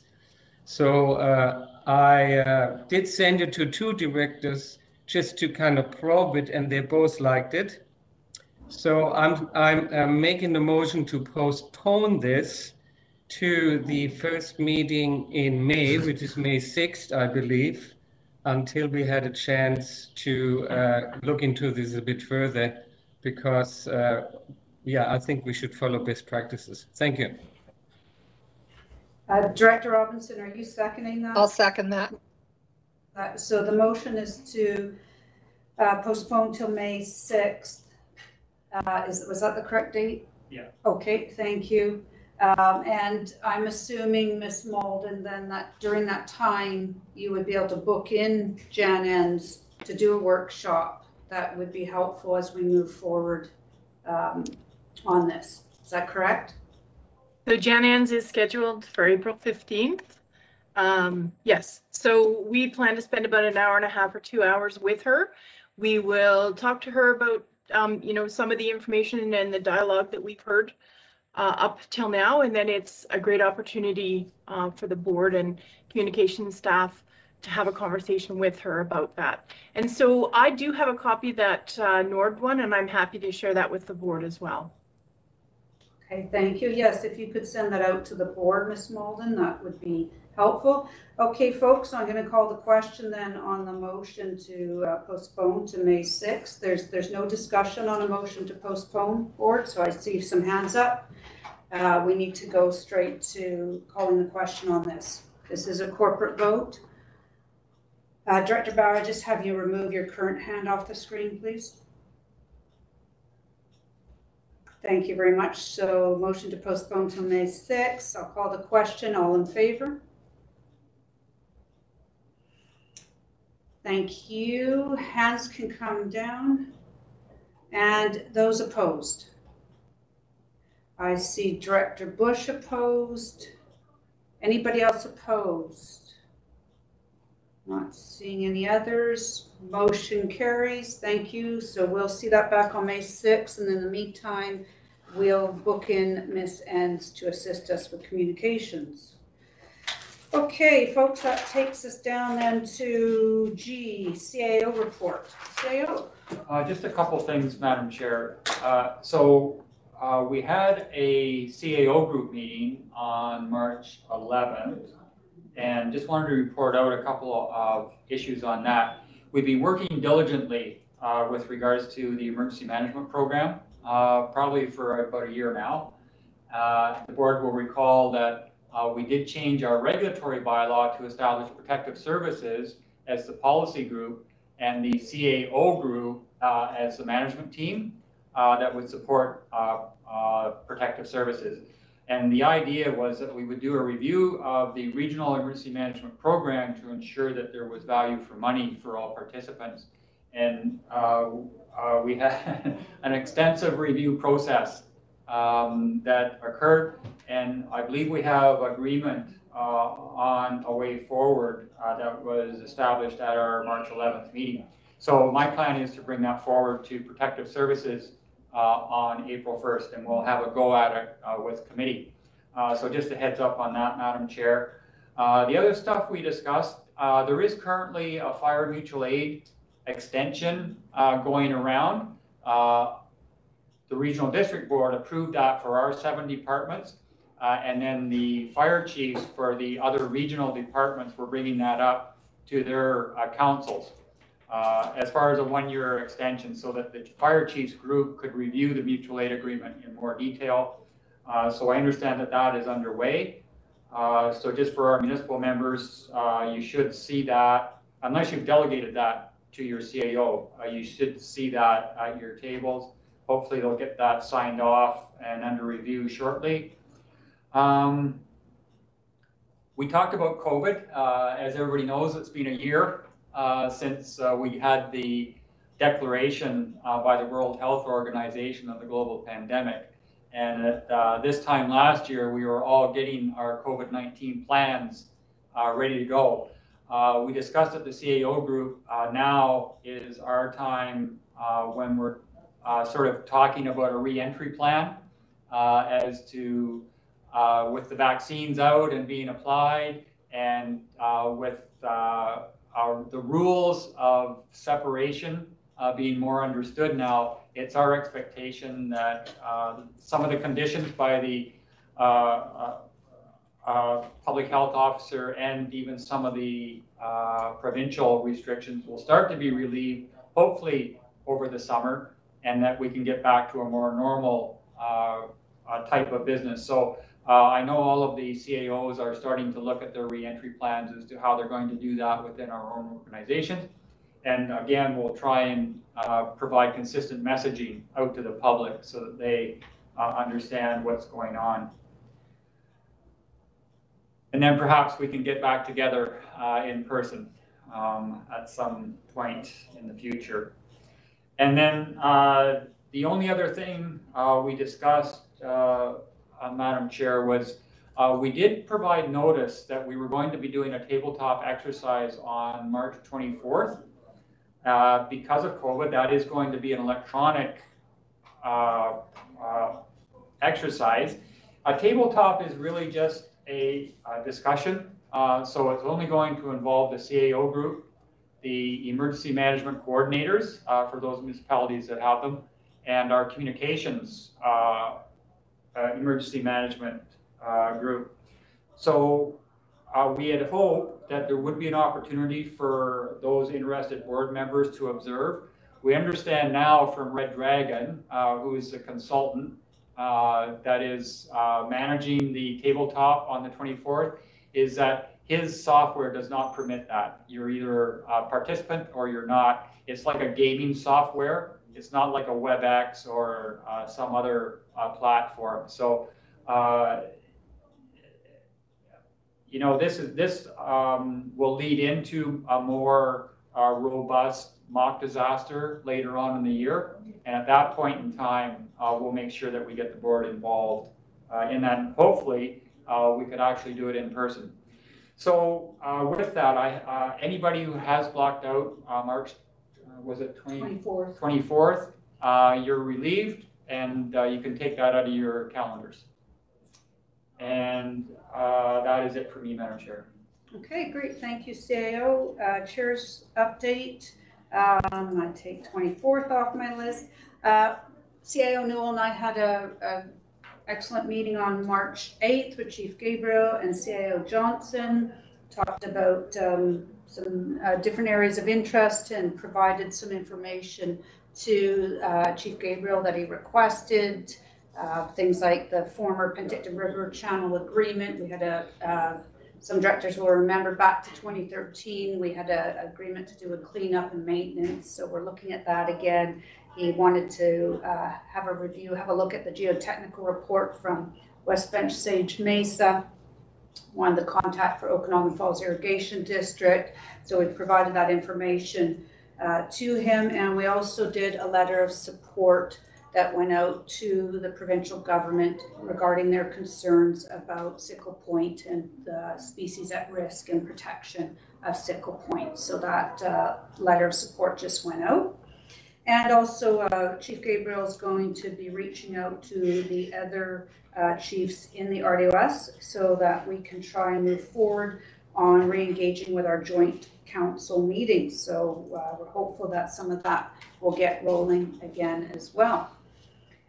And that's it from me. So we'll go to board representations. The first one, A, developing sustainable rural practice communities. Director McCordoff, was there anything from you? Nothing to report. Okay, thank you. Municipal Finance Authority, their AGM is coming up later this month, so I will be attending that. That's where they will re-elect their chair and vice and their trustees. Nothing but MIA happening at this time. Okanagan Basin Water Board, Director McCordoff, anything there? Yes, thank you. At our last meeting, we had you all agreed that we would do a letter, a very strongly worded letter to Minister Heyman, supporting stronger provincial legislation to prevent zebra quagga and other invasive mussels into BC. And I know that all of the municipalities were asked to provide a letter of support as well, and that was all sent off. On the same day in the afternoon, we discovered that there was such a thing as moss balls. And these are little things of moss that have been brought in from other countries, and people put them in their aquariums.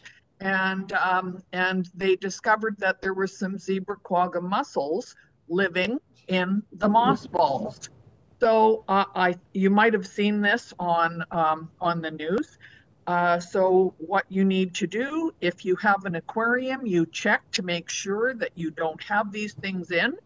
If you do, you take them out, put them in a bag, put them in the freezer for 24 hours, or put them in a container and put boiling water on them for a while, then put them in a bag and put them in the garbage. You do not put them down your drain or in your toilet or into the lake or anything like that.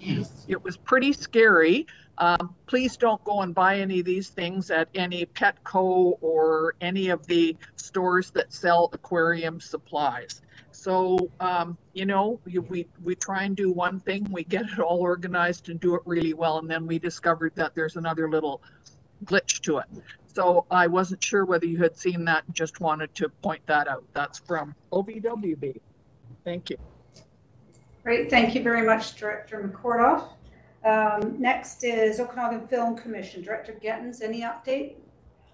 We are meeting tonight, and I think there'll be lots of information, so I will look forward to getting back to you all next month. Okay, great, thank you. Director Monteith, Okanagan Regional Library Board. Nothing to report at this time. Okay, thank you. Director Bush, SIR. Yes, we just had a meeting last Friday. We had a presentation from the Agriculture Ministry staff regarding an Agriculture Advisory Commission, and our sterile insect release manager, Melissa, has been asked to join that board. They're hoping to help the apple and other agriculture industries of BC. Great. Thank you, Director Bush. Director Knodel, anything from Simia?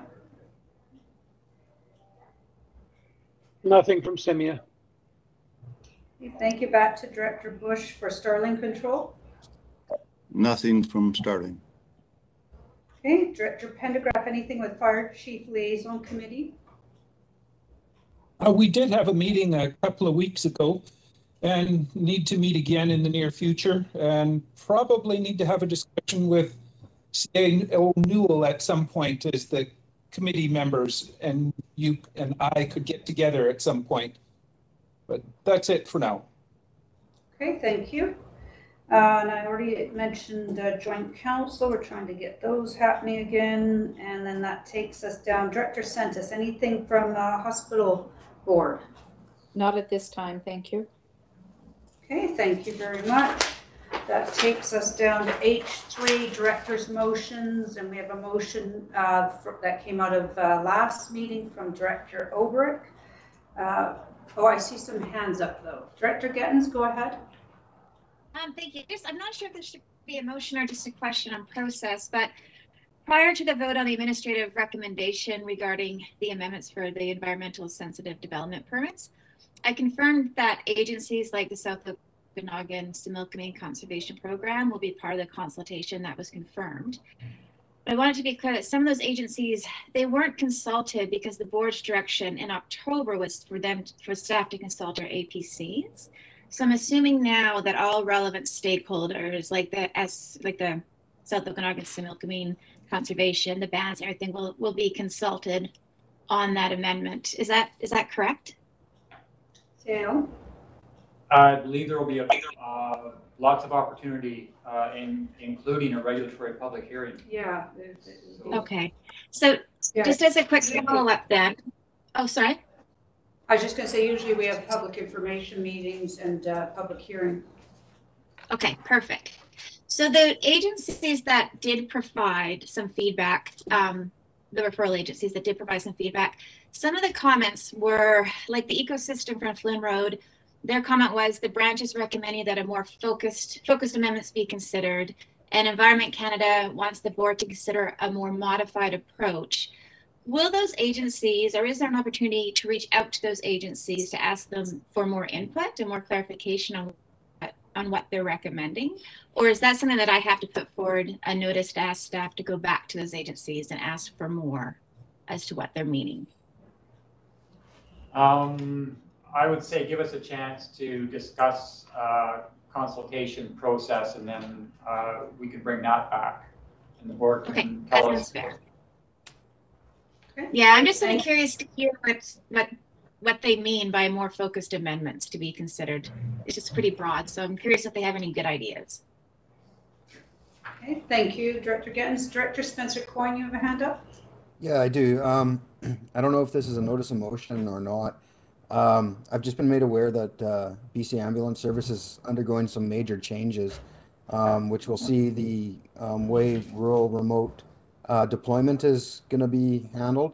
And I think we need BC EHS to come and talk to the board about how this is going to affect us, because there's going to be some reduction in staff and positions. So I don't know if that's what we would do as a notice of motion, or do we just ask them to come and explain this to us and how it's going to affect us? I think we let's just do a motion. Just go straight to a motion. I think with a resolution it would be better because it's a provincial agency. So let's get a motion saying that we invite them to appear before the board. Right, and being there seems to be some time sensitivity to this, we could go have you propose going straight to a motion, Director Coyne. Okay, so I guess as there is a wholesale change in rural remote deployment for BC EHS, we would like to have them come to the board and answer questions. That's my motion. That's your motion. Is that seconded by Director Obrick? Yes. Okay. Thank you. Director Gettens, do you have a hand up, or is that left over? Left over. Okay. Thanks. Did anybody have a question or comment on what Director Spencer Coyne on his motion he just presented? I think it's a good idea to hear from them. Director Obrick, yes, go ahead.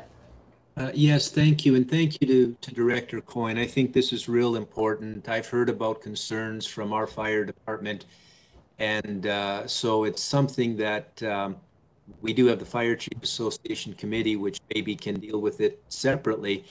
But I just want to say thank you. Very good motion. Thank you. Thank you. I think it would be appropriate, should this motion pass, we'll bring them to Protective Services Committee. Mm-hmm. Okay, thank you. Any other questions on that motion? Okay, I'm going to call the question on that. All in favor? Thank you. Hands can come down. Anybody opposed? Motion carries. Thank you. So in your agenda is the motion from Director Obrick that came from the last board meeting. And it states that the Board of Directors refer discussion on proposed name change for the Garnet Family Park to the next Community Services Committee. I'll go to Director Obrick to see if he'd like to make that motion.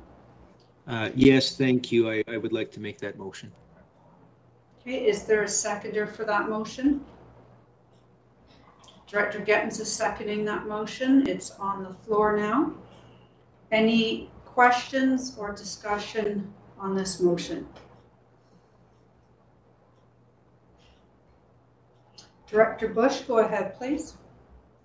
Well, I'd just like to speak against it because I've been through this for so long and so extensive, and I'm opposed to it. Thank you. Anybody else with a comment? Director Holmes, go ahead, please. I just wonder if Director Obrick could shed some light. Is there some new information that he'd want us to consider? Thank you. I'll go to Director Obrick. And yes, thank you very much for the question, and thank you, Director Bush, for your comment. Yes, there is, and as I spoke last meeting, the staff brought to the Okanagan Falls Parks and Rec Commission a matter in November, and there was quite a debate, quite a discussion. A letter was written, a letter of concern by the chair of the Parks and Rec Commission to this board and to the chair of this board. That letter, I asked the last meeting that be put to the board. I'm getting asked questions from the commission members. Has the board received the letter? Has the board considered it? Of course, I don't think we have received the letter. So last meeting, I asked if it could be put members. I looked at staff advice. I spoke with the CAO in December. I expressed the concerns raised with him. He suggested that I have an obligation, a duty to this board to bring these concerns to the board's attention, to take it off the consent agenda. I did that. The CAO, the chair gave a reply in writing that I referred to last meeting, which went to the chair of the Parks and Rec Commission, and that's how it's come before us. I think the debate and discussion is best left to the proposed time. Again, I thank staff for their assistance in this, but there needs to be some questions answered. I put some questions to staff in the last couple of weeks. I haven't had answers. I think that would be good to come out in committee. And so it seems that from this perspective, the issue here is really about respect. We have a community that's asking for respect. They're asking for their concerns to be heard by this board. And I'm just asking this board to show respect back to those community members who've expressed that concern. And I think that's the right thing to do. I hope that's an answer. If you need to ask me further questions, I sure don't mind. Unfortunately, I can speak too much, so I wide. If there's more questions, I'm happy to speak more. Thank you. Are there other comments, questions, concerns?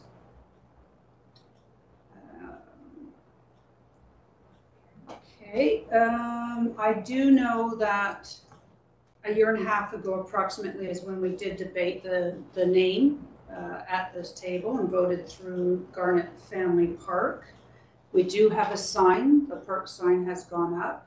I'm aware that a sign was proposed to the Parks and Rec Commission that they turned down, and I certainly agree with them because it had some, I think it had some excavators or something to do with the Garnet family on it, which I agree is not, I do not support that. We have a template at the RDOS. We have park signage that is the same throughout all of our parks. But I hear what Director Obrick's saying, but I also say a decision was made. We need to respect the board's decision. We need to respect the donor, and that a name was granted and a sign has gone up. And sometimes park names do change. We see that rarely, but it's been a year and a half, and I think we have to respect the board decision, but that's just my opinion. So I won't be voting in favor of this. Is there, I'd like to hear from anyone else, if anyone has a comment or suggestion. I'm not seeing anybody else. Oh, no, Director Obrick, that's a leftover hand, I think. No, I just put my hand up. Oh, okay. Go ahead. And again, I'm just asking for respect to the community. This is a matter that did come before the board October 18, 2018. A motion was made. I wasn't elected at that time, but some of you were there that day. Director Siddon spoke of it. We can go into more detail in committee. It came back before the board June 6, 2019. I think Director Vasilaki spoke well last meeting when he expressed concern about process. I think that the matter came back on September 5th, contrary to our process. I've asked a question of the staff to please clarify. Again, on November 7, 2019, when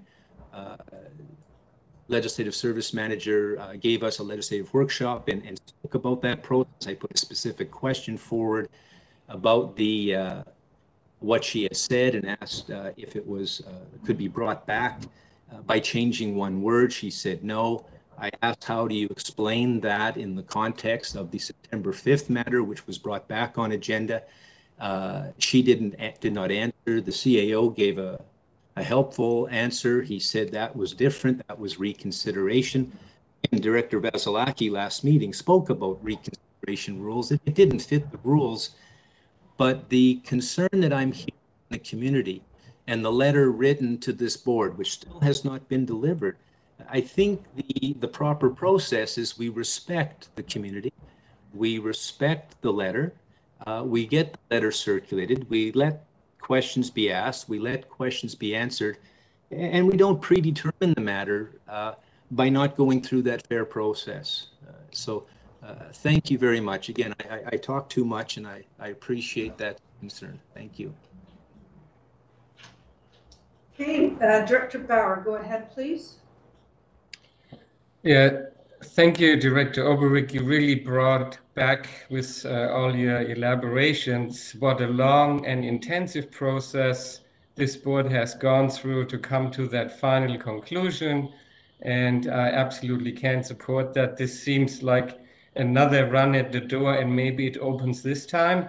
And if it doesn't open this time, 6 months later, there's going to be another door or another group trying to break the door down. This is not how it works either. And I really don't appreciate you constantly saying that, we should show respect. We have shown respect. We always show respect. We also respect that you should respect a board's decision. Thank you. Okay, thank you, Director Bauer. Anybody else with a comment? Oh, Director Obrick, go ahead, please. Yes, and to Director Bauer, I have the utmost of respect for the law, for order, for rules, and for you and the rest of the members of this board. That's real important to me as well. And I thank you for acknowledging the importance of respect. The letter that was sent to the board has not yet been delivered to the board, and I would submit to Director Bauer that that is a show of disrespect. Now, I know that it's important that this board decisions get respected, and I think that's part of the conversation that we need to continue. But I thank Director Bauer very much for his suggestion that we be more respectful. I agree with him. Thank you. Anybody else with a question or comment? Oh, Director Robinson, I see your hand up. Go ahead, please. Just want to make sure I'm getting this right. We're supposed to show respect for a letter that we haven't got yet? Did I miss something there? I think the comment, if we're referring to Director Bauer, was respect for a board. A decision was made by the board 1.5 years ago. Since then, there have been inquiries from Okanagan Falls Parks and Recreation about reconsidering the park name. And there was a request to me as to how that process could occur. And I gave them a response back in November last year that Director Obrick would need to bring that forward, which he has done so now. And that's where we're at, is do we want this to come back to a future community services committee to discuss doing a different name than the name we approved 1.5 years ago? Does that make sense, Director Robinson? Yeah, more or less. Yeah, I'm not in favor of this. It's a done deal and we need to move on. Okay, back to Director Obrick one more time, and then we'll call the question unless someone... Yes, and thank you. And just to Director Robinson's comment, the letter that the chair of the Parks and Rec Commission sent to the chair of the Regional District Board was also addressed to the members of this board. And the request I had at our last Parks and Rec Commission meeting, which was March 11, was had that letter, and I was asked in December as well, has that letter been delivered? And I was asked in February as well, has that letter been delivered to the board? And the answer is no, it has not. And so when I speak about respect in the context of the letter, I would say it's respectful when a letter sent to the members of this board that they receive the letter. I had a call yesterday from a very angry constituent on a complicated issue. And she said to me that she knows that nobody on this board ever reads any letter. And I answered her and I said, that's not accurate. I know I've read letters. I know other members have read letters, but that's the conversation about respect. And respect is important. It's one of our values. I remember November 29, 2018, when the CAO mentioned that we respect and value community input and community engagement. Well, that respect is part of our values. So I would like that we don't predetermine, as Director Robinson suggested, without even looking at the letter first. I would suggest, all of you look at the letter before you start voting. Thank you. Thank you, Director Obrick. Folks, I'd like to clarify, the original letter I received asked about process, and I explained process back to the chair, which was it was to run through Director Obrick. It's his motion. If he has that letter as well, and he is perfectly capable of sharing that letter with all of you. There's no restrictions on sharing information, any emails from a constituent. So the process was put back to Director Obrick in November. And so that's where I feel we're at. And debating a letter, I can dig that up now if there's another letter and send it to everyone now, and you can take a 5-minute break and read it. If that's what people would like, I can do that right now. If I could speak to... Director Obrick, hang on, please. We've got other people ahead of you. Thank you, I'll wait. Director Gettens, go ahead, please. Thank you, the chair. I think we're going to say the same thing. One thing with the rural directors, with their APCs and their Parks Commission, they're pretty important volunteers. I know in my area, I rely quite heavily on them. And if a chair asked me to make sure that a letter got to the board, then that would be my main goal. And that was going to be my question, I guess, to Director Obrick, but I think you just addressed it, Chair, is why won't you share it with us? I just shared a letter this morning letter I got last night this morning for everybody regarding our conversation now. Is it possible to share that letter through our usual processes? I read every letter that we get. I try and reply, even if it just is being told that it was with the chair. Like, I'm just curious as to the way that we're going about this without getting the letter first. Thank you. Yeah, thank you. I'm just trying to figure out if I even have this, because I responded to Director Obrick and the chair about their request. So there may be another email that I'm trying to find here. In the meantime, hang on, we'll go to Director Holmes. Go ahead, please. Yeah, thank you. I just think if there's a commission of this board that wants us to consider something or reconsider something, then I think we should consider it. And it is not going to kill us to reconsider something. And we might not change our minds, but you know, let's listen to what they have to say. I don't see the big deal. We probably could have, by the amount of time we've just spent on it now, we could have gone through all this and at the next meeting, and it would have been resolved. Thank you. Thank you, Director Holmes. I'd like to point out that if we were bringing this back to discuss changing a name that's already been approved with signage up, then we're going to need to invite the donor again of that parkland to speak. And we had a speaker from, I believe it was Parks and Rec Commission. Do we want to do that? Do you want to bring them back in and tell that donor we may take away the name that we approved a year and a half ago? Just something to consider. Go ahead, Director Obrick, back to you. Yes, thank you. And just specific to the letter, it went out in November. It was raised again in the December Parks and Rec Commission meeting. I spoke with the chair on Wednesday, January 6, 2021, and I inquired of the letter, and I even said, do I need to do anything? Do I need to send it out? And she said no.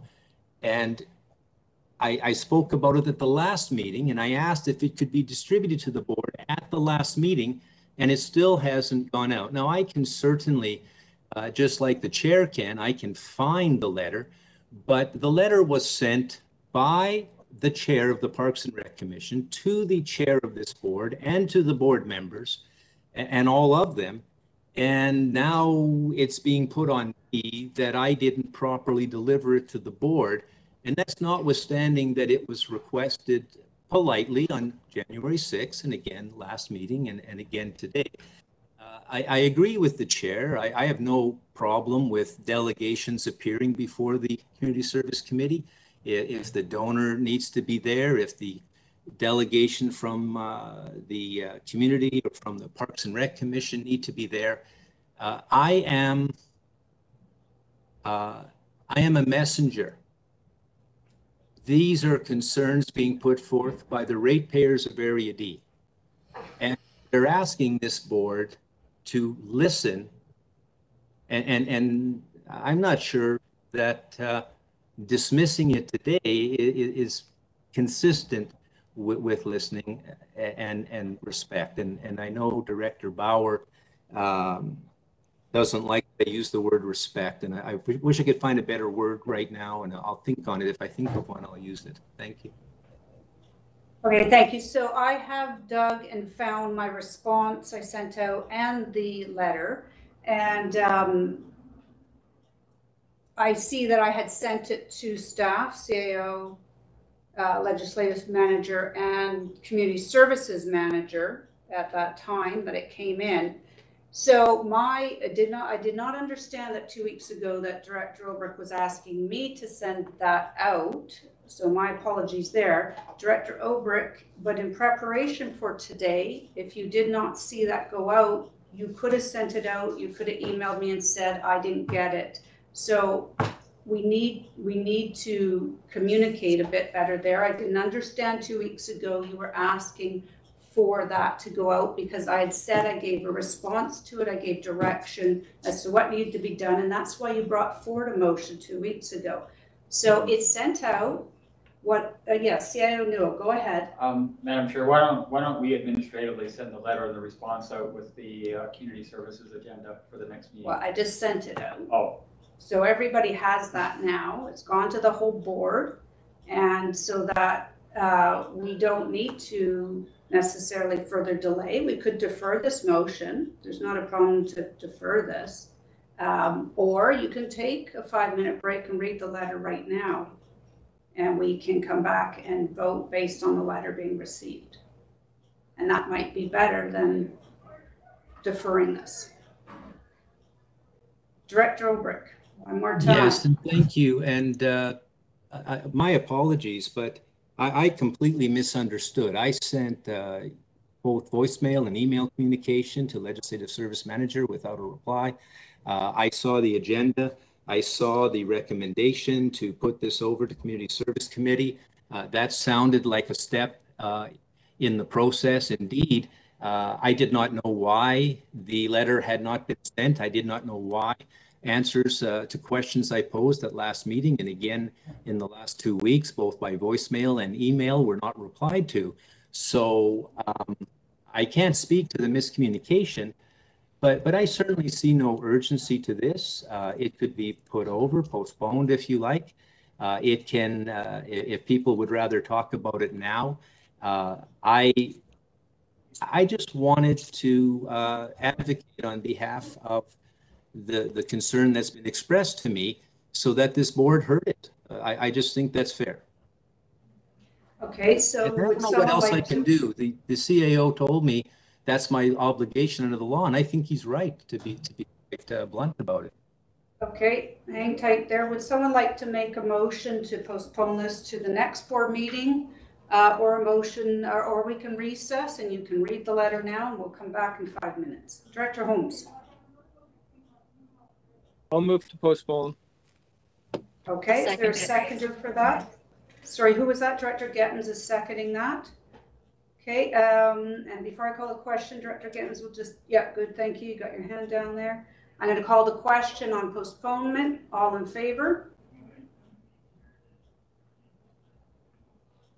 Okay, those hands can come down, please. And there we go. I'm going to call the question. Those opposed to postponement. Okay, we've got Director Bob Coyne, Director Bush, Director Robinson, Director Bauer, Director Sentis, Director Vasilaki. Who have I missed? Anybody? Director Knodel. I'm just working through these. Keep your hands up. I don't know that I got anything from a few people here, so please speak up. And we've got Director, hang on. I'm going to write this down, and I'm not sure if Miss Malden's catching these. Once again, those opposed, please. Coyne, Sentis, Knodel, Bush, Bauer, Robinson, Vasilaki. Did I miss anybody? Please speak up if I did. Sentis, I got you. Yeah. Okay. Okay, so motion carries. That means that you can see this come back in 2 weeks. I think it's 2 weeks, our next meeting, yes. And you have the letter in your possession. Please have a thorough read of that letter, and then we can get to the issue at the next meeting. Director Knodel, is that a leftover hand?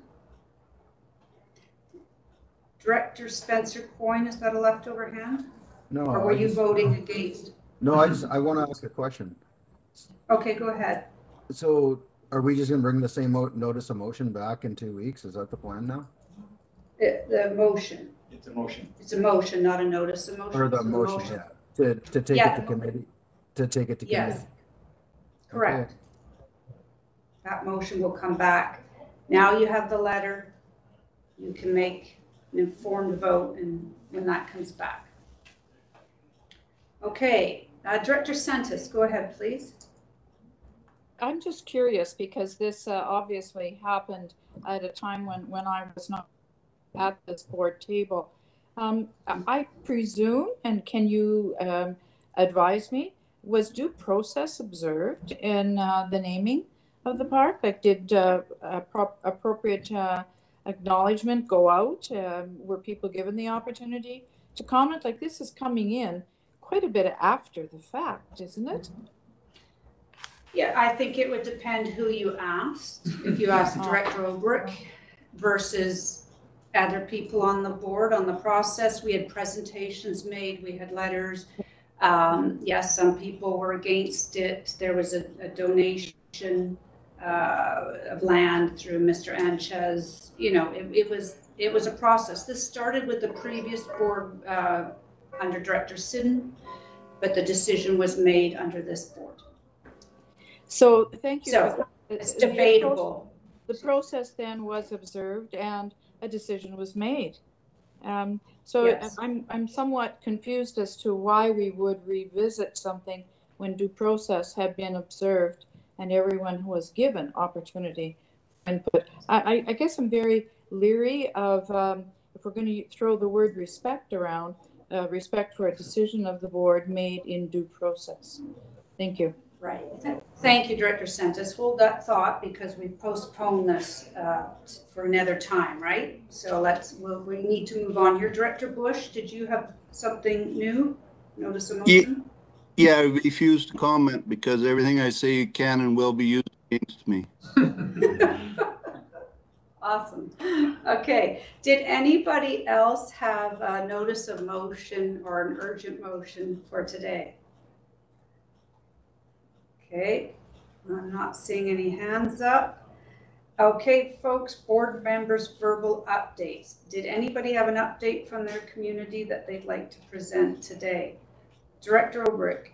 Yes, and with the utmost of respect to all of you, and especially Director Sentes, I have to say, very good meeting today, very much enjoyed.